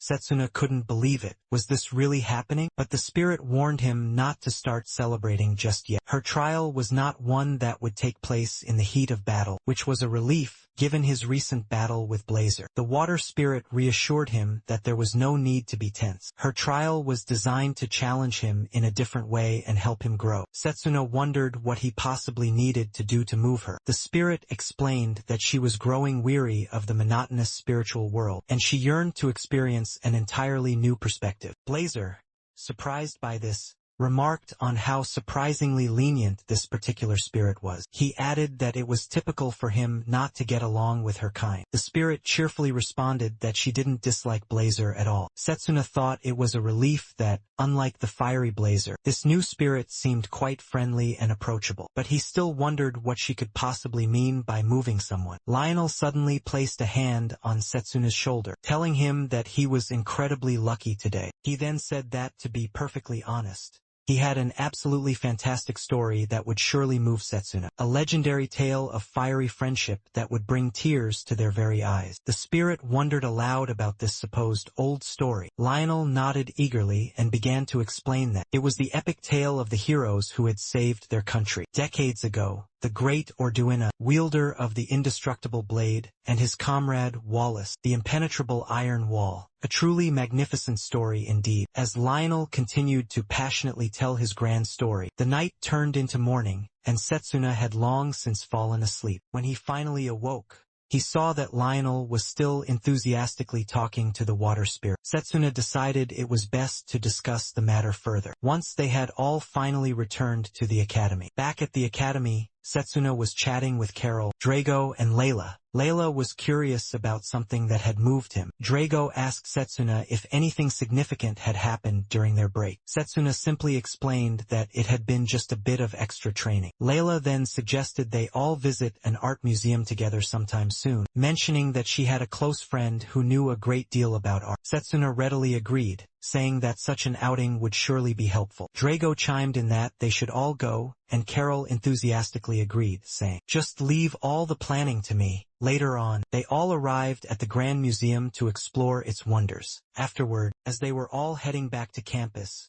Setsuna returned the favor and complimented Drago, and Drago immediately removed his t-shirt to proudly show off his physique. Carol, in turn, unleashed her own magnificent inferno, proudly displaying its overwhelming power. Even the mighty Blazer refused to be outdone and showed off his own powers. Setsuna, however, was still preoccupied with his promise to the water spirit. The scene shifts to Setsuna training intensely beneath the world tree. While he was honing his reflexes, Blazer remarked that Setsuna had finally mastered his power, to the point where it felt less like a tool and more like a true partner. He had shattered the limits of a normal human with incredible speed. Setsuna replied he never imagined he would hear such praise from Blazer. He assured the spirit that there was no longer any need to worry, as his new, devastating technique was now almost complete. As Setsuna gazed around the clearing, he noticed the falling snow. He realized with a start that winter had already arrived. He thought to himself that the time of the prophesied incident was fast approaching, and he still hadn't fulfilled his contract with the powerful water spirit. Packing up his belongings,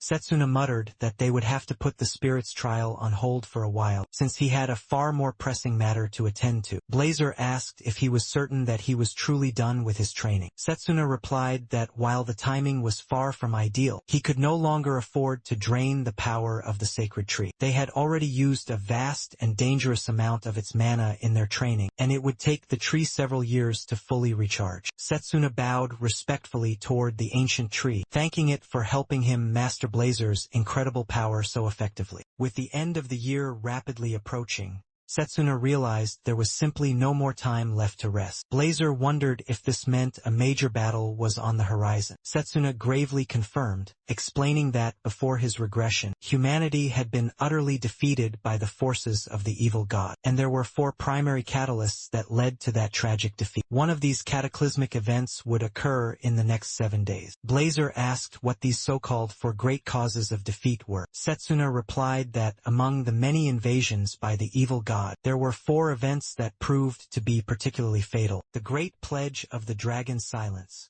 the total destruction of the Magus army, the overnight disappearance of the entire royal capital, and the army of the underworld, which would begin to move within 7 days. Additionally, the sudden and unexpected appearance of a massive number of undead caused both the Magus party and innocent civilians to suffer immense losses. Blazer asked if the undead were not generally considered to be much of a threat. Setsuna replied that they wouldn't be if they were just common, regular undead. However, the enemy's undead forces were once legendary heroes, men and women who had been greatly admired and respected across the entire world. He suspected that a truly powerful and malevolent force was behind this unholy transformation, turning the honored dead into these special undead. Initially, he suspected that Giovanni might be the mastermind behind it all, but he found it incredibly difficult to believe that even Giovanni possessed enough raw power to command the entirety of the army of the underworld. The terrible incident that was fated to take place in just a few days was a mass grave robbery in Eldon,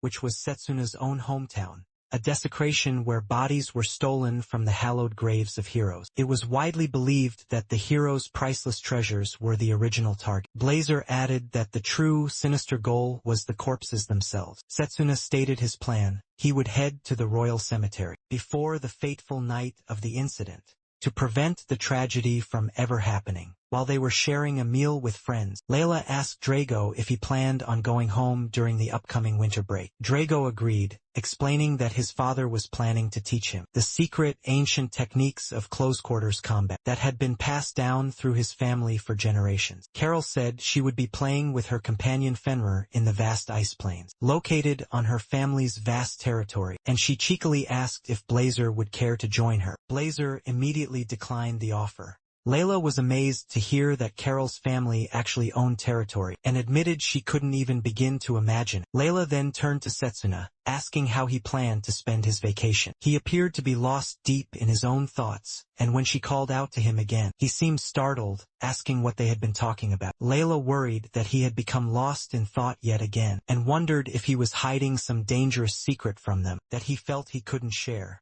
Just then, Carol leaned in closer to Layla, and whispered that Setsuna was secretly quite popular among the girls, and if Layla didn't make her move soon, she might just lose her chance with him. Layla vehemently denied it, flustered, saying that wasn't the case at all. Carol assured Layla that there was no need for her to hide. Layla then changed the subject, asking Setsuna where he was originally from. He replied that he had grown up in an orphanage in the Eldina region. Layla mentioned that was surprisingly close to her own family's inn. Carl, who had been eavesdropping on their conversation, interrupted and mentioned that his family also ran a famous inn. Setsuna asked who this newcomer was. Irritated, the boy responded that he was Carl, the noble. Then, Carl boastfully invited Layla to join his exclusive salon, promising her a truly luxurious and unforgettable vacation.